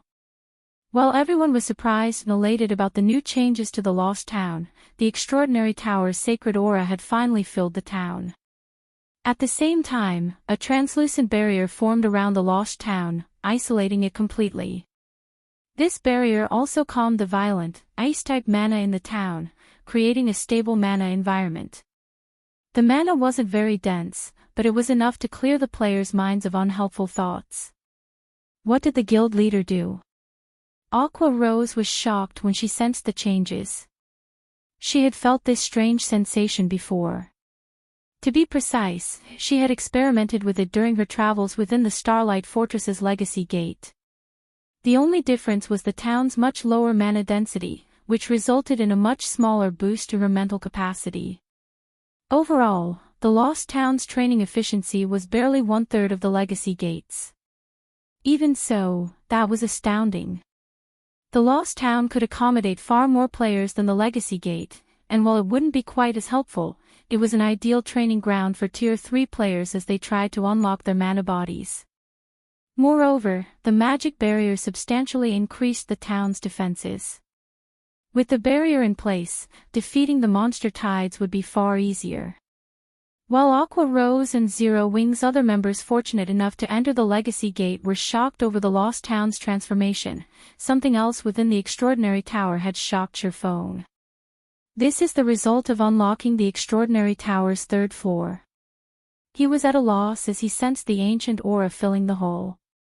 Normally, only in ancient fortresses could contain all 7 mana elements, yet the Extraordinary Tower brimmed with all of them. Moreover, the mana here was even denser than in the Starlight Fortress. If Tier 3 players trained here, breaking past the 100% threshold would no longer be just a dream, not to mention fully unlocking their mana bodies. He had been worried about crossing that threshold himself, but the tower's new environment had just increased his chances by 10%. If his chances had only increased by 10%, others would have an even greater boost. If players who hadn't yet unlocked their mana body's full potential trained in the Extraordinary Tower, they could definitely accomplish the task in a short time. In fact, their training efficiency here might be twice as high as it was against the humanoid ghosts. Fighting in an area with all 7 mana elements would yield completely different results than fighting in an area with almost none of them. Players would have a much easier time recognizing and controlling the flow of mana in the former.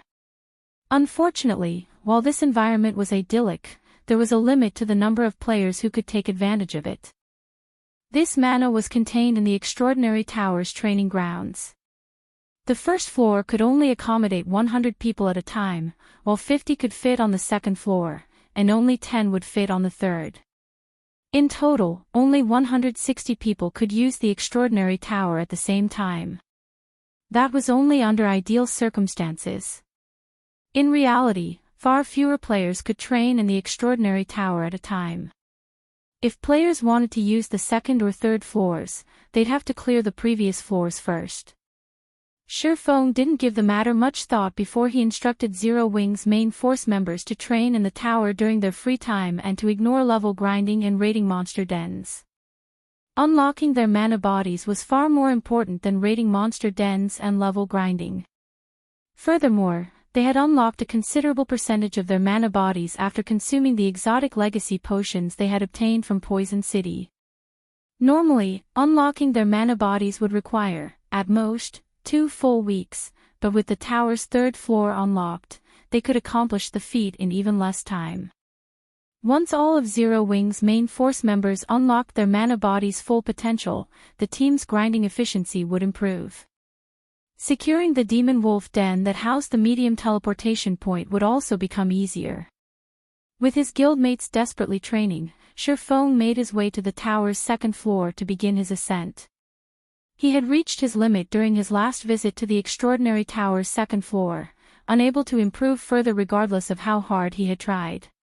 Even after creating Sword's transmigration, he hadn't been able to reach the top of the 2nd floor staircase and had been thrown after reaching the 30th step. Now, however, he had fully unlocked his mana body and gained a newfound understanding of mana. He had even learned a mana technique, and he was ready to challenge the 2nd floor again to push himself through that final barrier. Neither his Tier 4 promotion quest nor the Divine Dragon's trial would be easy to complete. If he failed, he would suffer unimaginable consequences. Fortunately, both trials focused on testing players' individual strength. Advancing through the realms of truth would undoubtedly provide immense help in both upcoming trials. This was why he had decided to activate the Extraordinary Tower's 3rd floor now. Read latest chapters at Wuxia EU. Controlling his emotions, Shifeng climbed the first step on the 2nd floor's staircase. 2 silver-armored swordsmen then appeared, charging at him with the intent to kill. As Shifeng made his way to the Extraordinary Tower's 3rd floor, a group of level 110 experts arrived before Stone Forest City's gates, causing a commotion at the city's main entrance. "So, this is Zero Wing's Stone Forest City," an elegant, middle-aged man amidst the group commented as he gazed at the magnificent city before him. With a surprised tone, he continued, "It is truly extraordinary. With such dense mana and natural terrain advantage, wonders should have grown much stronger here. Don't forget our orders, Elder Hermit. We are not here to sightsee," a bald, middle-aged man in black robes scolded, rolling his eyes. "No matter how much stronger she's grown, wonder must return with us. The time for her willful rebellion has come to an end." "I know. Isn't that why I tagged along in the first place?" Hermit replied. Instead of getting upset at the bald man's comment, he breathed a deep sigh as he led his team into Stone Forest City. Chapter 2592, Natural Training Ground. As Zero Wing's members teleported to the Lost Town's residence, the residence's plaza quickly became crowded. "What is this place? Why do I feel like a foreign energy is trying to invade my body? My senses feel so dull, and I'm suddenly starving. Didn't the higher-ups say they were bringing us to a sacred training and leveling ground?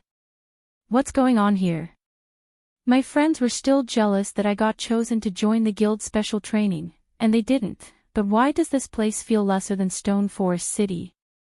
Upon their arrival to the Lost Town, Zero Wing's new recruits and core members, all of whom had high potential, were curious about the situation, falling into heated discussions. The recruits were especially confused. They knew nothing about the Lost Town, and now, they had been thrown into such a harsh environment. They couldn't bring themselves to believe this was a sacred training ground. Just surviving in this town long-term would be a problem. The situation began to worry Aqua Rosen. The town's new location was nothing like what she had imagined. Even Tier 3 players like herself would struggle to survive here, much less the guild's latest trainees, who hadn't yet reached Tier 3. Needless to say, training and fighting the random monster tides would be nearly impossible. Players would be fortunate to exhibit their normal combat standards in such a severe area, much less improve their combat standards. During her previous visit to the Demon Wolf Mountain Range, she had stayed in the neutral map's outer region, where the environment hadn't been particularly harsh, but now that she stood in the inner region, she felt sluggish, and her senses had considerably dulled. The constant hunger assaulting her mind and body was also quite uncomfortable. Most importantly, the mana here felt like an icy hell. Violent, ice-type mana filled the area, and Aqua Rose could sense scant amounts of other elements. Manipulating mana in this zone would be almost impossible. When players couldn't manipulate mana, how were they supposed to improve? "Guild leader, you don't intend these Tier 2 members to remain here for their training, do you?" Blue Frost anxiously asked Shifeng. Blue Frost recognized the area as the Demon Wolf Mountain Range's inner region and knew that the lowest leveled monster was level 120. This would be an amazing area to level and train for players of his tier and level, but Zero Wing's new recruits and Tier 2 members would only waste their time here. These members were Zero Wing's future. Sending them to such a place to waste their time would cost the guild. Remain here for their training. Shaking his head, Shifeng said, "Such a wonderful thing isn't possible." Shifeng's reply confused Blue Frost. He couldn't understand what was so wonderful about this frozen hellscape. Shifeng didn't explain his statement, however. Instead, he met with the Adventurers Association's NPCs to complete the handover procedures. Once complete, the NPCs promptly left the lost town, making the already desolate town even more lonely. At that point, the sound of a system announcement rang in everyone's ears. Lost Town Region System Announcement: the town's new location is subject to a mysterious curse. Wraiths will absorb the access mana players radiate, transforming into monsters. Please be wary of these monsters' attacks.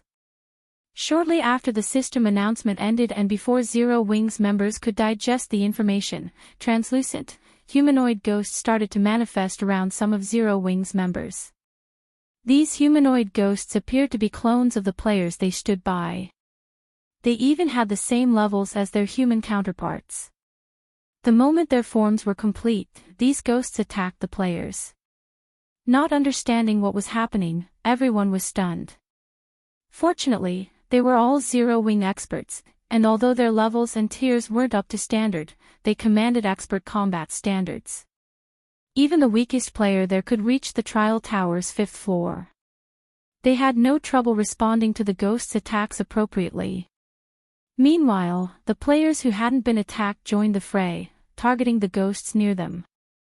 After a moment, however, something else surprising occurred. The ghostly clones had the same combat standards as their human counterparts. Moreover, other players' attacks proved utterly ineffective. Your official training begins now. Be careful of the ghosts that will appear beside you. No one, other than the player the ghosts copy, can do anything to them. If these ghosts kill you, not only will you lose a level, but you won't be able to log in for a day. Surephone warned as he watched Zero Wings members fight these phantom monsters. The Demon Wolf Mountain Range was no ordinary location. The map's inner region was actually considered a forbidden land. Every forbidden land in God's domain has some mechanic that made survival particularly difficult. The Demon Wolf Mountain Range's inner region had this curse.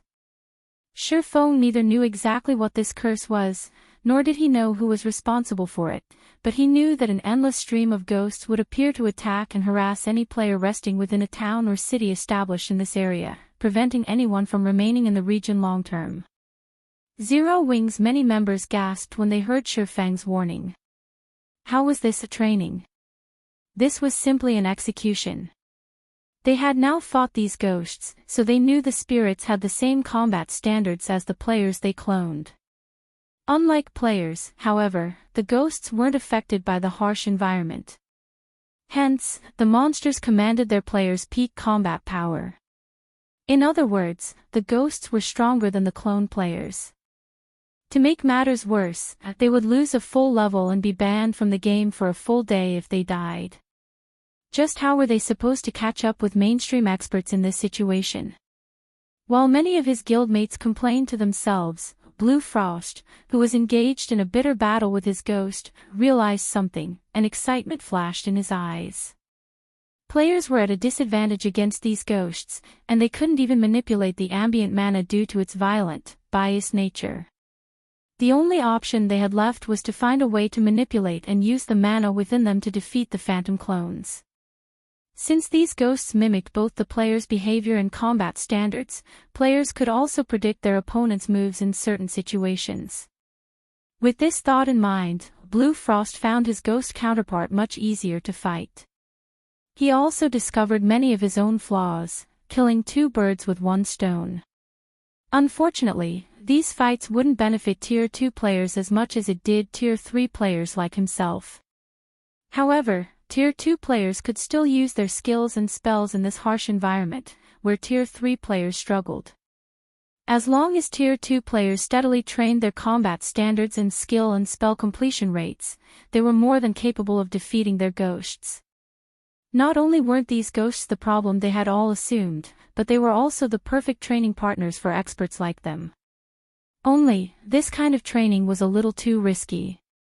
It wasn't long before the rest of Zero Wings members realized the same, and many stopped complaining, fully immersing themselves in battle. Guild leader, this place is amazing. It is like a natural training ground. Although using it is costly, everyone's training efficiency will be several times greater than normal. The Tier 3 experts who haven't unlocked their mana body's full potential will likely do so after spending a month here, Aqua Rose said, her eyes glowing brightly as she watched the Zero Wing members before her grow steadily stronger. Zero Wing's main force members had already unlocked a sizable fraction of their mana bodies. If they trained here, they'd complete the task in no more than 10 days. Once they did, the guild would have over 100 Tier 3 experts with 100% of their mana bodies under their command. Just thinking about this elated Aqua Rose. Training here was brutal and dangerous, but compared to its benefits, the cost wasn't overly high. Even if players died, they'd only lose a level and some time.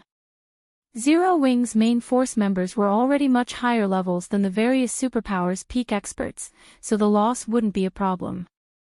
Moreover, the Lost Town now occupied a level 120 neutral map. Grinding for levels would be easy here, and trading levels for progress in unlocking their mana bodies was certainly a worthwhile exchange for Zero Wing. While Zero Wing's members worked hard to improve, Surpassing made his way to the Extraordinary Tower. He didn't pay everyone's battles much mind. The mysterious curse was only an additional benefit for relocating the Lost Town to the Demon Wolf Mountain Range. The Extraordinary Tower was still the town's most valuable aspect.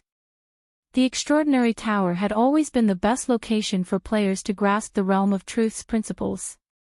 Training in this tower could shuttle players from the Truth Realm all the way to the Transcendental Realm.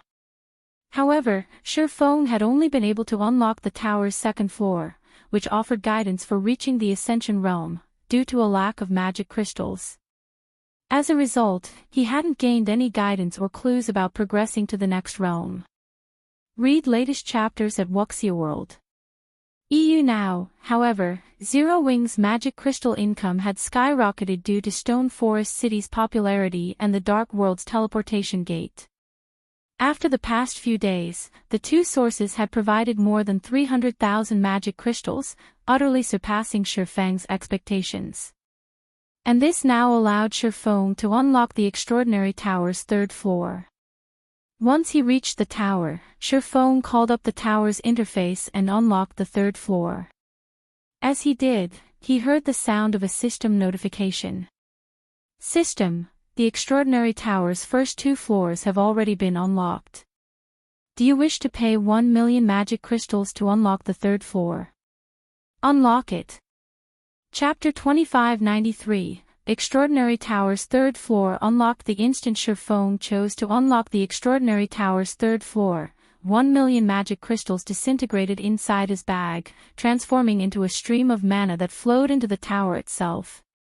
As the torrent of mana flowed into the Extraordinary Tower, the carved divine runes on the inner walls lit up and repaired themselves. While the divine runes became more complete, the tower's exterior changed significantly. With the Extraordinary Tower in the center, the violent mana that filled the Lost Town began to obey. The mana around the tower became denser, and the tower itself released an old, sacred aura that spread throughout the town, instilling anyone it touched with serenity. What an amazing aura! My hungers even disappeared. That's not all. My mind feels much clearer, and my stamina and concentration have begun to recover, as well. I feel like I can fight these ghosts for an entire day without rest. As the sacred aura filled the town, Zero Wing's fighting members rejoiced. They had been at an absolute disadvantage against their ghost counterparts, and they had known death was only a matter of time. The foreign energy was corroding their bodies too quickly. However, the situation had changed. Although their surroundings still lacked any elemental mana other than ice, this sacred aura had cleansed the area of foreign energy. As a result, their minds had cleared during their fight, which would prolong their survival. Meanwhile, every ghost had spawned with a mana life buff, which indicated their remaining lifespan and only had a 6-hour duration. If they could last against these phantoms for more than 6 hours, the ghosts would automatically disappear, even if they couldn't defeat them. In addition, Surpassing had informed them that these ghosts only appeared for each player once a day. If they held on for the full 6 hours, they could spend the rest of their day resting easy in the Lost Town. Of course, players who wanted to dedicate themselves to growing stronger, especially those with high combat standards, wouldn't be satisfied with 6 hours of training. As a result, these players cherished their 6-hour combat session even more than the rest. Moreover, ghosts wouldn't appear for everyone. At the end of the day, these ghosts' appearances were the result of a curse. The stronger a player was, the less effective the curse would be. Ghosts might not even appear for the stronger players and would almost never appear for players who had already unlocked their mana body's full potential. While everyone was surprised and elated about the new changes to the Lost Town, the Extraordinary Tower's sacred aura had finally filled the town. At the same time, a translucent barrier formed around the Lost Town, isolating it completely. This barrier also calmed the violent, ice-type mana in the town, creating a stable mana environment. The mana wasn't very dense, but it was enough to clear the players' minds of unhelpful thoughts. What did the guild leader do? Aqua Rose was shocked when she sensed the changes. She had felt this strange sensation before. To be precise, she had experimented with it during her travels within the Starlight Fortress's Legacy Gate. The only difference was the town's much lower mana density, which resulted in a much smaller boost to her mental capacity. Overall, the Lost Town's training efficiency was barely 1/3 of the Legacy Gate's. Even so, that was astounding. The Lost Town could accommodate far more players than the Legacy Gate, and while it wouldn't be quite as helpful, it was an ideal training ground for Tier 3 players as they tried to unlock their mana bodies. Moreover, the magic barrier substantially increased the town's defenses. With the barrier in place, defeating the monster tides would be far easier. While Aqua Rose and Zero Wing's other members fortunate enough to enter the Legacy Gate were shocked over the Lost Town's transformation, something else within the Extraordinary Tower had shocked Sherfong. This is the result of unlocking the Extraordinary Tower's 3rd floor. He was at a loss as he sensed the ancient aura filling the hall. Normally, only in ancient fortresses could contain all 7 mana elements, yet the Extraordinary Tower brimmed with all of them. Moreover, the mana here was even denser than in the Starlight Fortress. If Tier 3 players trained here, breaking past the 100% threshold would no longer be just a dream, not to mention fully unlocking their mana bodies. He had been worried about crossing that threshold himself, but the tower's new environment had just increased his chances by 10%. If his chances had only increased by 10%, others would have an even greater boost. If players who hadn't yet unlocked their mana body's full potential train in the Extraordinary Tower, they could definitely accomplish the task in a short time. In fact, their training efficiency here might be twice as high as it was against the humanoid ghosts. Fighting in an area with all 7 mana elements would yield completely different results than fighting in an area with almost none of them. Players would have a much easier time recognizing and controlling the flow of mana in the former. Unfortunately, while this environment was idyllic, there was a limit to the number of players who could take advantage of it. This mana was contained in the Extraordinary Tower's training grounds. The first floor could only accommodate 100 people at a time, while 50 could fit on the second floor, and only 10 would fit on the third. In total, only 160 people could use the Extraordinary Tower at the same time. That was only under ideal circumstances. In reality, far fewer players could train in the Extraordinary Tower at a time. If players wanted to use the second or third floors, they'd have to clear the previous floors first. Sherfong didn't give the matter much thought before he instructed Zero Wing's main force members to train in the tower during their free time and to ignore level grinding and raiding monster dens. Unlocking their mana bodies was far more important than raiding monster dens and level grinding. Furthermore, they had unlocked a considerable percentage of their mana bodies after consuming the exotic legacy potions they had obtained from Poison City. Normally, unlocking their mana bodies would require, at most, 2 full weeks, but with the tower's 3rd floor unlocked, they could accomplish the feat in even less time. Once all of Zero Wing's main force members unlocked their mana body's full potential, the team's grinding efficiency would improve. Securing the Demon Wolf Den that housed the medium teleportation point would also become easier. With his guildmates desperately training, Surpassing made his way to the tower's second floor to begin his ascent. He had reached his limit during his last visit to the extraordinary tower's second floor, unable to improve further regardless of how hard he had tried.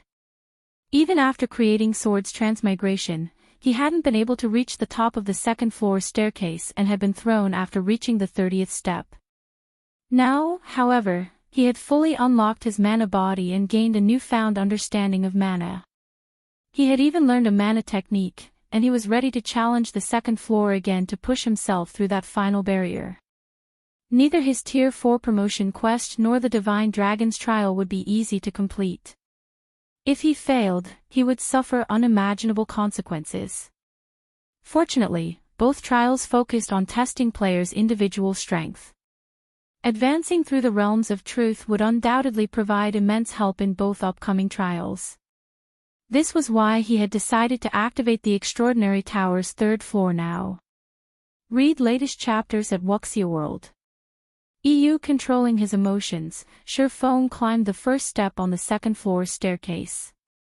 Two silver-armored swordsmen then appeared, charging at him with the intent to kill. As Surpassing made his way to the Extraordinary Tower's third floor, a group of level 110 experts arrived before Stone Forest City's gates, causing a commotion at the city's main entrance. So, this is Zero-Winged Stone Forest City, an elegant, middle-aged man amidst the group commented as he gazed at the magnificent city before him. With a surprised tone, he continued, "It is truly extraordinary. With such dense mana and natural terrain advantage, wonders should have grown much stronger here. Don't forget our orders, Elder Hermit. We are not here to sightsee," a bald, middle-aged man in black robes scolded, rolling his eyes. "No matter how much stronger she's grown, wonder must return with us. The time for her willful rebellion has come to an end." "I know. Isn't that why I tagged along in the first place?" Hermit replied. Instead of getting upset at the bald man's comment, he breathed a deep sigh as he led his team into Stone Forest City. Chapter 2594, Half-Step Grandmaster. Stone Forest City, Candlelight Trading Firm. Following the NPC, Hermit and the bald man arrived at one of the basic meditation rooms on the trading firm's top floor. They were greeted by the sight of a woman in luxurious, dark blue robes and enveloped in a faint layer of mana. The woman was steadfastly focused on brewing a potion, her every action smooth and dexterous. A short moment later, the woman lifted her hand, holding a potion that radiated dense mana. She can brew the master-ranked advanced magic resistance potion so easily. She must not be far from becoming a Grandmaster alchemist. The scene had astonished Hermit and his companion. Master-ranked magic resistance potions were quite rare and costly on the market. They could, after all, enable Tier 3 players to roam level 100+ maps with harsh environments. However, master-ranked advanced magic resistance potions were even stronger. Not only could they help Tier 2 players survive in the severe environments in level 100+ maps, but the potion's effects would also last 24 full hours. Level 100+ maps had abundant resources, particularly those level 110 and above, but their environments were severe and dangerous. Only Tier 3 players could survive in these maps without aid. Unfortunately, the various powers had too few Tier 3 experts at this stage of the game, and they had to rely on their Tier 2 members to gather resources for their development. Hence, the demand for master-ranked advanced magic resistance potions was incredibly high. However, crafting master-ranked advanced magic resistance potions wasn't easy. Even a master alchemist wouldn't have more than a 30% success rate, and the potions took a long time to brew. Including the current rarity of master alchemists, there wasn't enough supply of these potions to meet demand. Silent Wonder, on the other hand, could effortlessly brew these potions. Moreover, she had completed her last potion with astounding speed. She was efficient enough to take on the work of 3 or 4 master alchemists. With those skills, she was likely on the brink of becoming a Grandmaster alchemist. Rather than Silent Wonder's alchemy standards, Hermit and the bald man were far more surprised to see that she had reached level 111. She was actually one level higher than they were. It seems the rumors calling Stone Forest City a sacred leveling ground were true, after all, Hermit muttered, staring at the level displayed above Silent Wonder's head in shock. Silent Wonder wasn't a pure combat player. Although players could gain EXP through their subclasses, they didn't earn nearly as much as combat players, who relentlessly grinded monsters in the fields. Despite that, Silent Wonder had still surpassed both of them. This fact alone made it clear how extraordinary a Guild Zero Wing was. Fifth Uncle, Elder Hermit, isn't there still some time before the family competition begins? What's with the sudden visit? Silent Wonder asked, curious to see the two people enter the room.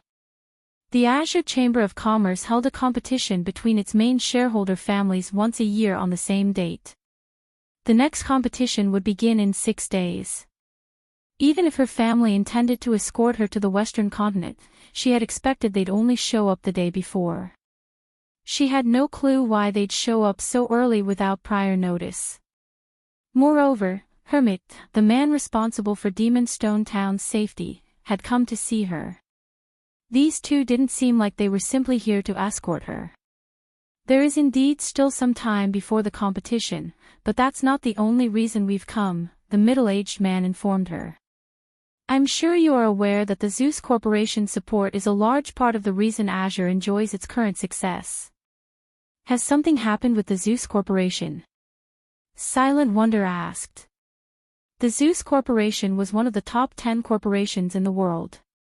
The corporation's support was also a large part of the reason that the Azure Chamber of Commerce had grown over the years and achieved its current status in God's domain. Moreover, the Zeus Corporation had a considerable portion of the Super Guild, Violet Sword's shares. Violet Sword was relatively ancient, with over a century of history. It was one of the oldest super guilds to rise in the virtual gaming world. Its long history was only second to the 5 great super guilds, and the guild's relationship with the Zeus Corporation was why Azure had developed so smoothly on the Western continent. That's right. Violet Sword urgently needs lifestyle masters, so Zeus has decided that Azure will offer support. Since you are the greatest talent among our family's younger generation, you cannot avoid developing in Violet Sword. We have come to escort you to the guild's headquarters, the bald, middle-aged man explained, nodding. Develop in Violet Sword. But, Silent Wonder was stunned. I know you wish to remain in Zero Wing, seeing as it has helped you so much. Helplessly, the bald man continued, however, you know how much the Zeus Corporation has helped Azure. Zeus's help is the very reason that Azure maintains its hold on a Grade 1 or vein. You are one of the lifestyle masters the corporation handpicked.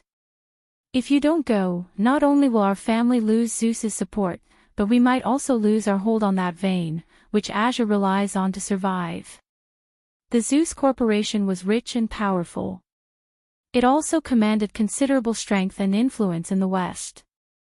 One word from the corporation is all it would take to throw the Azure Chamber of Commerce to the wolves. Can you give me some time to think, Fifth Uncle? Silent Wonder hesitantly requested. We might have allowed you to do as you wish until now, but this concerns the family's future. We cannot allow you to continue this willful behavior anymore. The bald man snapped. Once the family competition has ended, you will travel to Violet Sword to continue your development. Take this time to prepare. You don't need to worry about your situation with Zero Wing. We will help you settle it. With that, the bald man and Hermit turned and left the room, leaving Silent Wonder stupefied. After leaving the Candlelight trading firm, the two men headed straight for Zero Wing's residence. Don't you think you're being a little too impatient, Wushang? We should have given Wonder some time to accept the situation, Hermit commented, sending a sidelong glance at his companion. Accept it. Do you assume I don't want to? The bald man, Long Wushang, solemnly replied, offering a bitter smile. The Zeus Corporation has given us an ultimatum. In fact, the corporation has already delivered the other family's younger members to train with Violet's sword as a means to harass the Long family. Read latest chapters at Wuxia World. Even so, I'm afraid Wonder will not go obediently, Hermit said. With as stubborn as she is, persuading her will be difficult.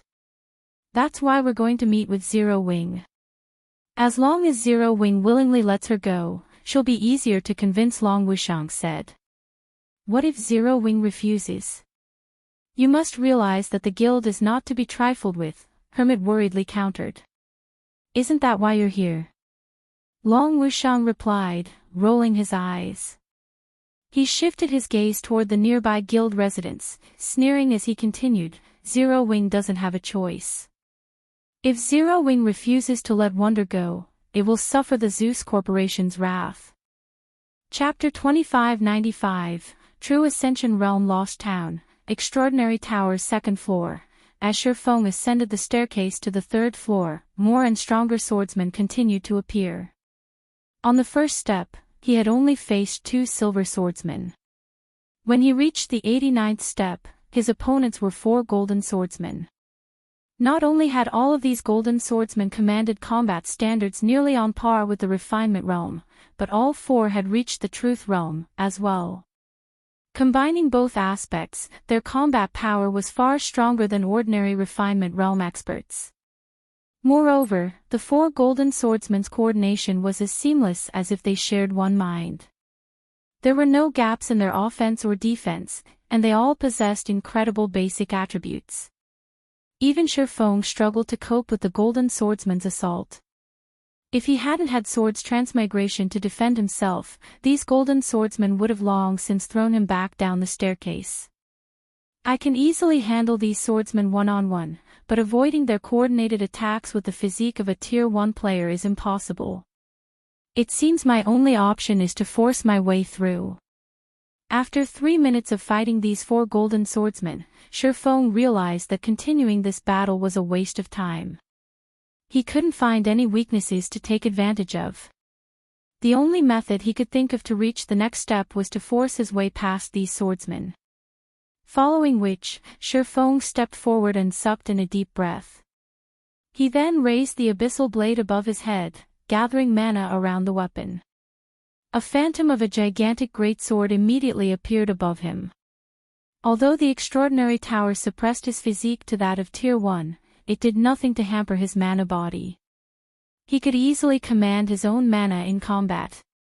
In retaliation, the 4 golden swordsmen launched a joint attack, aiming for 16 of Shifeng's weak points. Before they had a chance to strike, Shifeng swung down the abyssal blade. Lightshadow! Boom!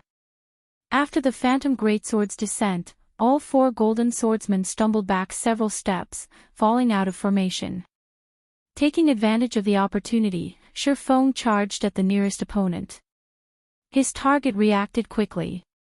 Although the golden swordsman hadn't regained its posture, it used a horizontal slash in an attempt to stop Shifeng's charge. However, Shifeng didn't give the golden swordsman a chance to defend itself as his sacred sword transformed into a streak of light, deflecting the horizontal slash. He then thrust the abyssal blade at the golden swordsman's chest. Pang! Sparks flew as the fragmented legendary weapon collided with the golden swordsman's armor, shoving it back a few more steps before it fell. Finally, Shifeng tore a hole in the 4 golden swordsmen's formation. Now! With his target on the ground, Shifeng used void steps to confuse the 3 remaining golden swordsmen and escape their encirclement. He then leaped onto the 90th step. The moment Shifeng landed on the 90th step, a swordsman in black robes appeared before him. This black swordsman then thrust his weapon at Shifeng. The thrust was surprisingly powerful, and the instant the black swordsman's blade shot forward, it transformed into numerous particles of light that shot toward Shifeng. It was impossible to tell which attack was real and which was fake. An advanced combat technique.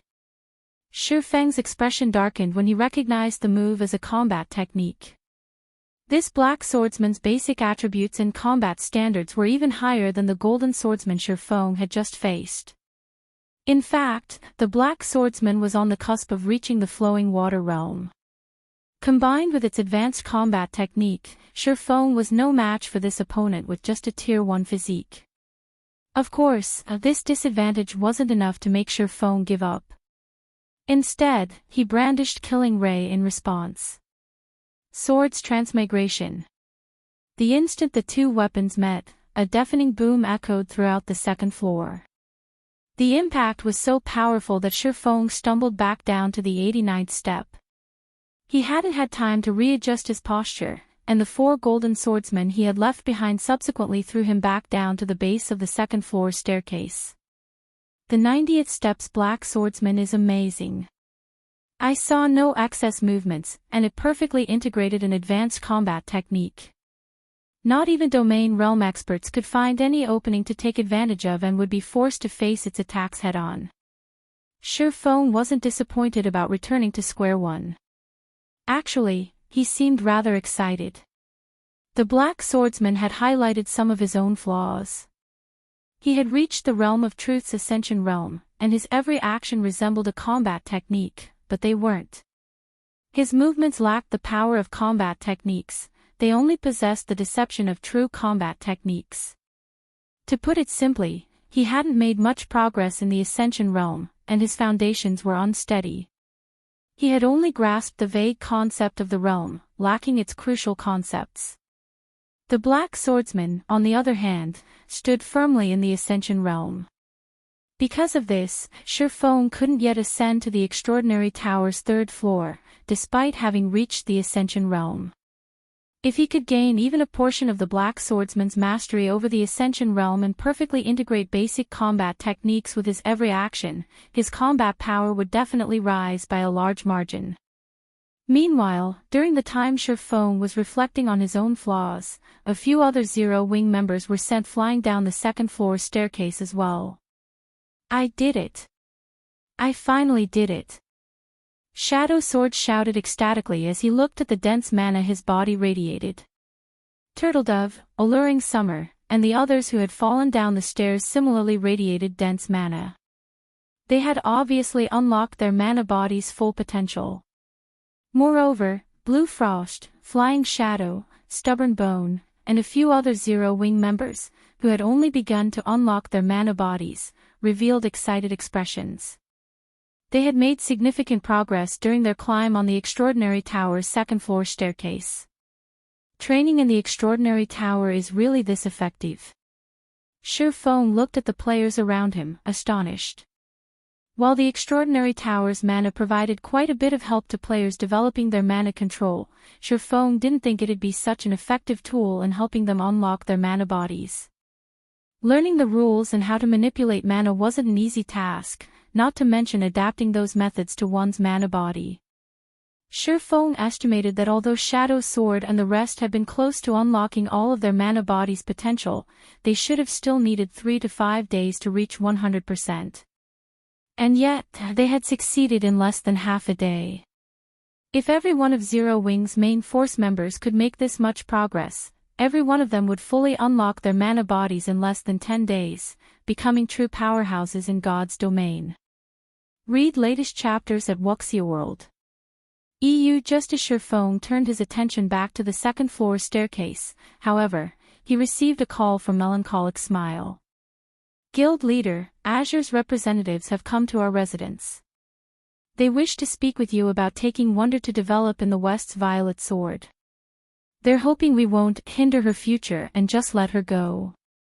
They visited Wonder before coming here, too, but it seems Wonder's reaction wasn't positive, Melancholic Smile reported. Violet Sword, huh? Surefeng could not contain his smile. Azure is certainly crafty. Will you meet with them? Melancholic Smile asked. That won't be necessary. Have Hell Rush send them away. Also, have him convey a message. I'll personally take Wonder to visit Violet Sword after the family competition to have a proper conversation with the Super Guild's people, so they don't need to bother. Surefeng calmly stated.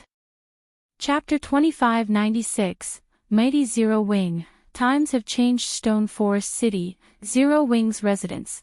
Long Wushang and Hermit sat by the French window, clearly unhappy, in Zero Wing's large, luxurious reception room.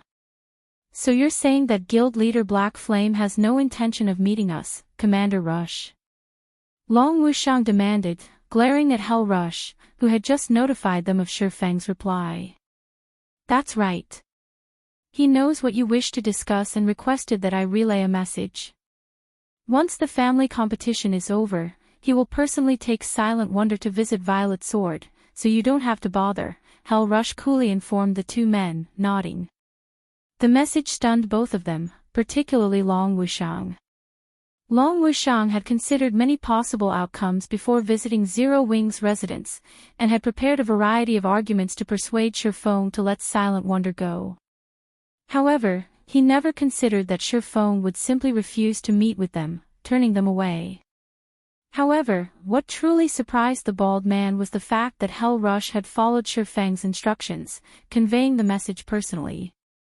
The alliance between Netherworld Empire and Zero Wing was no longer a secret among the various superpowers, especially after the battle at the Dark World's Teleportation Gate. That battle had exposed the relationship between the two guilds. Hell Rush, however, was a famous slaughtering god on the Western continent. He even commanded Netherworld Empire's strongest Trump Legion. Even Violet Sword's guild leader would have to take him seriously, yet, he obediently played the role of Shifeng's messenger. Good. Since guild leader Black Flame understands the situation, we won't overstay our welcome.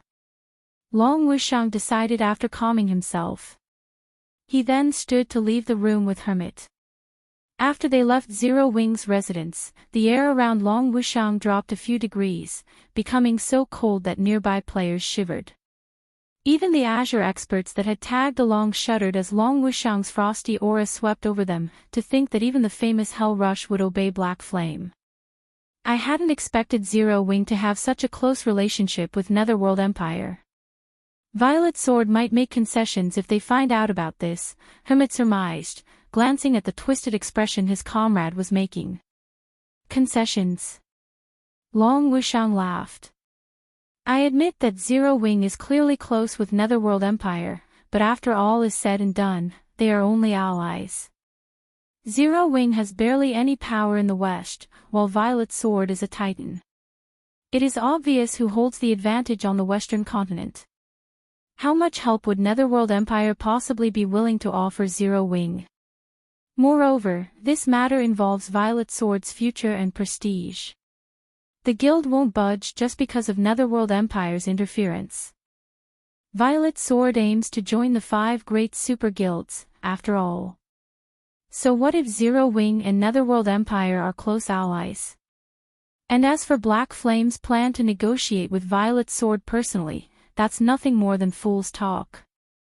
Regardless, we have, more or less, completed our goals here. Will you return now? Hermit asked. Of course, I am returning, Long Wushang growled, sneering at Zero Wing's residence.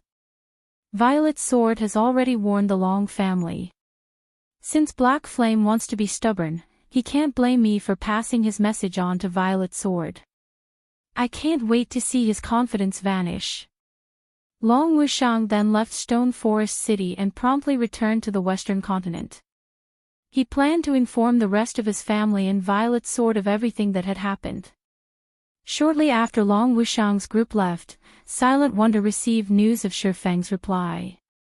You're not really planning to visit Violet Sword, are you, guild leader?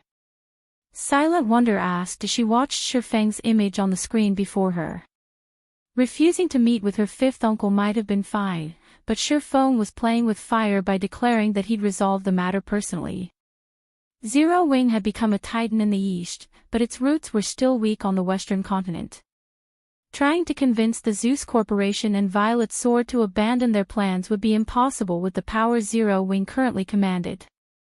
If this matter weren't handled carefully, Zero Wing could become the Zeus Corporation's enemy, which wouldn't be good news for the guild.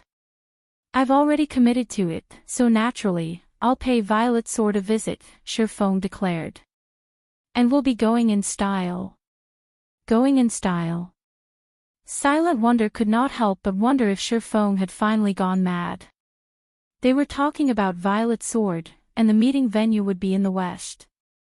Once the Super Guild learned about today's events, whether or not they reached Violet Sword's headquarters alive would be a problem, not to mention arriving in style. I've heard that Azure's younger generation has been invited to train with Violet Sword. Since that is the case, you should take a break from potion making and focus on training in the Lost Town, Shifeng said, paying Silent Wonder's exasperated expression no mind. We'll show your family and Violet Sword Zero Wing strength. But there are only a few days left before the family competition. I'm afraid it's too late to start training now, Silent Wonder complained. Her trust in Shifeng's abilities, particularly his ability to help players level up, was unwavering. He had proven this with Dark Rhapsody and Deity Society's main force members. However, the upcoming competition wouldn't be in the form of a standard duel between players. Rather, it would be a competition of combat standards and techniques. The Azure Chamber of Commerce considered weapons and equipment to be external strength. The chamber was powerful enough that acquiring the best items was only a matter of time. Hence, Azure didn't need its younger members to rely on items, but their potential. However, one couldn't just improve their combat standards and combat techniques in a short time. They would have to train arduously for long periods. Read latest chapters at Wuxia World. EU now, there were only 6 days left until the family competition. Seeking a qualitative transformation within such a short time was simply unrealistic. Moreover, while her combat talent was outstanding among Azure's younger generation, she was nowhere close to a match for the top geniuses that devoted themselves to combat. From what she had learned during the previous competition in Demonstone Town, 2 of the younger generation were already close to the domain realm. One individual had already reached the domain realm. In contrast, she had only reached the half-step Void Realm standard. There was no way she could defeat those geniuses. I know, but beggars can't be choosers. Besides, combat comes in various forms, Shifeng said, realizing Silent Wonder's concerns. In any case, just make your way here. I've already given you access to the Lost Town. You can head to the residence to purchase a transfer scroll. Alright, I'll leave immediately, Silent Wonder agreed. Since Shifeng was so confident, she had no choice but to follow his wishes. She had grown massively during her stay with Zero Wing, and she couldn't possibly sully the guild's name. Following which, she left the Candlelight trading firm and made her way to Zero Wing's residence. Chapter 2597, Changes to the Lost Town, Zero Wing's residence. With a flash of light, Silent Wonder arrived in the residence's plaza, looking worried. She was already at the half-step Void Realm standard, and crossing that barrier soon was entirely possible. A single flash of inspiration is all she would need, especially in her current state. She had already refined her control and pushed her 5 senses to their limits. Making a breakthrough in a single battle was likely. Even if she did, however, she'd, at most, reach the Void Realm before the family competition began. Her combat standards still wouldn't compare to Azure's combat geniuses. Thus, she struggled to understand why Shifeng suddenly wanted her to train in the Lost Town. This wasn't her first visit to the town, and she was aware of the extraordinary tower's astounding effects. The tower was the very reason she had reached the Truth Realm, although reaching the Ascension Realm was still a major challenge for her. In fact, reaching the Ascension Realm would be much harder than reaching the Void Realm. This place. Before she had even exited the teleportation array, however, the scenery dumbfounded Silent Wonder. Many of Zero Wing's members fought translucent phantom clones both within and outside of the residence. Their battles were fierce, and some even met their demise. Meanwhile, the Zero Wing members watching from the side seemed envious. However, what truly surprised Silent Wonder was the incredibly low mana density within the Lost Town. She couldn't even sense the flow of mana around her.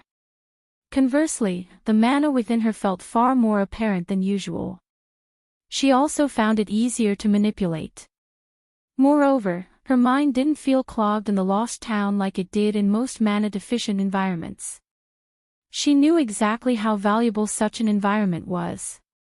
The various powers Tier 3 experts were all busy, desperately hunting for methods to unlock their mana bodies effectively, but perceiving the mana within their bodies was incredibly difficult, let alone manipulate it. The Lost Town's environment made it easier for players to notice their own mana. Naturally, this would be immensely helpful as they worked to unlock their mana body's potential. Even so, Silent Wonder shook her head, returning to her prior thoughts. While the Lost Town's training environment had improved, she still only had 6 days left. Since travel to the Western continent would require a full day, she only had 5 days to train. Even in such a useful environment, trying to unlock her mana body in 5 days was asking for the impossible. When Silent Wonder entered the Extraordinary Tower, however, she was shocked again. If the Lost Town were a precious training ground, the Extraordinary Tower was sacred, especially to players trying to increase their mana control. In the tower, she could sense the various mana elements around her and their movement patterns. It felt like nowhere else in God's domain. What do you think? Do you think you can unlock your mana body's full potential before the family competition now? Surpassing asked as he approached Silent Wonder, smiling when he saw her dazed expression. God's domain offered a variety of ways to increase one's combat power, particularly after players reached Tier 3. The benefits Tier 3 players could gain by improving their mana control were in no way lesser than what they could gain by training their combat standards. I could train here regularly? Silent Wonder asked. This wasn't the first time she had stood in the tower, but it had changed drastically. She found it truly hard to believe that she could spend all her time training in such a sacred place. This environment was astonishing, and it had to come at a high price. Of course, Surpassing confirmed, nodding. He understood Silent Wonder's concerns, and maintaining the Extraordinary Tower was costly. After activating the Extraordinary Tower's 3rd floor, he had to spend 20,000 magic crystals per day to keep the 3rd floor's divine runes active. No first-rate guild could afford the expense, but it wouldn't be a problem for Zero Wing. Zero Wing was more than capable of keeping the Extraordinary Tower running at full power every day. Although I can't make any promises, I should have a high chance of succeeding before the competition, Silent Wonder said after giving the matter some thought.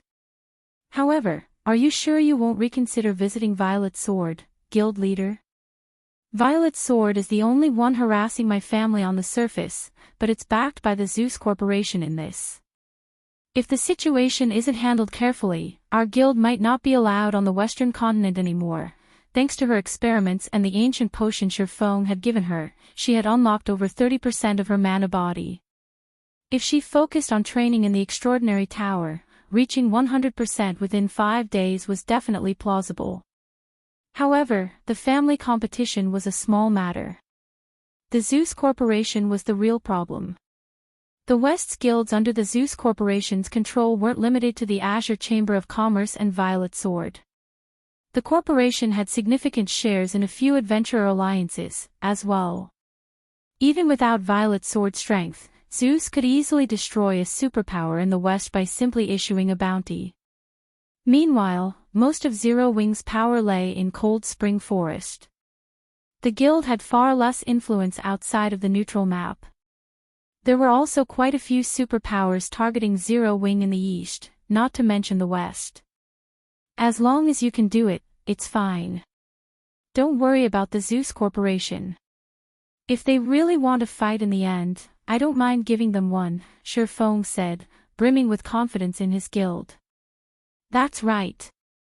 If the Zeus Corporation goes too far, we'll prove that Zero Wing isn't to be trifled with. Aqua Rose commented as she approached. That's why you don't have to worry about anything, Wonder. Just focus on unlocking your mana body. You mustn't let those bastards look down on Zero Wing. Silent Wonder was touched by her companion's assurances, although their comments still rendered her speechless. It was enough of a problem that Surpassing, Zero Wing's guild leader, liked to cause trouble, but now, Aqua Rose had picked up the habit. They were talking about one of the top 10 corporations in the entire world, not an opponent to be casually provoked. After Surpassing gave Silent Wonder some tips to unlock her mana body, he sent Aqua Rose and the other guild members with fully unlocked mana bodies to Zero Wing's residence. He then began to plan the raid on the demon wolf den that housed the medium teleportation gate. Once they secured it, Zero Wing would have another open path to travel between the two main continents. Some time later, 12 players gathered in the residence's spacious plaza. Although there weren't many of them, the collective mana they radiated substantially increased the mana density in the plaza. Guild leader, everyone's here, but I'm afraid that raiding the demon wolf den you mentioned will be difficult with just 12 of us and those personal guards, Aqua Rose said. For the various superpowers, having 12 Tier 3 experts with fully unlocked mana bodies and several dozen Tier 3 personal guards was definitely something to be proud of. God's domain's powers would even consider the force nearly invincible, but they were about to face the monsters in the demon wolf den Surpassing targeted. According to Fire Dance's scouting reports, the demon wolf den was home to more than 50,000 monsters, with level 120 lords being the weakest among them. Many of these monsters were even ordinary Grand Lords and Grand Lords with special bloodlines. Moreover, the den had a particularly severe environment. Even Fire Dance, who had already unlocked her mana body's full potential, had nearly lost her life during her scouting mission. It would agree with you, but don't we still have a Tier 4 personal guard? Surpassing countered, chuckling as he gestured to the fully armed Versailles behind him. Read latest chapters at Wuxia World. Him. But his level, Aqua Rose only felt concern when she looked at the elderly NPC. Versailles might have an imposing aura, but she couldn't help the feeling that he would be unreliable. While Tier 4 NPCs were very powerful, Versailles was only a secret silver guard. At best, he could hold his ground against an ordinary mythic monster of the same level, but the old man was only level 112, which was even lower than the gathered players. How was he supposed to help them fight level 120+ mythic monsters or Grand Lord ranked mutated demon wolves that rivaled mythic monsters? The rest of the team worried, as well. They could now afford to risk their personal guards' lives, but resurrecting a fallen guard would still require the precious water of life. It wouldn't be a laughing matter if all of these personal guards fell in battle. Let's go. You'll understand when the time comes, Surpassing dismissed the matter, still chuckling. He then led the team to the demon wolf Denver. Meanwhile, on the western continent, Long Wuxiang had returned to the Azure Chamber of Commerce's residence and relayed Surpassing's message to his family's elders and grand elders. Chapter 2598, Clever Use of Personal Guards. Winter Empire, Winter City, Azure Chamber of Commerce's residence. The Long family's elders and grand elders sat within a luxurious, top-floor meeting room, all wearing solemn expressions. If a Tier 3 player entered the room, they'd shudder with fear upon sensing these individuals' chilly auras. What arrogance! Zero Wing is too full of itself. That's right. It is simply responsible for a few achievements in the East, yet it assumes it can stand on the same level as Violet Sword in the West. It's ridiculous. Zero Wing wants to negotiate with Violet Sword. Does the guild think it rules the western continent? The Long family's elders and grand elders were furious when they heard Long Wuxiang's report. They might have understood if Zero Wing had only refused to let Silent Wonder go. They all knew that the guild must have invested a lot of resources in the girl's development, and according to Long Wuxiang's report, she was very close to becoming a Grandmaster alchemist. The importance of a Grandmaster alchemist to a guild went without saying. A single Grandmaster could be responsible for an entire guild's prosperity. The best potions currently on the market were Master rank. Obtaining a Grandmaster potion was unthinkable at this stage of the game. Any random Grandmaster potion would be immensely useful, and if a guild could mass-produce such potions, that guild would have an unimaginable advantage. Hence, they would have understood if Zero Wing had tried to fight for her. However, Surpassing hadn't stopped with a refusal to hand Silent Wonder over. He had also declared that Zero Wing would handle the situation, cutting Azure out. It was no more than calling them all incompetent. Since Zero Wing has had made the promise, we'll wash our hands of this matter for now. Once Zero Wing embarrasses itself, it will learn when to take a step back, the keen-witted, middle-aged man in the seat of honor said. But what are Wonder's thoughts on this, old 5? Wonder is quite hesitant, big bro, but once Zero Wing embarrasses itself, I doubt she'll sit by and watch her guild and family fall into ruin. I am sure she'll head to Violet Sword to continue her development, Long Wushang surmised after giving the matter some thought. That makes things simple. All we need to do is let things progress. While Zero Wing might be powerful enough to cause waves on the eastern continent, it can do nothing in the west. I realize that we don't wish to tie our family's elites to the Zeus Corporation.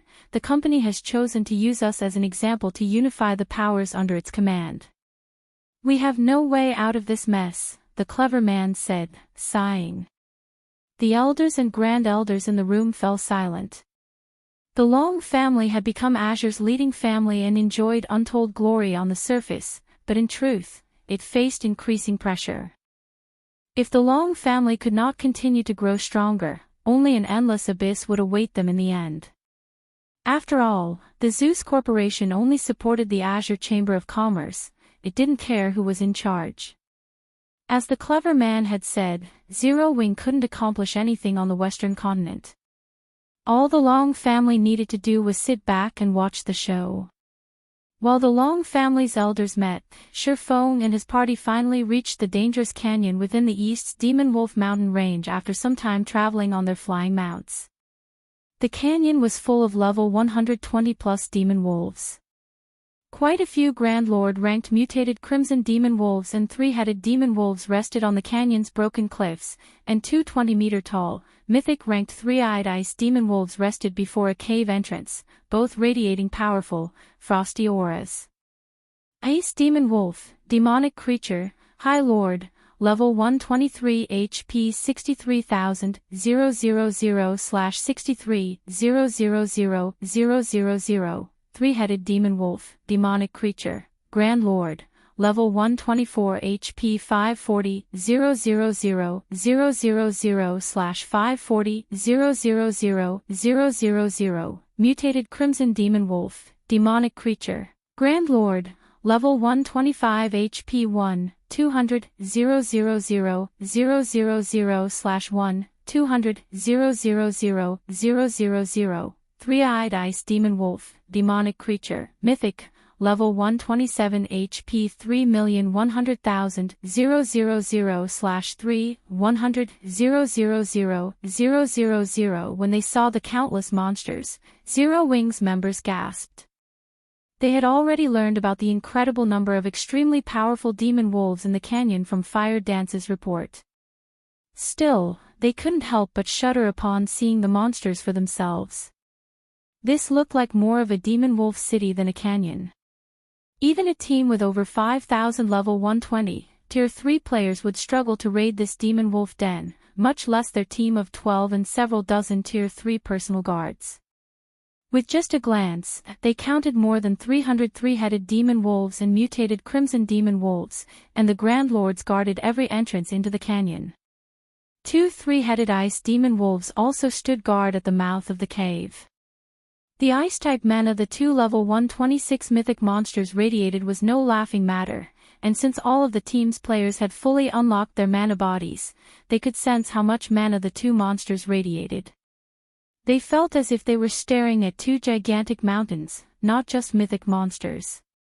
Enveloped in such overwhelming Ice-type mana, manipulating the ambient mana would be impossible. Although they could use their own mana in combat, their mana would be suppressed, and they wouldn't be able to exhibit their skills and spells' full power. Guild leader, must we really clear out these demon wolves? Kola asked. He had wanted to test his new equipment, but he couldn't help his nervous gulp when he saw the demon wolves here. Even if we rely on the personal guards during the fight, I doubt we'll have an easy time. These demon wolves must be dealt with, but we're not relying on the personal guards. We'll be doing the cleaning ourselves, Shifeng said, shaking his head. We will. His guild leader's plan surprised Kola. Even working with their personal guards, they'd still have a difficult time defeating these demon wolves, yet Shifeng informed them that they'd take out the monsters on their own. This had to be a joke. Emisham. The demon wolves here are special. Not only are there so many, and they're strong, but they also have high combat standards. Moreover, this environment's mana suppression is quite powerful, which makes using skills and spells incredibly difficult. Players will have to rely on their combat techniques here. Consider this another training ground. From today on, we'll train here, Shifeng said, nodding. Once you run out of stamina and concentration, return to training in the Extraordinary Tower and recuperate. When you've rested, return here. Clearing this area will be our main task for the next few days. He had wanted to activate the medium teleportation point, boosting Zero Wing's development speed, as soon as possible. However, Shifeng's most recent battle on the Extraordinary Tower's second floor had made one thing clear: the realms of truth weren't as simple as he had initially assumed. He had thought he had mastered a considerable portion of the realms of truth's principles, but in reality, he only knew the tip of the iceberg. He had never once truly exhibited the realms of truth's full potential during combat. Meanwhile, Tier 3 was only a transition period for true powerhouses. The difference between their strength and that of ordinary experts would become more prominent as players reached level 120 and began to challenge their Tier 4 promotion quests. While Zero Wing had plenty of expert players, very few qualified to be called peak experts, and even fewer were apex experts that had reached the domain realm. Although powerful weapons, equipment, and bloodlines would be quite helpful during players' Tier 4 promotion quests, their combat standards would be the deciding factor between completing the quest or not. This would be particularly true of players who challenged their Tier 4 promotion quests at a low level. They'd face much higher combat standard requirements than if they waited. Since the Zeus Corporation was taking measures to consolidate its power, it was obvious that the various superpowers and major corporations had realized the significance of Tier 4. As a result, they were pooling their resources to nurture their peak and apex experts in preparation for their Tier 4 promotion quests. In the past, the various superpowers had only realized how important Tier 4 was after a few apex experts had completed their promotion quests. However, due to the butterfly effect Shifeng had caused, the superpowers now focused on training their high-tiered experts, rather than rely on Zerg tactics as they had in his past life. Hence, improving Zero Wing members' combat standards was of the utmost importance. If the various superpowers really were preparing their experts for the Tier 4 promotion quests, Zero Wing would be overpowered if it remained passive. Aside from normal training, life or death battles with monsters was an absolute must if players wanted to grow stronger. Only by risking their lives in battle could players unlock more of their potential. Now that Zero Wing had the Extraordinary Tower and the Demon Wolf Mountain Range's special region in its grasp, he had to take advantage of these benefits. In that case, Guild Leader, why did we bring all of these personal guards? Aqua Rose asked, confused. It had taken a lot of manpower to secure so many powerful personal guards, yet Shifeng didn't intend to use them in the fight. She didn't understand what he was trying to accomplish. Read latest chapters at Wuxia World. EU, they're here to watch us fight and help during crucial moments, saving our lives, Shifeng seriously explained. His statement left the rest of his team speechless. Was this the right way to use personal guards? These demon wolves were so powerful. Even if they fought alongside their personal guards, victory wasn't guaranteed, so how were these NPCs supposed to protect them? Since there are no more questions, let's begin our training. Shifeng declared, slashing Killing Ray through the empty air before him and sending a lightning bolt at a group of a dozen or so demon wolves. The attack startled over 1,000 nearby monsters, and the demon wolves turned to glare at Shifeng's group, the rage in their eyes making Cola and the others shiver. Before the team could react, the 1,000 or so monsters charged toward them. Chapter 2599, True Tier 4. Cola and the others grew nervous as the demon wolves swarmed. Most of the monsters were only High Lord ranked Ice Demon Wolves, but with their high levels, their basic attributes could rival that of level 115 Great Lords. In other words, they had to face more than 1,000 Great Lords of the same level simultaneously, and every one of these monsters had the combat standards to reach the Trial Tower's 3rd floor. Moreover, quite a few three-headed demon wolves ran with this pack. These monsters moved like a powerful tsunami that could wipe out anything in its path. As the demon wolves moved closer, and Zero Wings members prepared for battle, the pack split into two and surrounded the team. Completing the encirclement, the Ice Demon Wolves opened a path for their Grand Lord-ranked brethren, allowing the three-headed demon wolves to move to the front. How intelligent are these monsters? Cola's eyes nearly fell from their sockets. These demon wolves moved more like a well-trained army than a bunch of demonic creatures, and this army had been specifically trained to target players. Before Cola and the others could react, one of the three-headed demon wolves charged forth.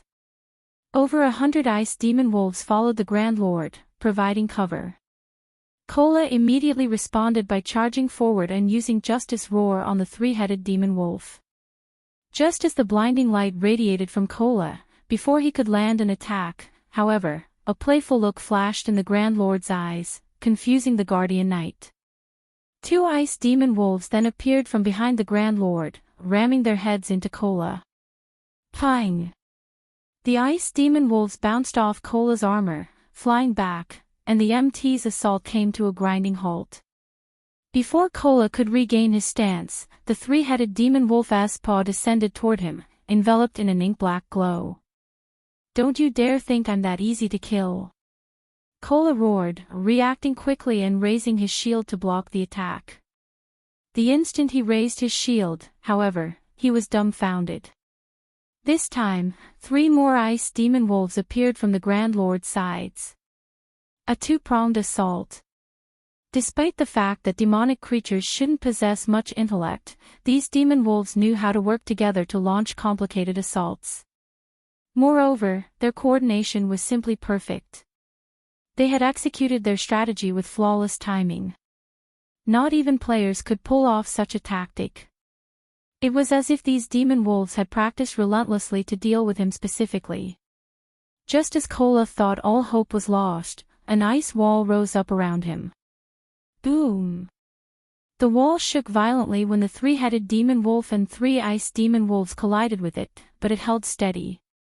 Stunned, Aqua rose and the others glanced toward the origin of the ice wall's mana.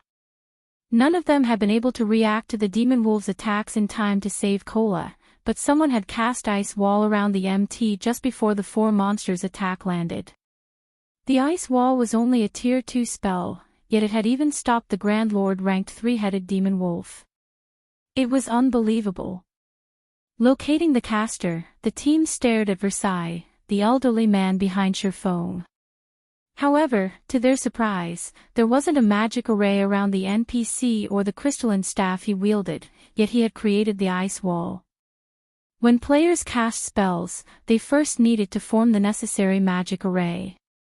Even instantaneous spells required arrays to cast, and all magic arrays took time to form. Although instantaneous spells arrays manifested much faster, time was still needed for their completion. Versailles, however, had cast the tier 2 ice wall without any magic arrays as if the spell had taken shape with a thought.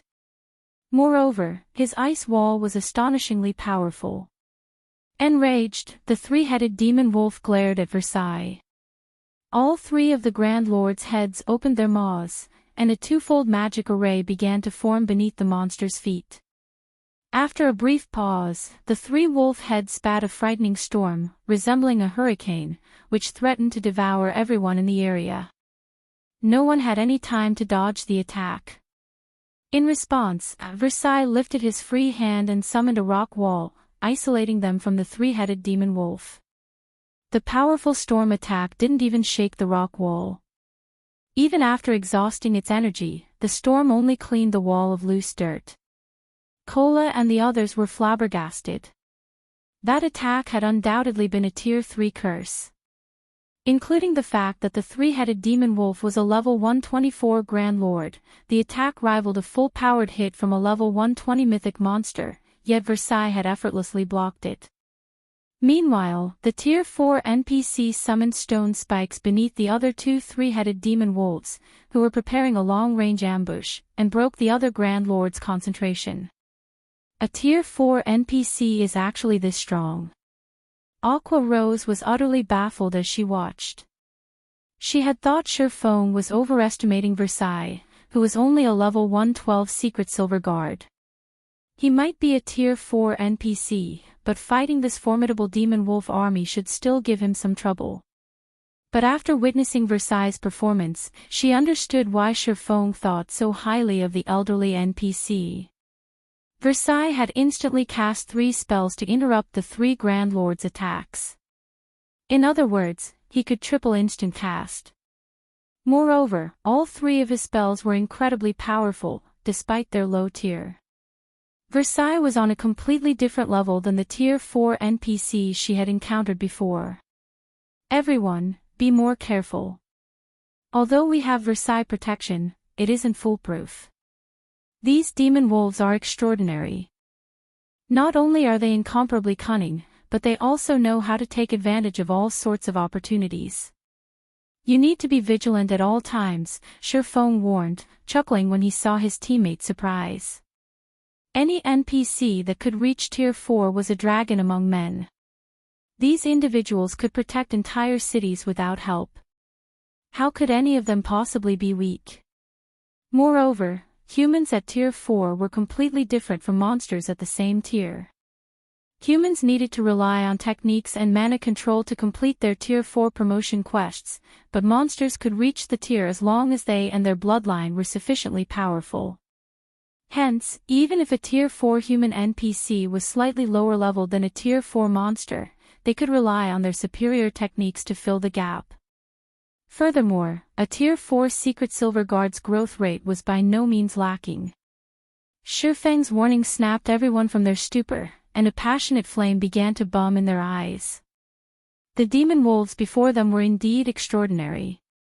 That was clear after witnessing Cola's brief battle. Not only could these monsters chain their attacks, but they also knew how to target players' weak points. Most importantly, this wasn't a training session, but a life-threatening battle where they could exhibit their full potential. This was a battlefield that all expert players dreamed of. The 11 team members immediately cleared their minds and focused on the fight before them. Although their attention was on the demon wolves in front of them, they kept an eye on the monsters around them, as well. Surpassing wasn't idle either. He immediately charged at 2 of the 3-headed demon wolves in the distance, trying to integrate his basic combat techniques in his every movement. Trying to use combat techniques with every action was incredibly difficult. When he had fought the swordsman on the extraordinary tower's second-floor staircase, he hadn't spared any attention or time for conducting such experiments. The tower had reduced his physique to that of a Tier 1 player, and he had barely been able to keep up with the second-floor swordsman as it was. If he had tried to combine combat techniques with his movements, his efforts would have yielded the opposite effect. Fortunately, these demon wolves were the perfect practice targets. Not only did they target players' weak points, but he could also maintain his Tier 3 physique during the fight. He would have more than enough energy to spare for practicing his combat technique integration. Surpassing proceeded to engage in a bitter battle with the 2 3-headed demon wolves and several hundred nearby ice demon wolves. Whenever he focused his attacks on the Grand Lords, the ice demon wolves pounced to intercept him. Some of the High Lords even used the chance to launch surprise attacks, preventing Surpassing from using any of his skills or spells. He could only rely on combat techniques, which were faster, to defend himself. As the battle progressed, Surpassing grew increasingly familiar with using basic combat techniques in combat. Initially, he had only been able to execute a basic combat technique perfectly once every dozen or so moves, but he gradually reduced that to 5 or 6 moves. As he did, his fight against the three-headed demon wolves became easier. Now, even his normal attacks were stronger than the level 124 Grand Lords.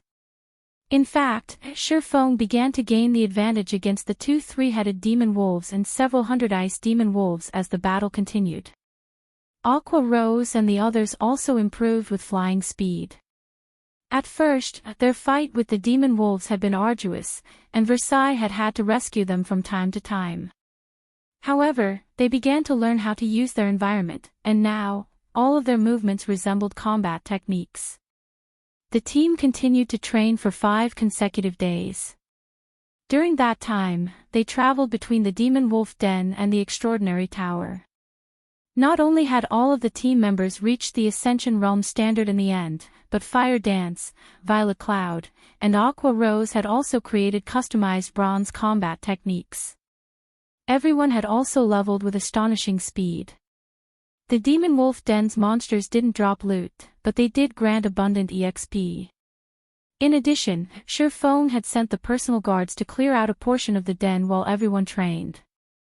As a result, the team members had leveled twice during the past 5 days. Unfortunately, due to the demon god, Atlock's soul curse, Surpassing had lost one of the 2 levels he had earned. Hence, he had only reached level 118.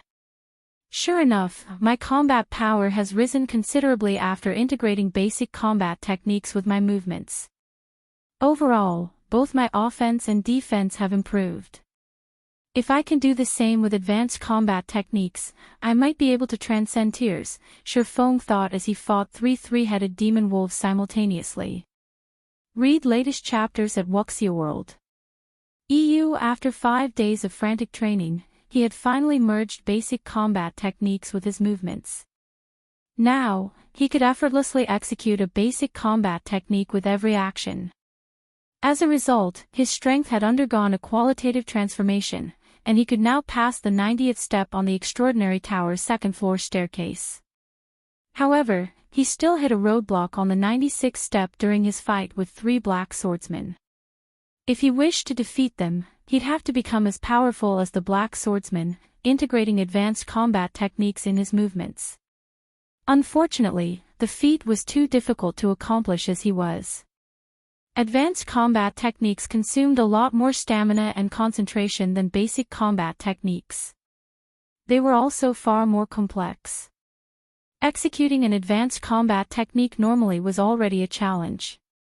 Trying to use one with every action was beyond Surpassing right now. Guild leader, we're almost out of time. If we don't hurry to the Western continent now, Wonder won't make it for the family competition, Aqua Rose announced when she realized Surpassing was engrossed in his fight. It's already time. Surpassing felt as if time had passed too quickly. Alright, let's get ready to return, then. Chapter 2600, Monstrous Upstarts West Continent, Frost Hills, Azure City. As a guild city in a level 90 neutral map, Azure City played a transitional role for many of the Winter Empire's players as they prepared to travel to level 100+ maps. Including the fact that the city's ruling guild, the Azure Chamber of Commerce, was one of trade and business, the city had become the largest trade hub in the Empire. Many players and powers traveled to Azure City on business, and the city enjoyed easily over 5 million visitors per day. A long line of players had formed at the city gates, waiting to enter, and from time to time, they saw gigantic flying mounts pass overhead, making the ordinary players in line jealous. Azure City is amazing. I've never seen flying mounts in other guild cities, yet so many have passed by while I've been in line.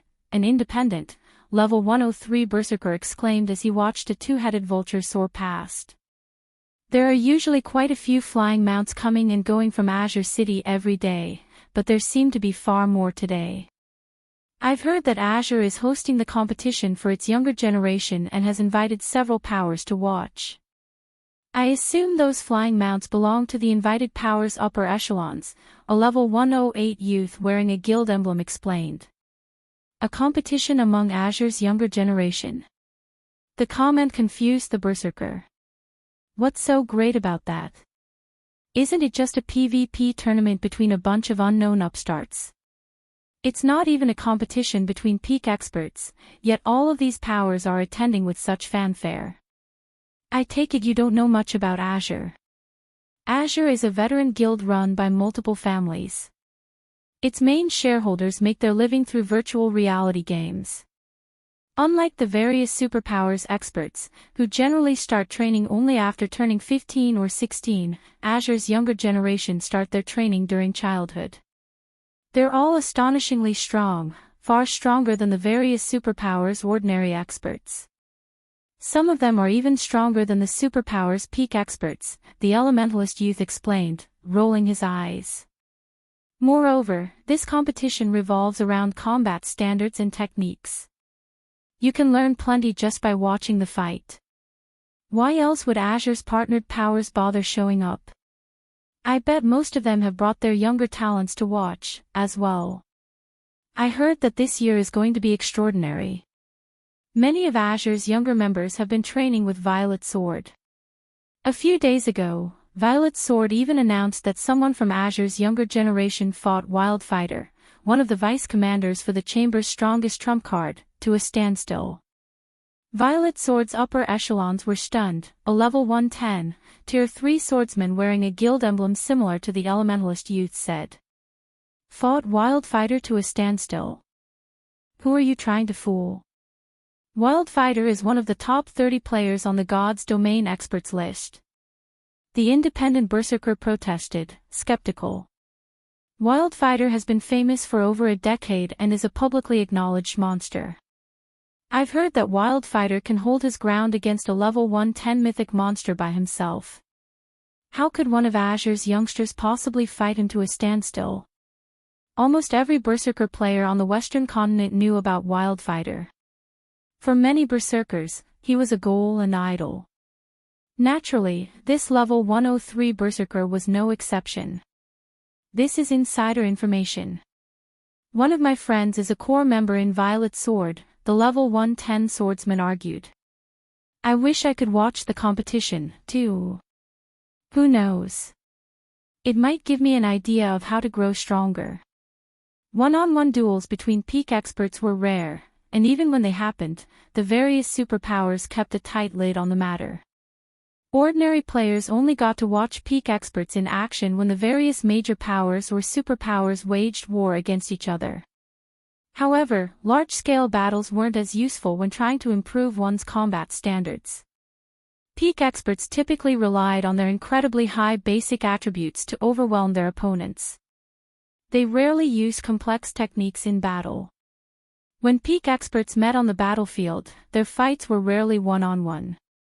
To put it simply, opportunities to watch two peak experts rely on techniques in a duel were invaluable. Many players spent big bucks to spectate.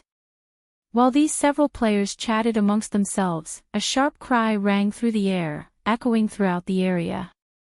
Everyone turned to find the source of this cry, spotting a giant eagle with a wingspan of over 20 meters. The bird of prey was shrouded in a black fog as it drew closer to Azure City. Crap! That's Violet Sword's Netherflame Eagle. Violet Sword is attending the competition, too. What a powerful aura. That eagle is nearly as strong as a Grand Lord. Nearly. I've heard that the Netherflame Eagle can take down Grand Lords of the same level. Very few flying mounts in the East are as powerful. Awe flashed in everyone's eyes as they spoke about the flying mount above. A flying mount that rivaled Grand Lords of the same level was incredibly useful. As long as players had high enough DPS and that flying mount, killing Grand Lords in the fields with a small team was entirely possible. Furthermore, the Netherflame Eagle was fast enough to save players plenty of travel time. As everyone discussed the flying mount, the Netherflame Eagle blurred as it flew to Azure's residence within the city. When the massive flying mount landed, over a dozen people jumped off its back. They were all level 111, except for the white-haired old man that remained seated. He had already reached level 112. Violet Sword has taught you everything you need to know. I hope you won't disgrace the guild's good name. If you fail, you'd better not mention that I taught you. You won't get a second chance to train with Violet Sword either. The white-haired elder indifferently warned his travel companions. Don't worry, Instructor Tori. We'll show the Long family how foolish they've been to decline your training, a silver-eyed, blue-haired youth with a great sword slung across his back respectfully promised. Good. I will be waiting in Holy Flame City. Do not disappoint your elders or me, the white-haired elder said, nodding. His gaze held a hint of warmth as he looked down at the blue-haired boy. Atop his netherflame eagle, the white-haired elder left the city. Meanwhile, the blue-haired youth's group immediately attracted the attention of Azure's members and upper echelons. Fifth uncle, they've clearly grown a lot stronger during their training, especially Solitary Frost. I still can't believe he fought Wildfighter to a standstill. I've also heard that he has a favorable view of Yan Xiaoqian, and she has made great progress with her training. They won't be easy opponents, Burning Owl cautioned, astonished as he watched the group of youths in the middle of the plaza. Burning Owl had thought he had a chance of securing one of the top 3 positions in the upcoming competition, but after seeing the other family's experts return from their training with Violet Sword, his confidence started to waver. Let's hope Silk Moon has improved as well. Otherwise, our family might struggle to rank among the top 3, Long Wushang agreed, frowning. The Long family didn't expect to earn first place in this competition. The gap between their younger members' strength and the other family's participants was simply too large. Solitary Frost, in particular, was on an entirely different level, and many of the others had already reached the Void Realm. Silk Moon, the Long family's most talented combat player among the Long family's younger generation, was the family's last hope. Just as Solitary Frost's group was about to leave the plaza, and the crowd was about to disperse, everyone heard a loud humming from above the city, causing quite the commotion. Read latest chapters at Wuxia World. EU, what's that sound? Is some kind of special event about to happen in Azure City? Everyone was curious about the humming sound, with many players emerging from hotels and bars to get a better look at its source. When everyone found the sound's origin, however, they were all dumbfounded. 100-meter-long, steel behemoth flew toward the city as they watched. What's going on? Is that a flying ship? Chapter 2601, Zero Wings Arrival, competition begins. The flying ship's arrival startled Azure City's players. Many of the powers that had come to watch Azure Chamber of Commerce's competition were stunned. Aside from how rare flying ships were in God's domain, its colossal size was shocking enough. Flying mounts, which most players thought were gigantic, looked like children in comparison. Which power owns that flying ship? Doesn't showing up like this seem like grandstanding? Has a super guild come to watch the competition? Azure City's players fell into heated discussions as they watched the rapidly approaching flying ship. The various powers members, who had come to spectate Azure's competition, were especially taken aback. Everyone wanted to know who owned the airborne vessel.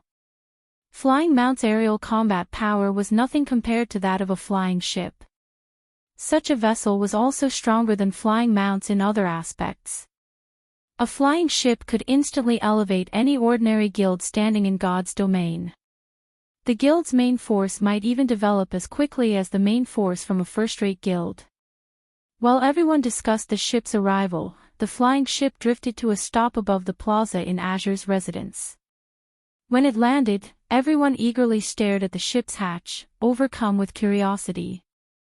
Several cloaked players, all of whom had concealed their information and appearances, disembarked. One woman, however, wasn't wearing a black cloak.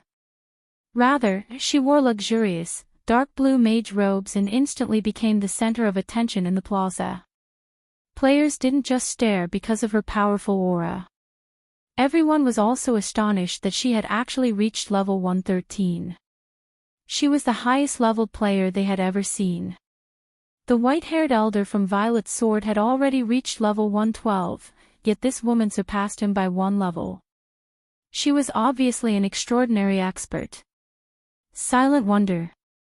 Isn't she from the Long family, a level 110, tier 3 ranger, who had come to watch the competition, wondered when he saw her statistics.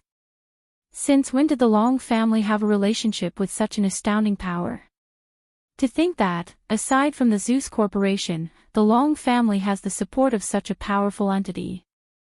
It's no wonder why the Long family isn't afraid of the Zeus Corporation. The various spectating powers' upper echelons were surprised when they saw Silent Wonder. They had never considered that the Long family would have such a powerful foundation. For a time, these upper echelons reconsidered their views of the Long family. What grandeur! They actually arrived in a flying ship. Long Wushang, who watched from within Azure's residence, clicked his tongue as Zero Wings members emerged from the Crimson Dragon flying ship. The Crimson Dragon flying ship was Zero Wings' symbol in the east, just as the Netherflame Eagle was Violet Swords. Only, since information between the two main continents was restricted, few powers in the west knew about the flying ship. Isn't this great, fifth uncle? At the very least, our momentum isn't any slower than the others, Burning Owl said, smiling. Violet Sword was too overbearingly famous.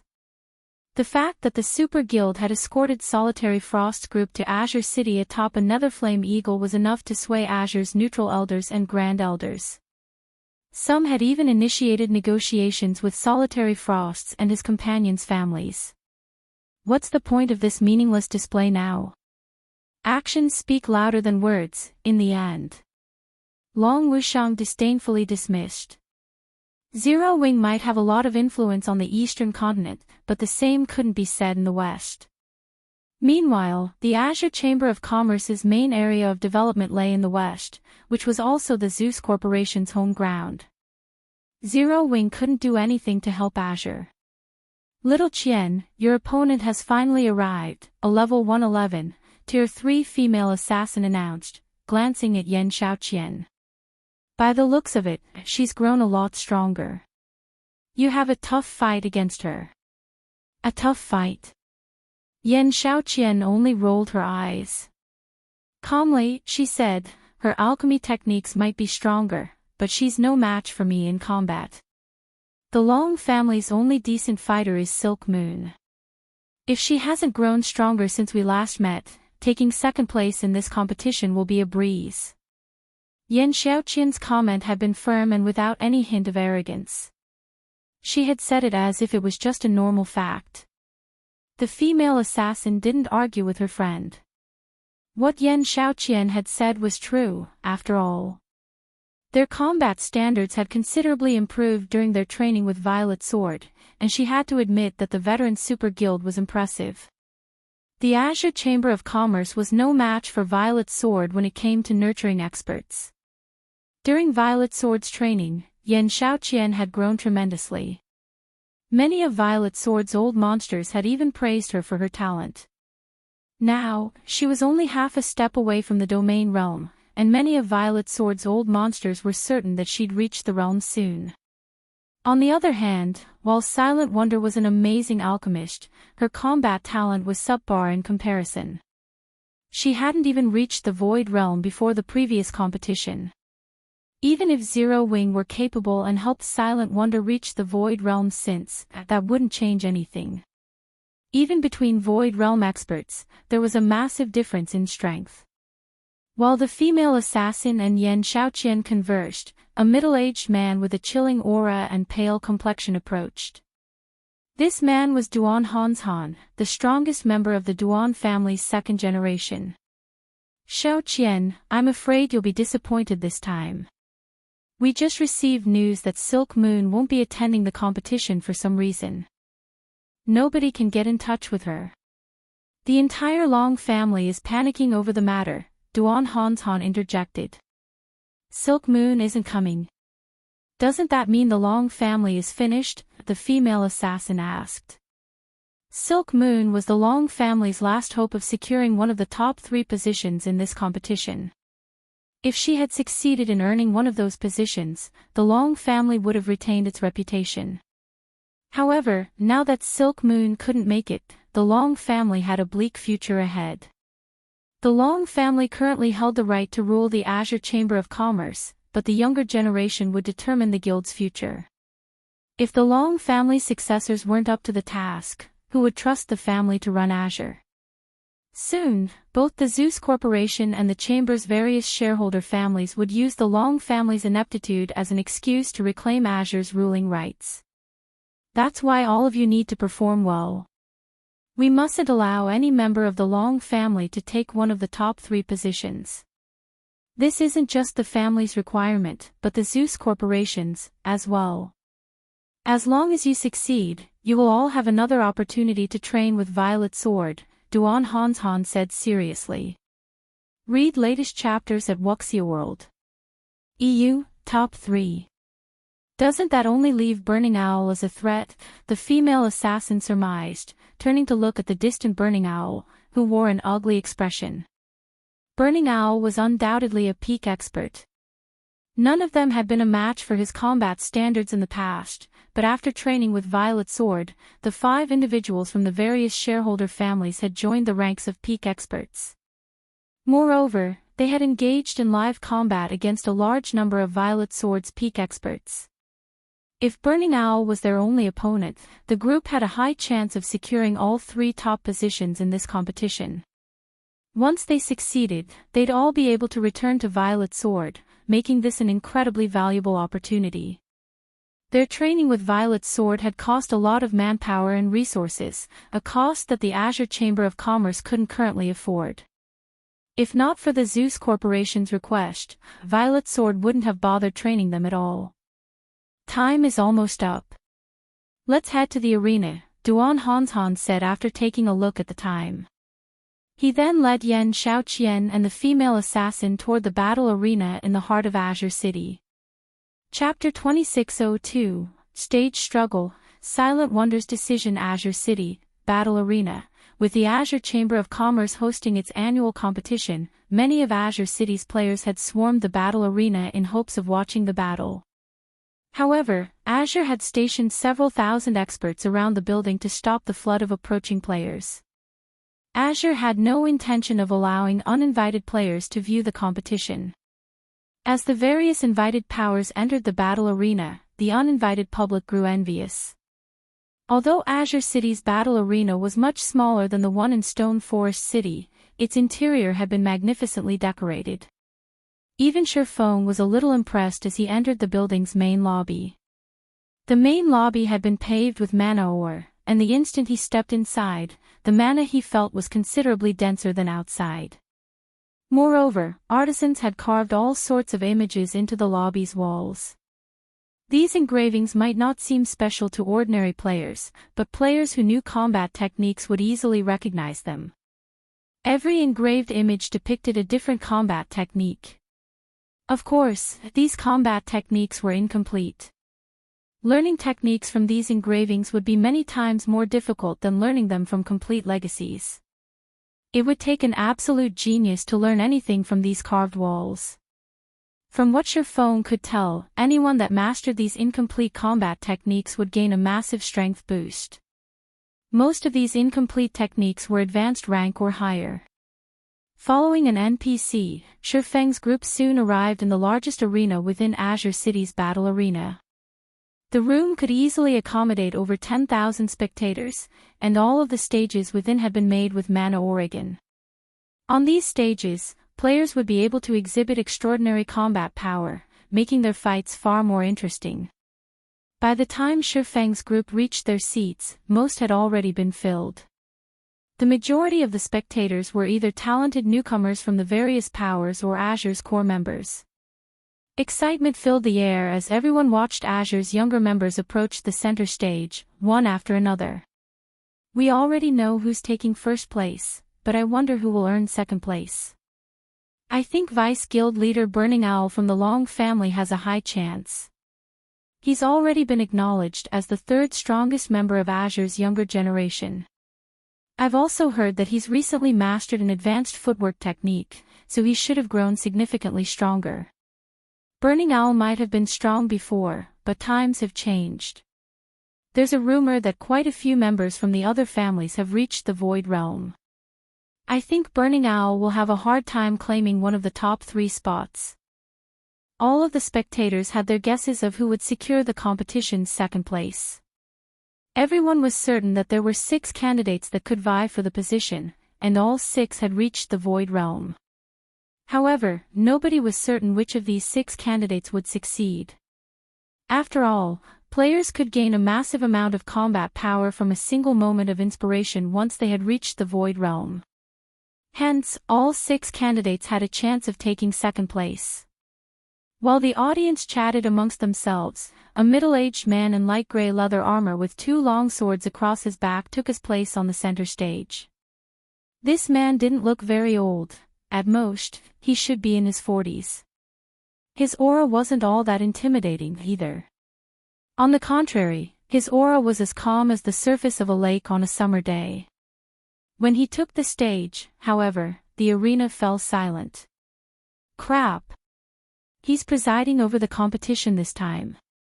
The GCPs it cost to watch this competition were really well spent. When the crowd saw the middle-aged man, their eyes glowed with excitement. This man was Sinful Flame, the Azure Chamber of Commerce's strongest member.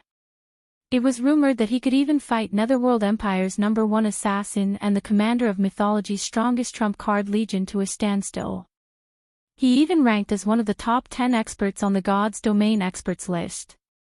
Sinful Flame rarely appeared in public and generally focused on training for his rematch against Netherworld's assassin and Mythology's commander.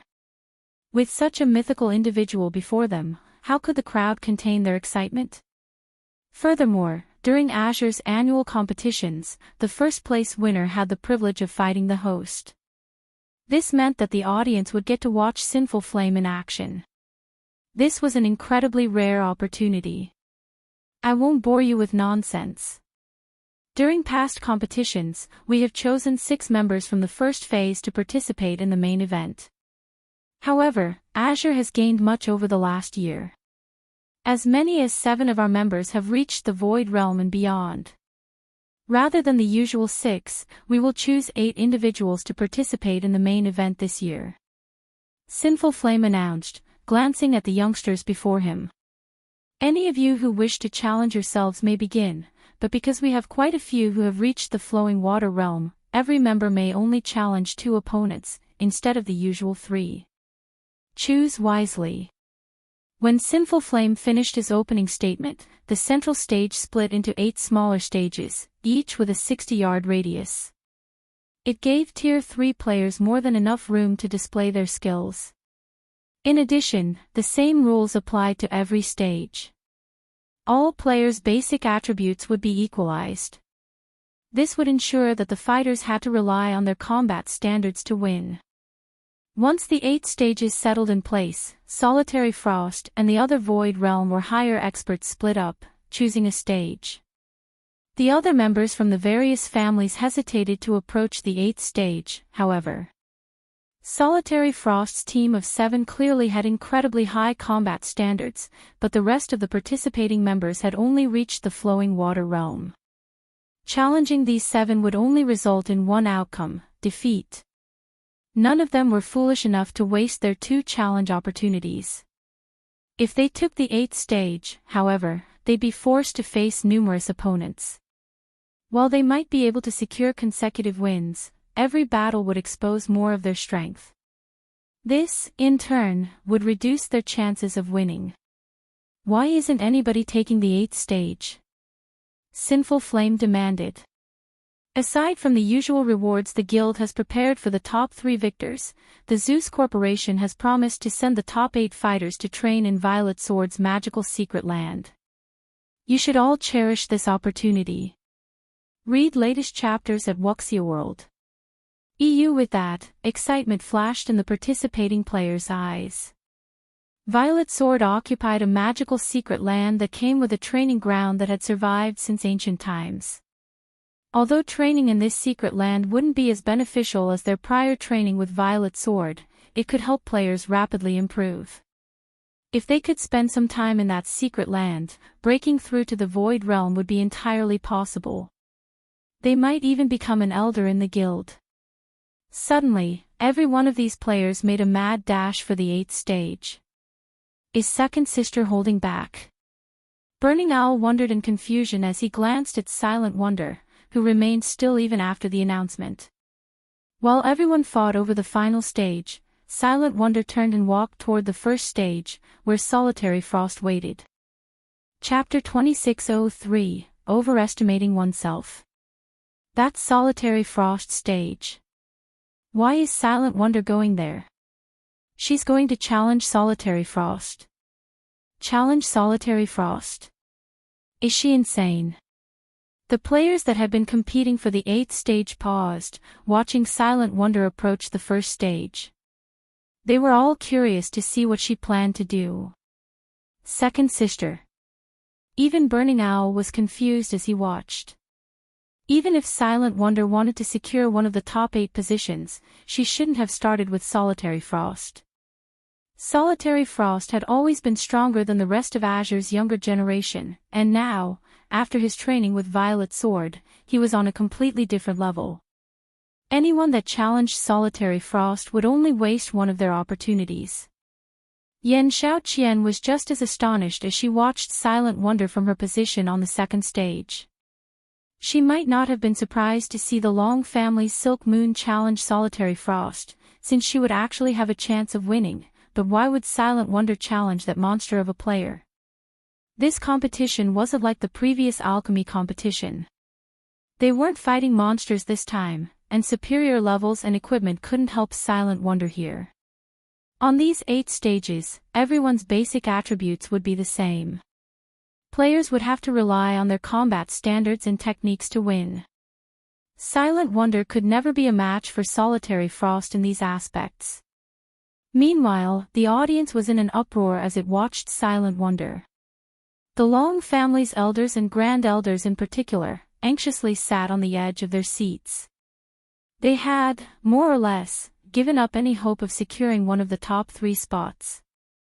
They only hoped that Burning Owl could hold 4th place, and Silent Wonder would make it into the top 8. They could, to a certain extent, avoid embarrassment if 2 of their representatives ranked among the top 8 fighters. Whether or not the Long family retained its ruling rights over the Azure Chamber of Commerce would depend on Silent Wonder's obedience in training with Violet Sword. As long as she did, the Zeus Corporation would stop meddling in Azure's affairs, and the family would be safe. And yet, the foolish girl was about to waste one of her challenge opportunities on Solitary Frost. That girl is quite brave, Sinful Flame muttered, praising Silent Wonder as she stepped onto the first stage. Solitary Frost, on the other hand, showed no appreciation for Silent Wonder's courage.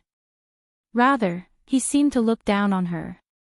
To challenge me directly, it seems you've improved quite a bit in Zero Wing, Wonder, Solitary Frost said coldly. The selection for the 8 finalists had just begun, yet Silent Wonder had chosen to challenge him now. If she were truly powerful, she would be more than capable of facing off against him in the main event. By choosing him now, she was declaring to every player in the arena that he was an easy opponent. Essentially, she was trying to humiliate him. Emichim. I have indeed improved in Zero Wing, so I'd like to test my limits on you, Silent Wonder honestly replied, nodding.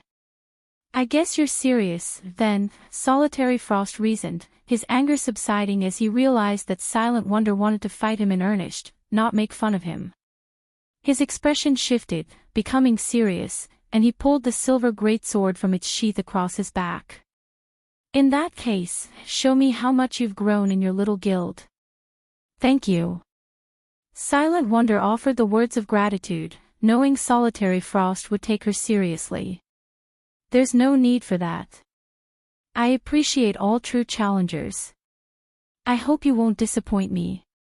During my training with Violet Sword, only Yan Xiaoqian withstood a few of my moves. The rest of our generation was too boring and weak to make me work for my victory, Solitary Frost said. By the time Solitary Frost finished his last statement, Sinful Flame had arrived in the center of the stage. Since you both agree, let the match begin, the older man announced after taking a good look at the 2 youngsters. A roar of excitement swept through the spectator stands when the crowd heard Sinful Flame announce the start of the match. They had never thought Solitary Flame would take Silent Wonder's challenge seriously, and they couldn't contain their enthusiasm. And here I thought I'd have to wait until the main event to watch a Solitary Frost and Burning Owl duke it out. Thanks to Silent Wonder, I'll get to watch Solitary Frost in a serious battle now. I wonder how many minutes Silent Wonder will last. Minutes? Aren't you giving her a little too much credit? I doubt even Burning Owl will last more than 10 moves against Solitary Frost. The various Powers members had heard plenty about Solitary Frost. Many of them had even come just to see how powerful the boy, who had fought the famous Wildfighter to a standstill, was. Wildfighter was a legend among berserkers, and getting a chance to see such an individual in action was almost impossible. However, if Solitary Frost fought with all he had, they could get a feel for how strong Wildfighter was. Once Sinful Flame had initiated the match on the first stage, Solitary Frost and Silent Wonder moved to their designated positions and prepared for battle. I've heard that Yan Xiaoqian used to consider you a rival. In that case, I'll use the same move that defeated her against you. I hope you're ready. Solitary Frost wanted Silent Wonder, who stood 40 yards away. Suddenly, the young man split into 4 clones of himself. All 4 figures were identical and radiated similar auras, making them impossible to tell apart. The doppelgangers then split up and surrounded Silent Wonder. Are you kidding me? Solitary Frost is using 4 absolute phantoms so soon. The female, Tier 3 assassin said from one of the other 7 stages, her jaw dropping as she watched Solitary Frost treat Silent Wonder as a true opponent. Yan Xiaoqian, who stood on the stage next to Solitary Frost's, revealed a grim expression, as well. Solitary Frost's 4 absolute phantoms was an incredible challenge to overcome for magical class players like her. The 4 doppelgangers weren't altogether fakes. One could only deal damage to Solitary Frost by attacking all 4 at once, and that wasn't the move's most frightening aspect. The true danger lay in the fact that Solitary 9 could control all of his doppelgangers with as much precision as he controlled his own body. Using doppelgangers in combat was immensely difficult in God_S domain. Controlling 2 bodies simultaneously would even reduce a peak expert's combat power. Ordinary domain realm experts would be lucky if they could control 3 bodies without sacrificing some of their performance. However, Solitary Frost could control all 4 doppelgangers without reducing any of their combat power. Of course, landing an attack against a domain realm expert without using a skill or spell was just as difficult. Domain realm experts could perceive all movement within their vicinity, after all. Relying on their keen senses, they could preemptively evade and launch counterattacks. Fighting Solitary Frost's 4 absolute phantoms would be as challenging as facing 4 domain realm experts simultaneously. For peak experts, this move was an absolute nightmare. And once a magical class player allowed a melee player, especially a domain realm expert, to move within attack range, it was game over.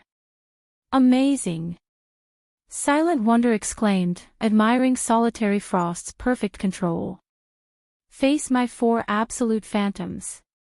Silent Wonder's admiration wouldn't slow Solitary Frost down, and his 4 doppelgangers encircled their opponent, rapidly closing in. While Solitary Frost's doppelgangers drew closer, Silent Wonder began to wave her staff. 4 ice walls shot up from the stage around her, protecting her from all sides. Ice walls. She doesn't actually think such a low-tier defensive spell can stop Solitary Frost's attack, does she? The female assassin couldn't help but laugh. The spell, Ice Wall, could only be enhanced to Tier 2. It wasn't anywhere near strong enough to stop a Tier 3 player's full-powered attack. The spell wouldn't even buy Silent Wonder any time. Boring. Silent Wonder's opening move disappointed Solitary Frost a little, but he didn't pause his assault. He immediately cancelled his 4 absolute phantoms before brandishing his greatsword. The weapon transformed into 3 identical copies before converging on the ice wall before him. Read latest chapters at Wuxia World. EU Combat Technique, Triple Heavy Slash. Boom! As the greatsword crashed into the ice wall, a deafening boom filled the arena. How is that possible? Solitary Frost was stunned when his attack failed to deal any damage to the ice wall. Moreover, the recoil had left both of his arms numb as if he had just struck an impenetrable wall. Chapter 2604, Fully Unlocked Mana Body. The audience was befuddled when they saw Solitary Frost's attack come to a grinding halt. It didn't break. But, isn't it only a Tier 2 defensive spell? Did Solitary Frost mess up his attack? The players in the spectator stands were all extremely familiar with the spell, Ice Wall. Before players had reached Tier 3, Elementalists had used the spell to help protect their MTs from Great Lord ranked bosses' attacks. However, both Solitary Frost and Silent Wonder were both bona fide Tier 3 players.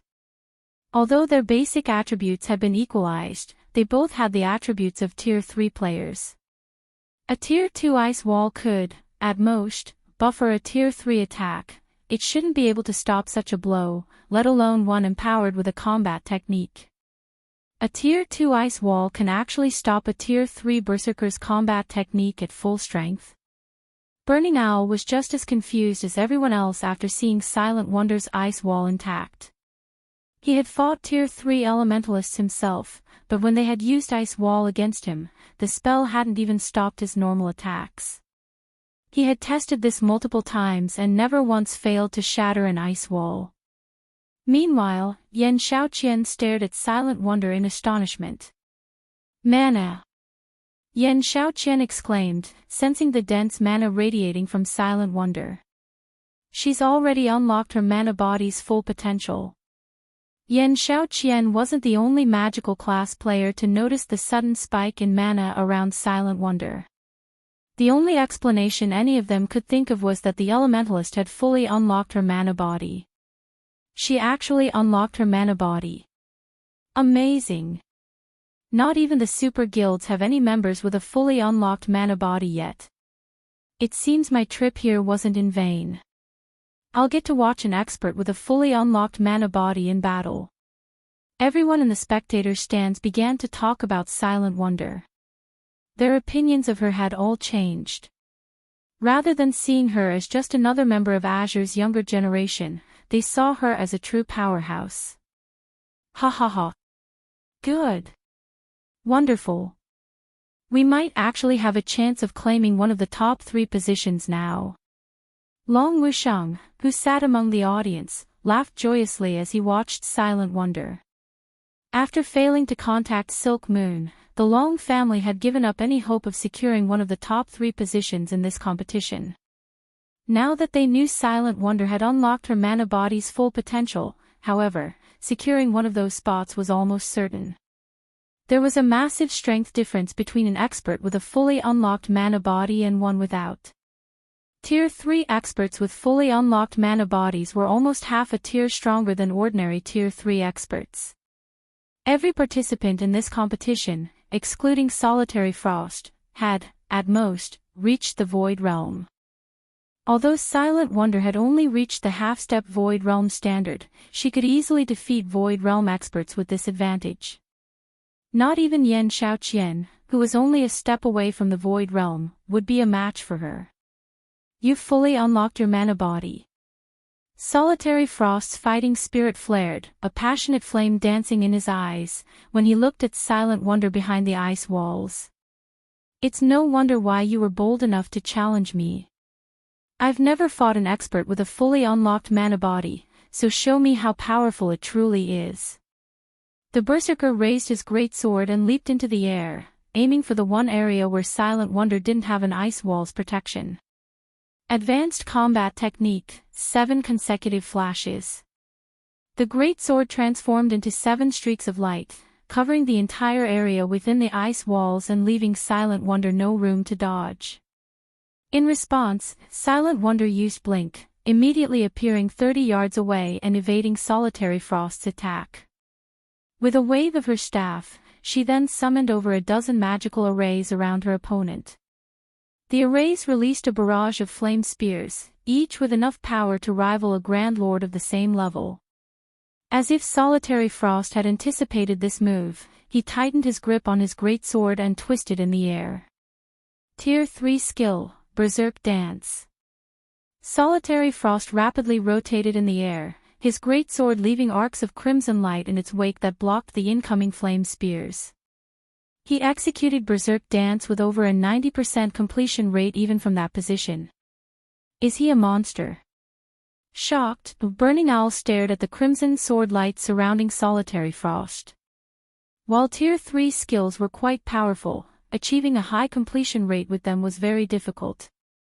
Even as a Void Realm expert, Burning Owl could only execute the Tier 3 Berserk Dance with around an 85% completion rate, and that was only with optimal conditions. Despite activating the skill in midair, however, Solitary Frost's completion rate was over 90%. Meanwhile, just as Solitary Frost was about to land, earthen spikes shot up from the ground below him. A two-pronged assault.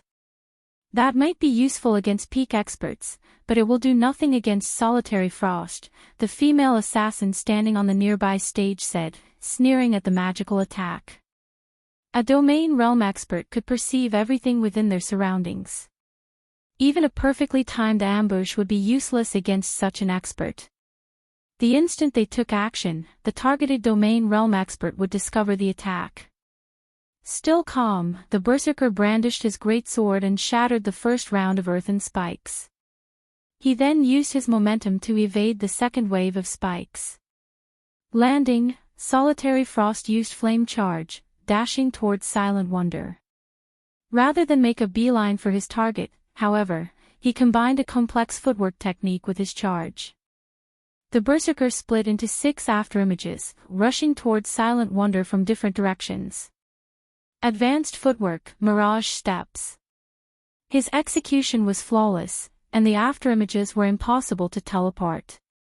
In a fraction of a second, he was within 15 yards of the Elementalist. It's over.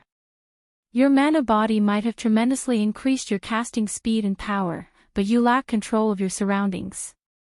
You still can't use your advantage to its fullest. Solitary Frost roared as he moved within 10 yards of Silent Wonder. He then swung his greatsword. Tier 3 Taboo Skill, Triple Flame Scythe. 3 flaming crescents threatened to devour Silent Wonder with even more power than that of a Grand Lord of the same level. But, just before the attack landed, a gigantic, crimson magic array appeared beneath Silent Wonder's and Solitary Frost's feet. The instant the array completed, a towering pillar of fire exploded forth. Not only did the flames swallow the 3 flaming crescents, but it devoured Solitary Frost and Silent Wonder, as well. Read latest chapters at Wuxia World. What? A 3-pronged attack. She actually hit a red lotus of fire beneath her. Yan Xiaoqian could not believe her eyes as she stared at the raging pillar of fire before her. Yan Xiaoqian had assumed her rival had only prepared a 2-pronged attack. She had never dreamed that Silent Wonder would use herself as bait to lure Solitary Frost into the red lotus of fire, a Tier 3 curse. After 3 seconds, the flaming pillar subsided, revealing Solitary Frost's charred corpse on the stage. Although Silent Wonder hadn't emerged from her own attack unscathed, she still had 1/3 of her HP remaining due casting Flame Shield earlier. I might not have a good grasp on my surroundings, but when it comes to power and technique, I'm much stronger than you. Silent Wonder told the Berserker's motionless corpse. From above the stage, a bell rang, signifying the end of the match. At the same time, the system announced Silent Wonder as the victory, momentarily silencing the stunned crowd. Chapter 2605, Spiritualization Realm appears once more, Solitary Frost lost. This is a joke, right? He even rivals Wildfighter. A player can become so strong after fully unlocking their mana body. Silent Wonder's victory flabbergasted everyone. There were quite a few peak experts in the audience, as well as some Domain Realm experts. Hence, they hadn't had any trouble seeing and understanding what had happened in the battle between Solitary Frost and Silent Wonder. They were certain that Silent Wonder hadn't reached the Void Realm, and there was a massive difference between her and Solitary Frost. Even if her casting speed and spell power had greatly improved, thanks to unlocking her mana body's full potential, logically, Solitary Frost should have been able to bridge the gap by relying on his superior combat standards when their basic attributes were on the same level. In fact, despite not being a match for the Elementalist head-on, Solitary Frost had evaded all of her attacks and targeted Silent Wonder's weak points during the first half of the match. In the end, however, Solitary Frost had still lost. How were they supposed to wrap their minds around this? Second Sister won, just like that. Burning Owl was just as stunned as the players in the audience. He had thought that even if Silent Wonder was no match for Solitary Frost, no one else among Azure's younger generation could take on his second eldest sister. With her here, the Long family was practically guaranteed to retain its ruling rights in the Azure Chamber of Commerce. But he hadn't actually expected Silent Wonder to defeat Solitary Frost. Now, the other shareholder families had lost any excuse to threaten the Long family's position. Not even the Zeus Corporation would be able to complain about the family. Excellent. Magnificently done. Long Wuxiang was elated to see Silent Wonder still standing on the first stag. Never dreamed that she'd be capable of launching a three-pronged attack against Solitary Frost. Not even his third eldest brother, Long Xianglong, would have the leeway to execute such a complex tactic against a domain realm expert. Long Wuxiang had assumed Silent Wonder would lose the match. He had never expected such a pleasant surprise. With this victory, Silent Wonder was now the strongest member of Azure's younger generation. Even if the Long family lost the Zeus Corporation support, this achievement would ensure that the family wouldn't have to worry about its position in the Azure Chamber of Commerce. Now, the family's position was stronger than ever before.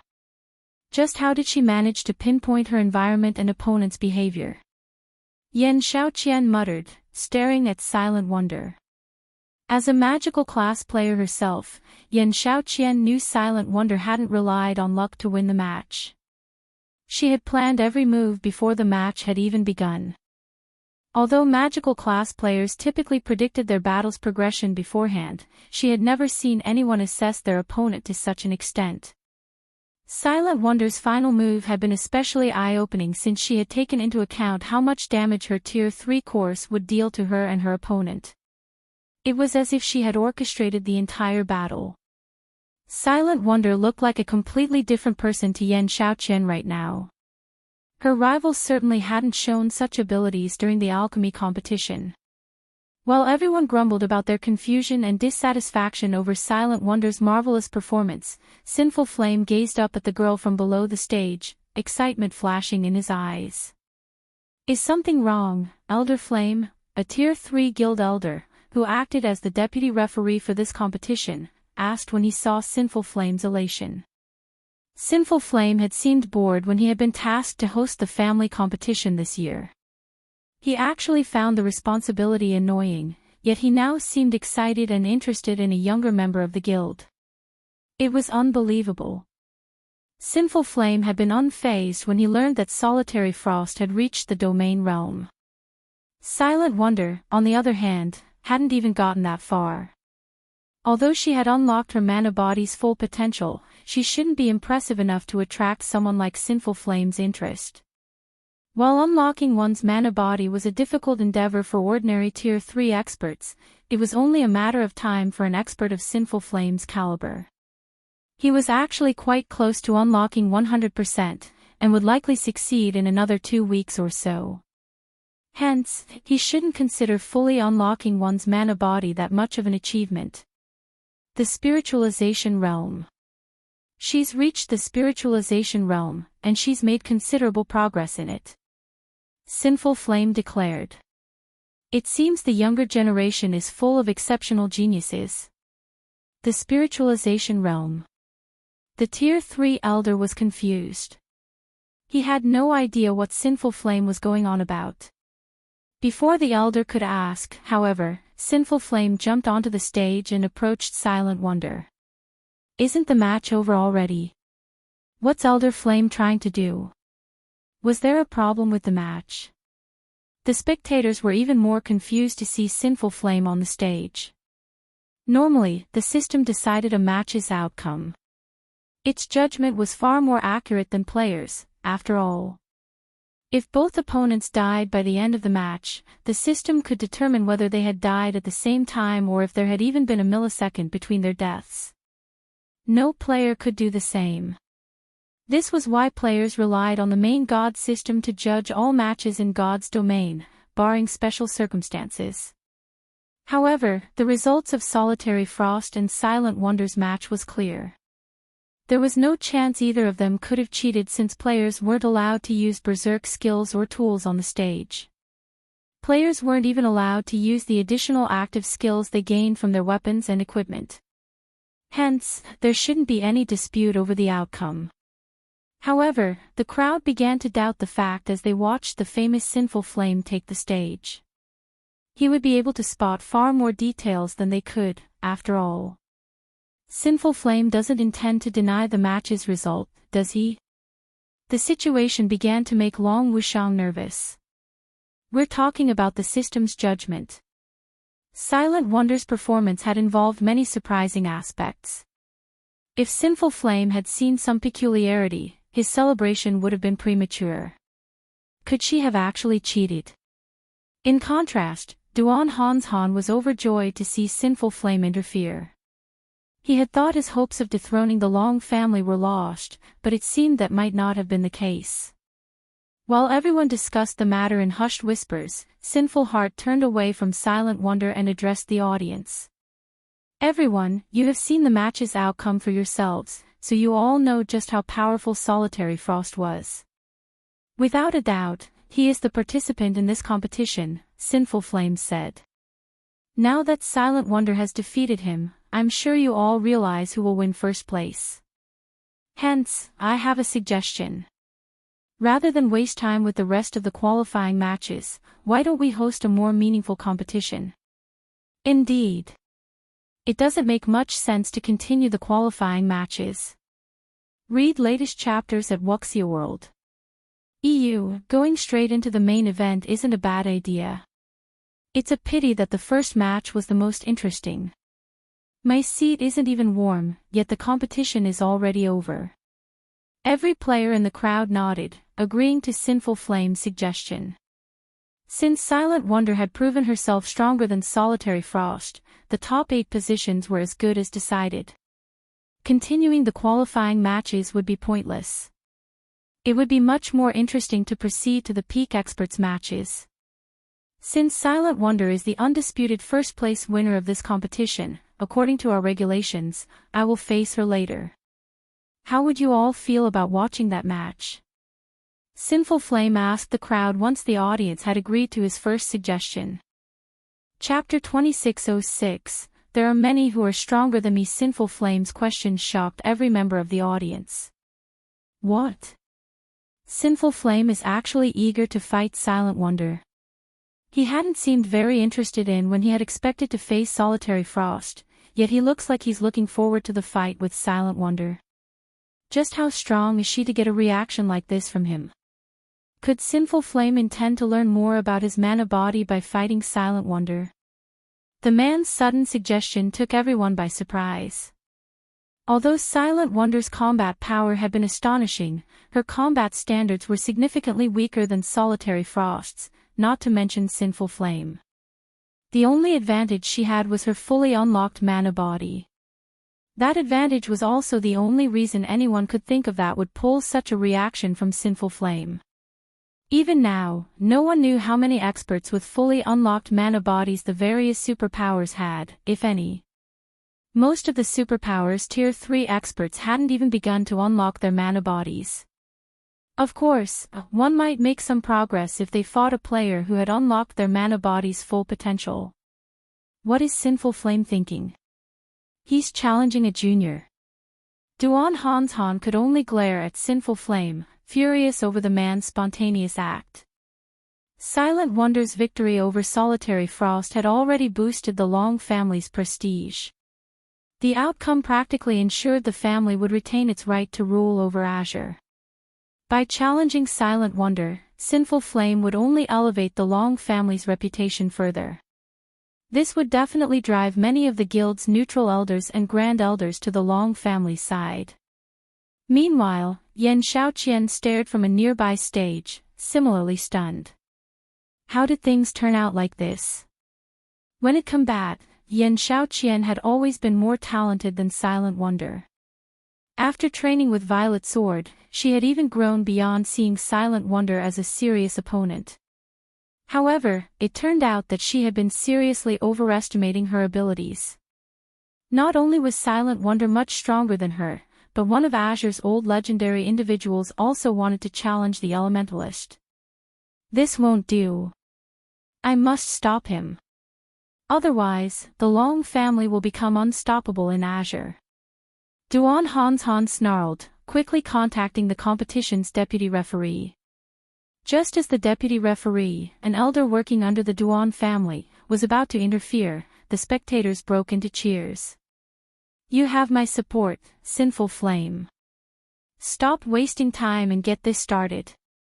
While I wouldn't have minded watching Solitary Frost face Sinful Flame, seeing the old man fight an expert with a fully unlocked mana body will be awesome. This is beyond awesome. This will go down in God's Domain's history as a classic match. We'll get to see them pit power against technique. After their momentary shock over Sinful Flame's proposal, the various spectating powers members fervently voiced their support for his decision. Many people even began to shout, demanding Sinful Flame begin his match against Silent Wonder immediately. Good. Since the audience approves, what of our various elders? Sinful Flame asked, turning to address the various shareholder families' elders and grand elders, who were in the midst of trying to stop him. The audience followed his gaze, staring at the elders and grand elders, silencing them into complacency. If they dared to refuse Sinful Flame, they'd have to answer to everyone in the arena. Damn it. Sinful Flame is insane. Duan Han turned ashen when he heard Sinful Flame's nonchalant question. Forget it. Let them fight, a white-haired old man in black robes said as he approached Duan Han. This isn't necessarily a bad thing, in any case. Sinful Flame might have raised that little girl's standing, but if he kills her instantly, all of the glory the Long family just gained will be forgotten. Realizing the old man was right, Duan Han and the various families' grand elders stopped trying to object. Since Elder Flame and the audience are so eager, this will be simple, Duan Han said after calming down. He then looked at Sinful Flame and said, however, we need Wonder's agreement first.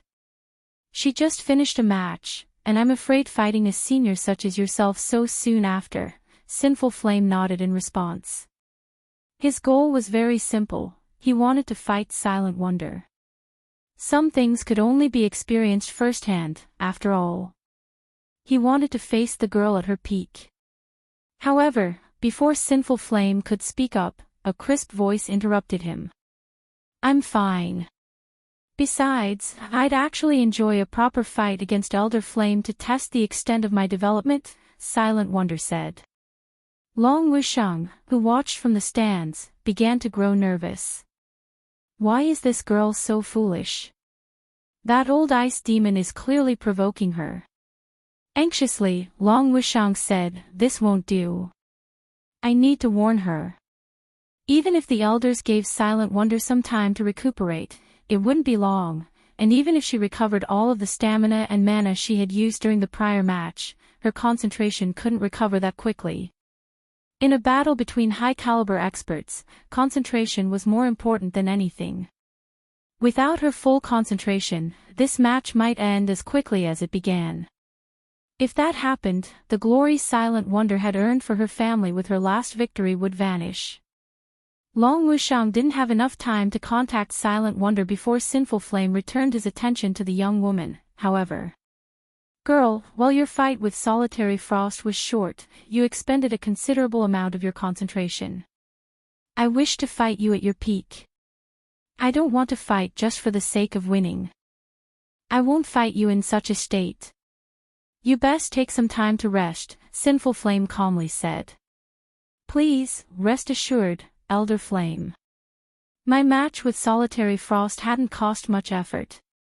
I don't need to rest, Silent Wonder definitively replied. Meanwhile, Solitary Frost, who had just resurrected below the stage, nearly fainted from rage. How arrogant! Silent Wonder was far too cocky. Even the spectating crowd seemed displeased with Silent Wonder's comment. While her match with Solitary Frost hadn't lasted long, it had been a soul-stirring battle, yet Silent Wonder spoke as if she hadn't given it her all. While it's good to be confident, Wonder, I don't want to hear any excuses when you lose too quickly, Duan Hanshan warned her softly. You worry too much, Elder Hanshan. A loss is a loss. I won't offer any excuses. Moreover, I haven't had enough training. There are many people in the guild who are stronger than me, even though we're the same age, so defeat wouldn't be unusual for me, Silent Wonder said. With her statement hanging in the air, the entire arena fell silent. Read latest chapters at Wuxia World. Silent Wonder is so already strong, yet she's saying that Zero Wing has members that are even stronger and around the same age. A boast. She must be boasting. The various super guilds don't even have many players that can rival Solitary Frost, much less Silent Wonder. That's right. Zero Wing might be quite famous in the East, but it shouldn't be able to nurture talents as well as super guilds. Azure's various shareholder families refused to believe Silent Wonder's claim, glaring contemptuously at her. Since that is the case, I have a suggestion. Seeing as Wonder's concentration hasn't fully recovered, why don't we send one of Zero Wing's young talents in her place? I'm sure Elder Flame will still benefit, and didn't she just say that her guild has plenty of youngsters that are even stronger than her? Duan Hanshan suggested, sneering at Silent Wonder. Chapter 2607, Zero Wing's Young Talent. When Duan Hanshan finished speaking, the arena fell silent again. None of them had ever dreamed that he'd suggest such a thing. Vicious. Truly vicious. It'll be very hard for Silent Wonder to take back her claim now. It's her own fault for boasting. She actually gave Old Ice Demon a chance to strike. I wonder if she'll stick by what she said. Zero Wing must be freaking out right about now. Azure's various shareholder families snickered at the young woman on the first stage. They acknowledged that she had become much stronger than they were, but excessive bragging was annoying. The family's younger members found it particularly obnoxious. These younger members hadn't had anything against Silent Wonder, but now that she had insulted them, they were eager to watch her make a fool of herself. Meanwhile, excitement shot through the audience like lightning. They couldn't wait to see how Silent Wonder would get herself out of this predicament. This is interesting. Zero Wing is the guild that arrived aboard a flying ship, right? I wonder if Zero Wing is as strong as Silent Wonder claims. If it is, this upcoming match will be quite a spectacle. It's definitely just an empty boast. Silent Wonder will likely fumble as she tries to take back her words. I doubt we'll see a match between Zero Wing and Sinful Flame. Sinful Flame is a legend in the Azure Chamber of Commerce. The fact that he's willing to face one of Azure's up-and-coming talents is already a miracle. He'll likely refuse to fight an outsider. Curious, the audience turned to Sinful Flame. Sinful Flame was quite famous in the virtual gaming world, but he rarely fought other players. The challenge he had issued Silent Wonder was already an incredibly rare opportunity. Trying to convince him to fight an unknown outsider would likely be a major challenge. As everyone expected Sinful Flame to refuse, he turned to Silent Wonder and asked in earnest, "Are you telling the truth?" The crowd turned their gaze to Silent Wonder. This was her chance to retract her previous statement. If she claimed it had been a joke, she could get away with just a little embarrassment, but if she insisted, her prestige would go down the drain. It's true. If Elder Flame doesn't mind, you can challenge one of them, Silent Wonder said, nodding. Everyone shook their heads in disapproval. Sinful Flame had given her an opportunity to save herself, yet she chose to stick with her claim to elevate Zero Wing's reputation. Ha ha ha. Xiao Qian, Silent Wonder must really be insane. Does she think Zero Wing is God? Does she think that just any random young talent can fight Elder Flame? The female, Tier 3 assassin said, laughing. However, Yan Xiaoqian, who stood on the stage next to the female assassins, did not respond. She knew that Zero Wing indeed possessed a monster capable of fighting Sinful Flame. That person was Zero Wing's guild leader, Black Flame. Black Flame was an individual that even Adolf, the light saint of Divine Tribe, had to treat prudently. If Black Flame wished to salvage Zero Wing's reputation, he might actually face Sinful Flame. While Silent Wonder's reply surprised the crowd, Sinful Flame's eyes glowed with excitement. He then turned his gaze toward Zero Wing's members and asked, "May I know if anyone from Zero Wing is willing to take Wonder's place?" Sinful Flame's question hadn't been loud, but every word was laced with determination and power. He was obviously serious, and there was even a hint of anticipation in his tone. What? They're really going to fight? This is interesting. I wonder who Zero Wing will send. I've heard that Zero Wing's guild leader is extremely powerful, despite being relatively young. He is also one of the top 30 experts on the God's Domain experts list. It would be awesome if these two fought each other. The audience was beside itself, all too eager to watch the upcoming match. Everyone looked up to the top 30 experts on the God's Domain experts list. However, most players didn't get the chance to meet these experts, let alone watch a match between two of them. God's Domain was incredibly large, and barring special circumstances, the top 30 experts rarely crossed paths. The various major powers in the spectator stands weren't the only ones curious to see who Zero Wing would send to face Sinful Flame. Duan Hanshan was just as interested. In Duan Hanshan's opinion, the only person Zero Wing could send was Black Flame. During the alchemy competition, Black Flame had shocked everyone with his identity as a Tier 3 Sword King. Even the Long family's Long Xianglong had been forced to admit defeat. Since he had reached Tier 3 far sooner than anyone else, he was incredibly powerful. Based on appearances, Black Flame shouldn't be much older than Silent Wonder. Normally, as Zero Wing's guild leader, Black Flame wouldn't casually take action, but he might accept Sinful Flame's challenge to protect his guild's reputation. He was, after all, the only member of Zero Wing who could put up a fight. During the time the Long family and Duan family wondered if Black Flame would make a move, Shifeng turned to the lithe figure beside him. "Violet, go fight him." "Understood." After a brief conversation, the woman beside Shifeng bounced down from the spectator stands and onto the stage.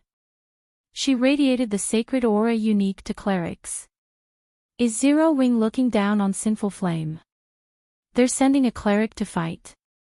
Everyone was shocked as they watched Violet Cloud make her way to join Sinful Flame on the stage. They never thought that Zero Wing would pull such a move. Even Azure's various shareholder families were astonished.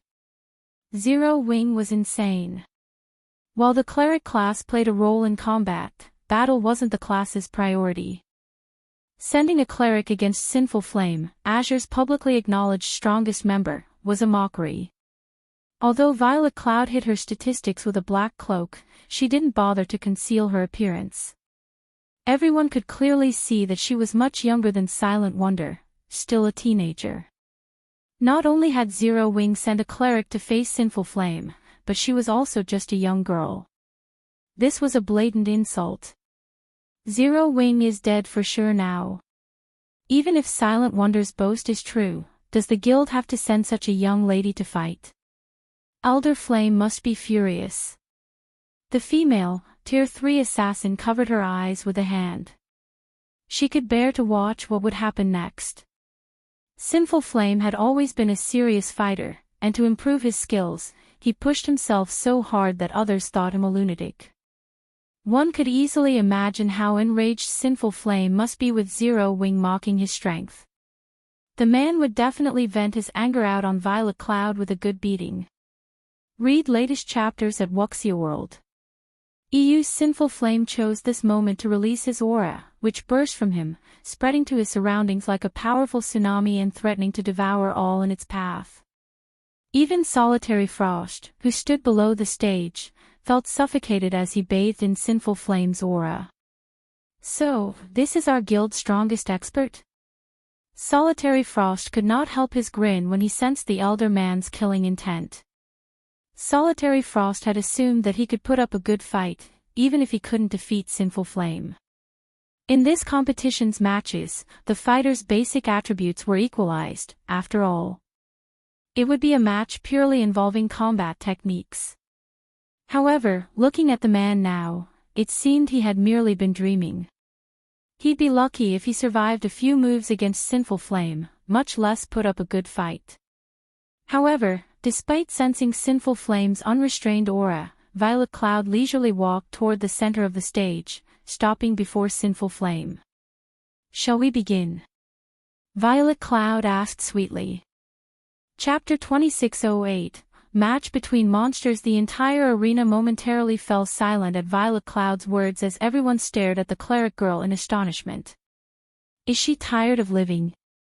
Sinful Flame had already made his dissatisfaction with this upcoming match very clear through his behavior. If not for him serving as the host of this important competition, everyone was certain he would have slaughtered her already. While this was only a fighting competition without any death penalty, Sinful Flame could kill his opponent any way he wanted. Meanwhile, there were plenty of methods he could employ to humiliate Zero Wing. What is Black Flame trying to do? That's Sinful Flame. We'll lose the Independent Elders and Grand Elders' support if we anger him. Without them, how is Wonder supposed to negotiate with the Zeus Corporation? Long Wuxiang grew nervous as he glanced at Shifeng, who remained seated calmly in the spectator stands. Silent Wonder's progress up to this point had astounded Long Wuxiang. However, if they wished to change the Zeus Corporation's mind, they definitely could not do so without the support of Azure's Independent Elders and Grand Elders. Meanwhile, Sinful Flame could be said to be the representative of these Independent Elders and Grand Elders. By sending a cleric to fight Sinful Flame, Zero Wing would not only suffer a humiliating defeat at Sinful Flame's hands but also thoroughly offend the man. This was the height of foolishness. At this moment, let alone Long Wuxiang, even the members of the other shareholder families were at a loss for words at this situation. While it might seem a little shameful, Black Flame clearly could have stepped up to fight. In that case, Sinful Flame would enjoy himself thoroughly and more or less support Silent Wonder. However, as if thinking that it hadn't been arrogant enough, Zero Wing had actually sent a young cleric out. The guild had to be tired of living. Meanwhile, as everyone was saying a silent prayer for Violet Cloud, Sinful Flame put some distance between himself and the young cleric. You attack first. I'll give you only one chance. Let me see whether you are as strong as Wonder said. If you turn out to be a sham, I'll let you have a taste of hell. Sinful Flame said coldly as he looked at Violet Cloud. I can attack first. Violet Cloud asked strangely. That's right. If your performance doesn't meet my expectations, I'll make you regret ever standing on this stage. Sinful Flame confirmed, nodding. Then, I'll really attack now, Violet Cloud said tentatively, seeking confirmation once more. Stop with all the nonsense. I already said I'll let you attack first, so do it. This is your only opportu. After Violet Cloud repeatedly sought confirmation, Sinful Flame very nearly lost what little patience he had left.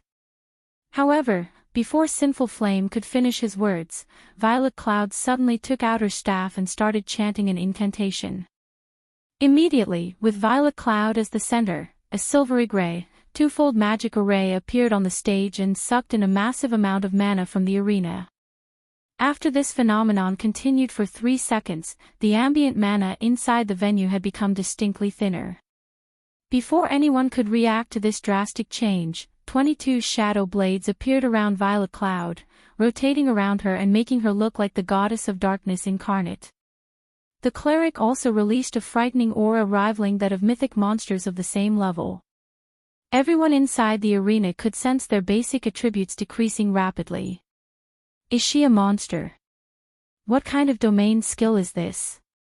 Aside from my basic attributes, I can also feel my physique getting heavily suppressed. It's as if this entire space is rejecting my existence. Everyone was stunned by this situation. After all, Violet Cloud looked nothing like a sacred cleric now but more like the embodiment of darkness. Moreover, everyone could clearly sense that the space within the entire arena currently centered around her. It was as if she could decide the life and death of everything inside the venue with just a thought. Before everyone could properly react to this situation, Violet Cloud looked at Sinful Flame, 40 yards away from her, and said, "I'll start now." After saying so, she lightly waved her staff. The 22 shadow blades immediately transformed into a black hole that shot towards Sinful Flame.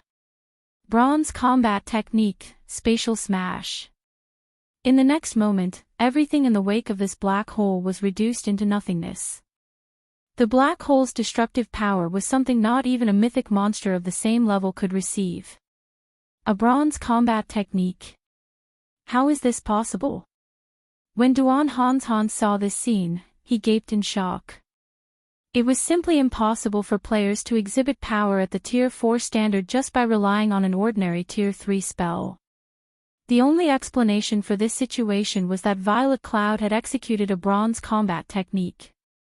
As to why Duan Han assumed the combat technique she used was at the bronze rank instead of the advanced rank, it was because only bronze combat techniques could grant players the power to transcend tiers.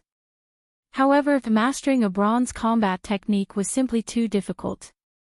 In fact, most domain realm experts in the game still hadn't managed to do so. Now, however, a little girl who was only at the Void Realm had actually executed a bronze combat technique successfully. This was simply incredible. At this moment, Solitary Frost was also astonished by this scene. A bronze combat technique. Even until now, he still hadn't managed to master a single bronze combat technique, yet a little girl much younger than himself had. Moreover, Violet Cloud had even executed her bronze combat technique so perfectly. Now, Sinful Flame's only option was to receive her attack directly. There was simply no way he could dodge that attack of hers. Splendid. When Sinful Flame first saw the approaching black hole, surprise flashed in his eyes. In the next moment, though, excitement replaced that surprise. He swiftly unsheathed the 2 long swords he carried on his back and merged them into a great sword. He then swung the great sword at the empty space before him. Tier 3 Taboo Skill, Space-Tearing Blade.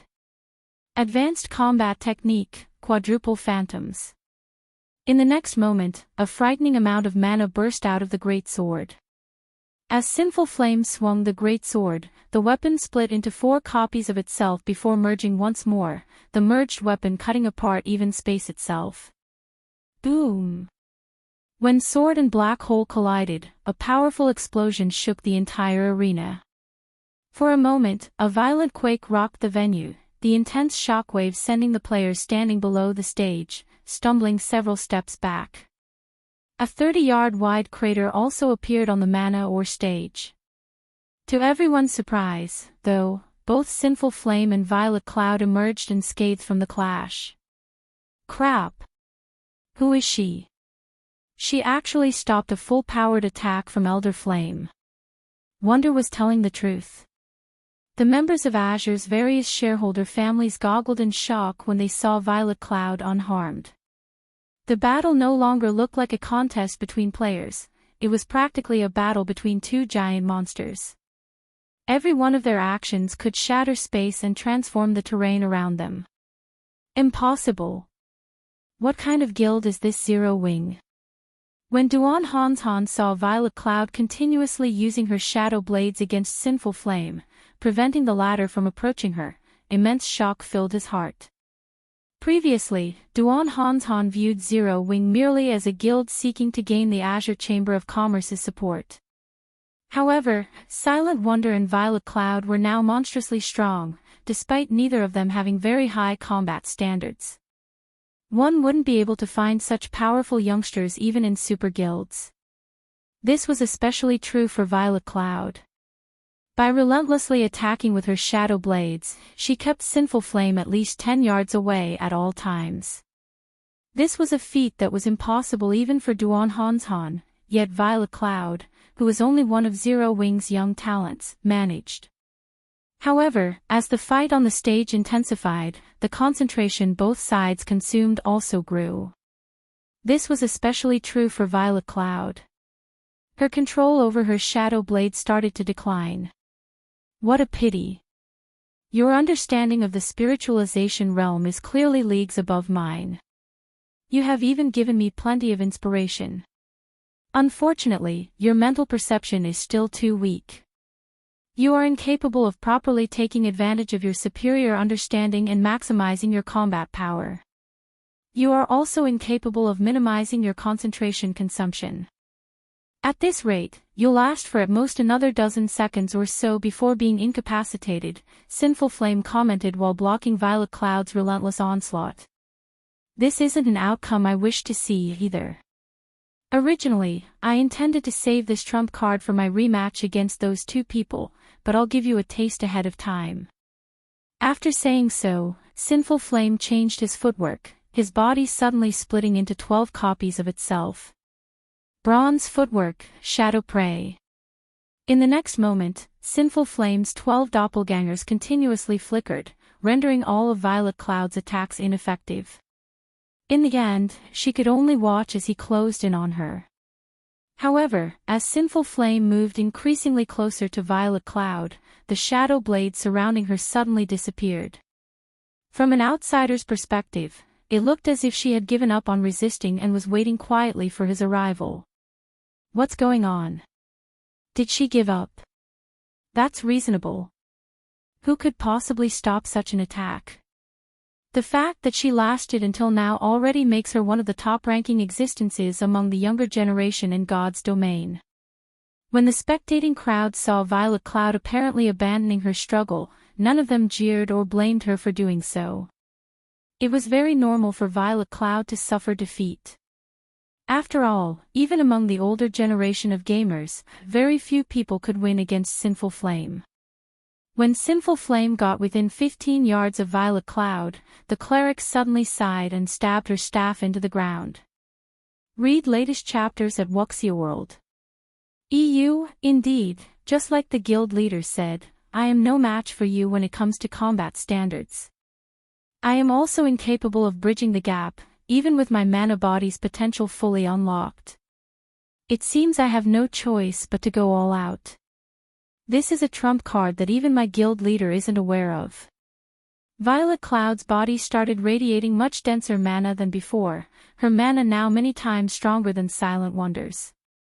At the same time, the suppression effect of the cleric's domain became even more frightening, so powerful that the phantom Sinful Heart had summoned had decreased from 12 to 8. This sudden turn of events flabbergasted everyone inside the arena. Didn't she fully unlock her mana body already? Why is the density of her mana still increasing? Wasn't she using her mana body to fight before?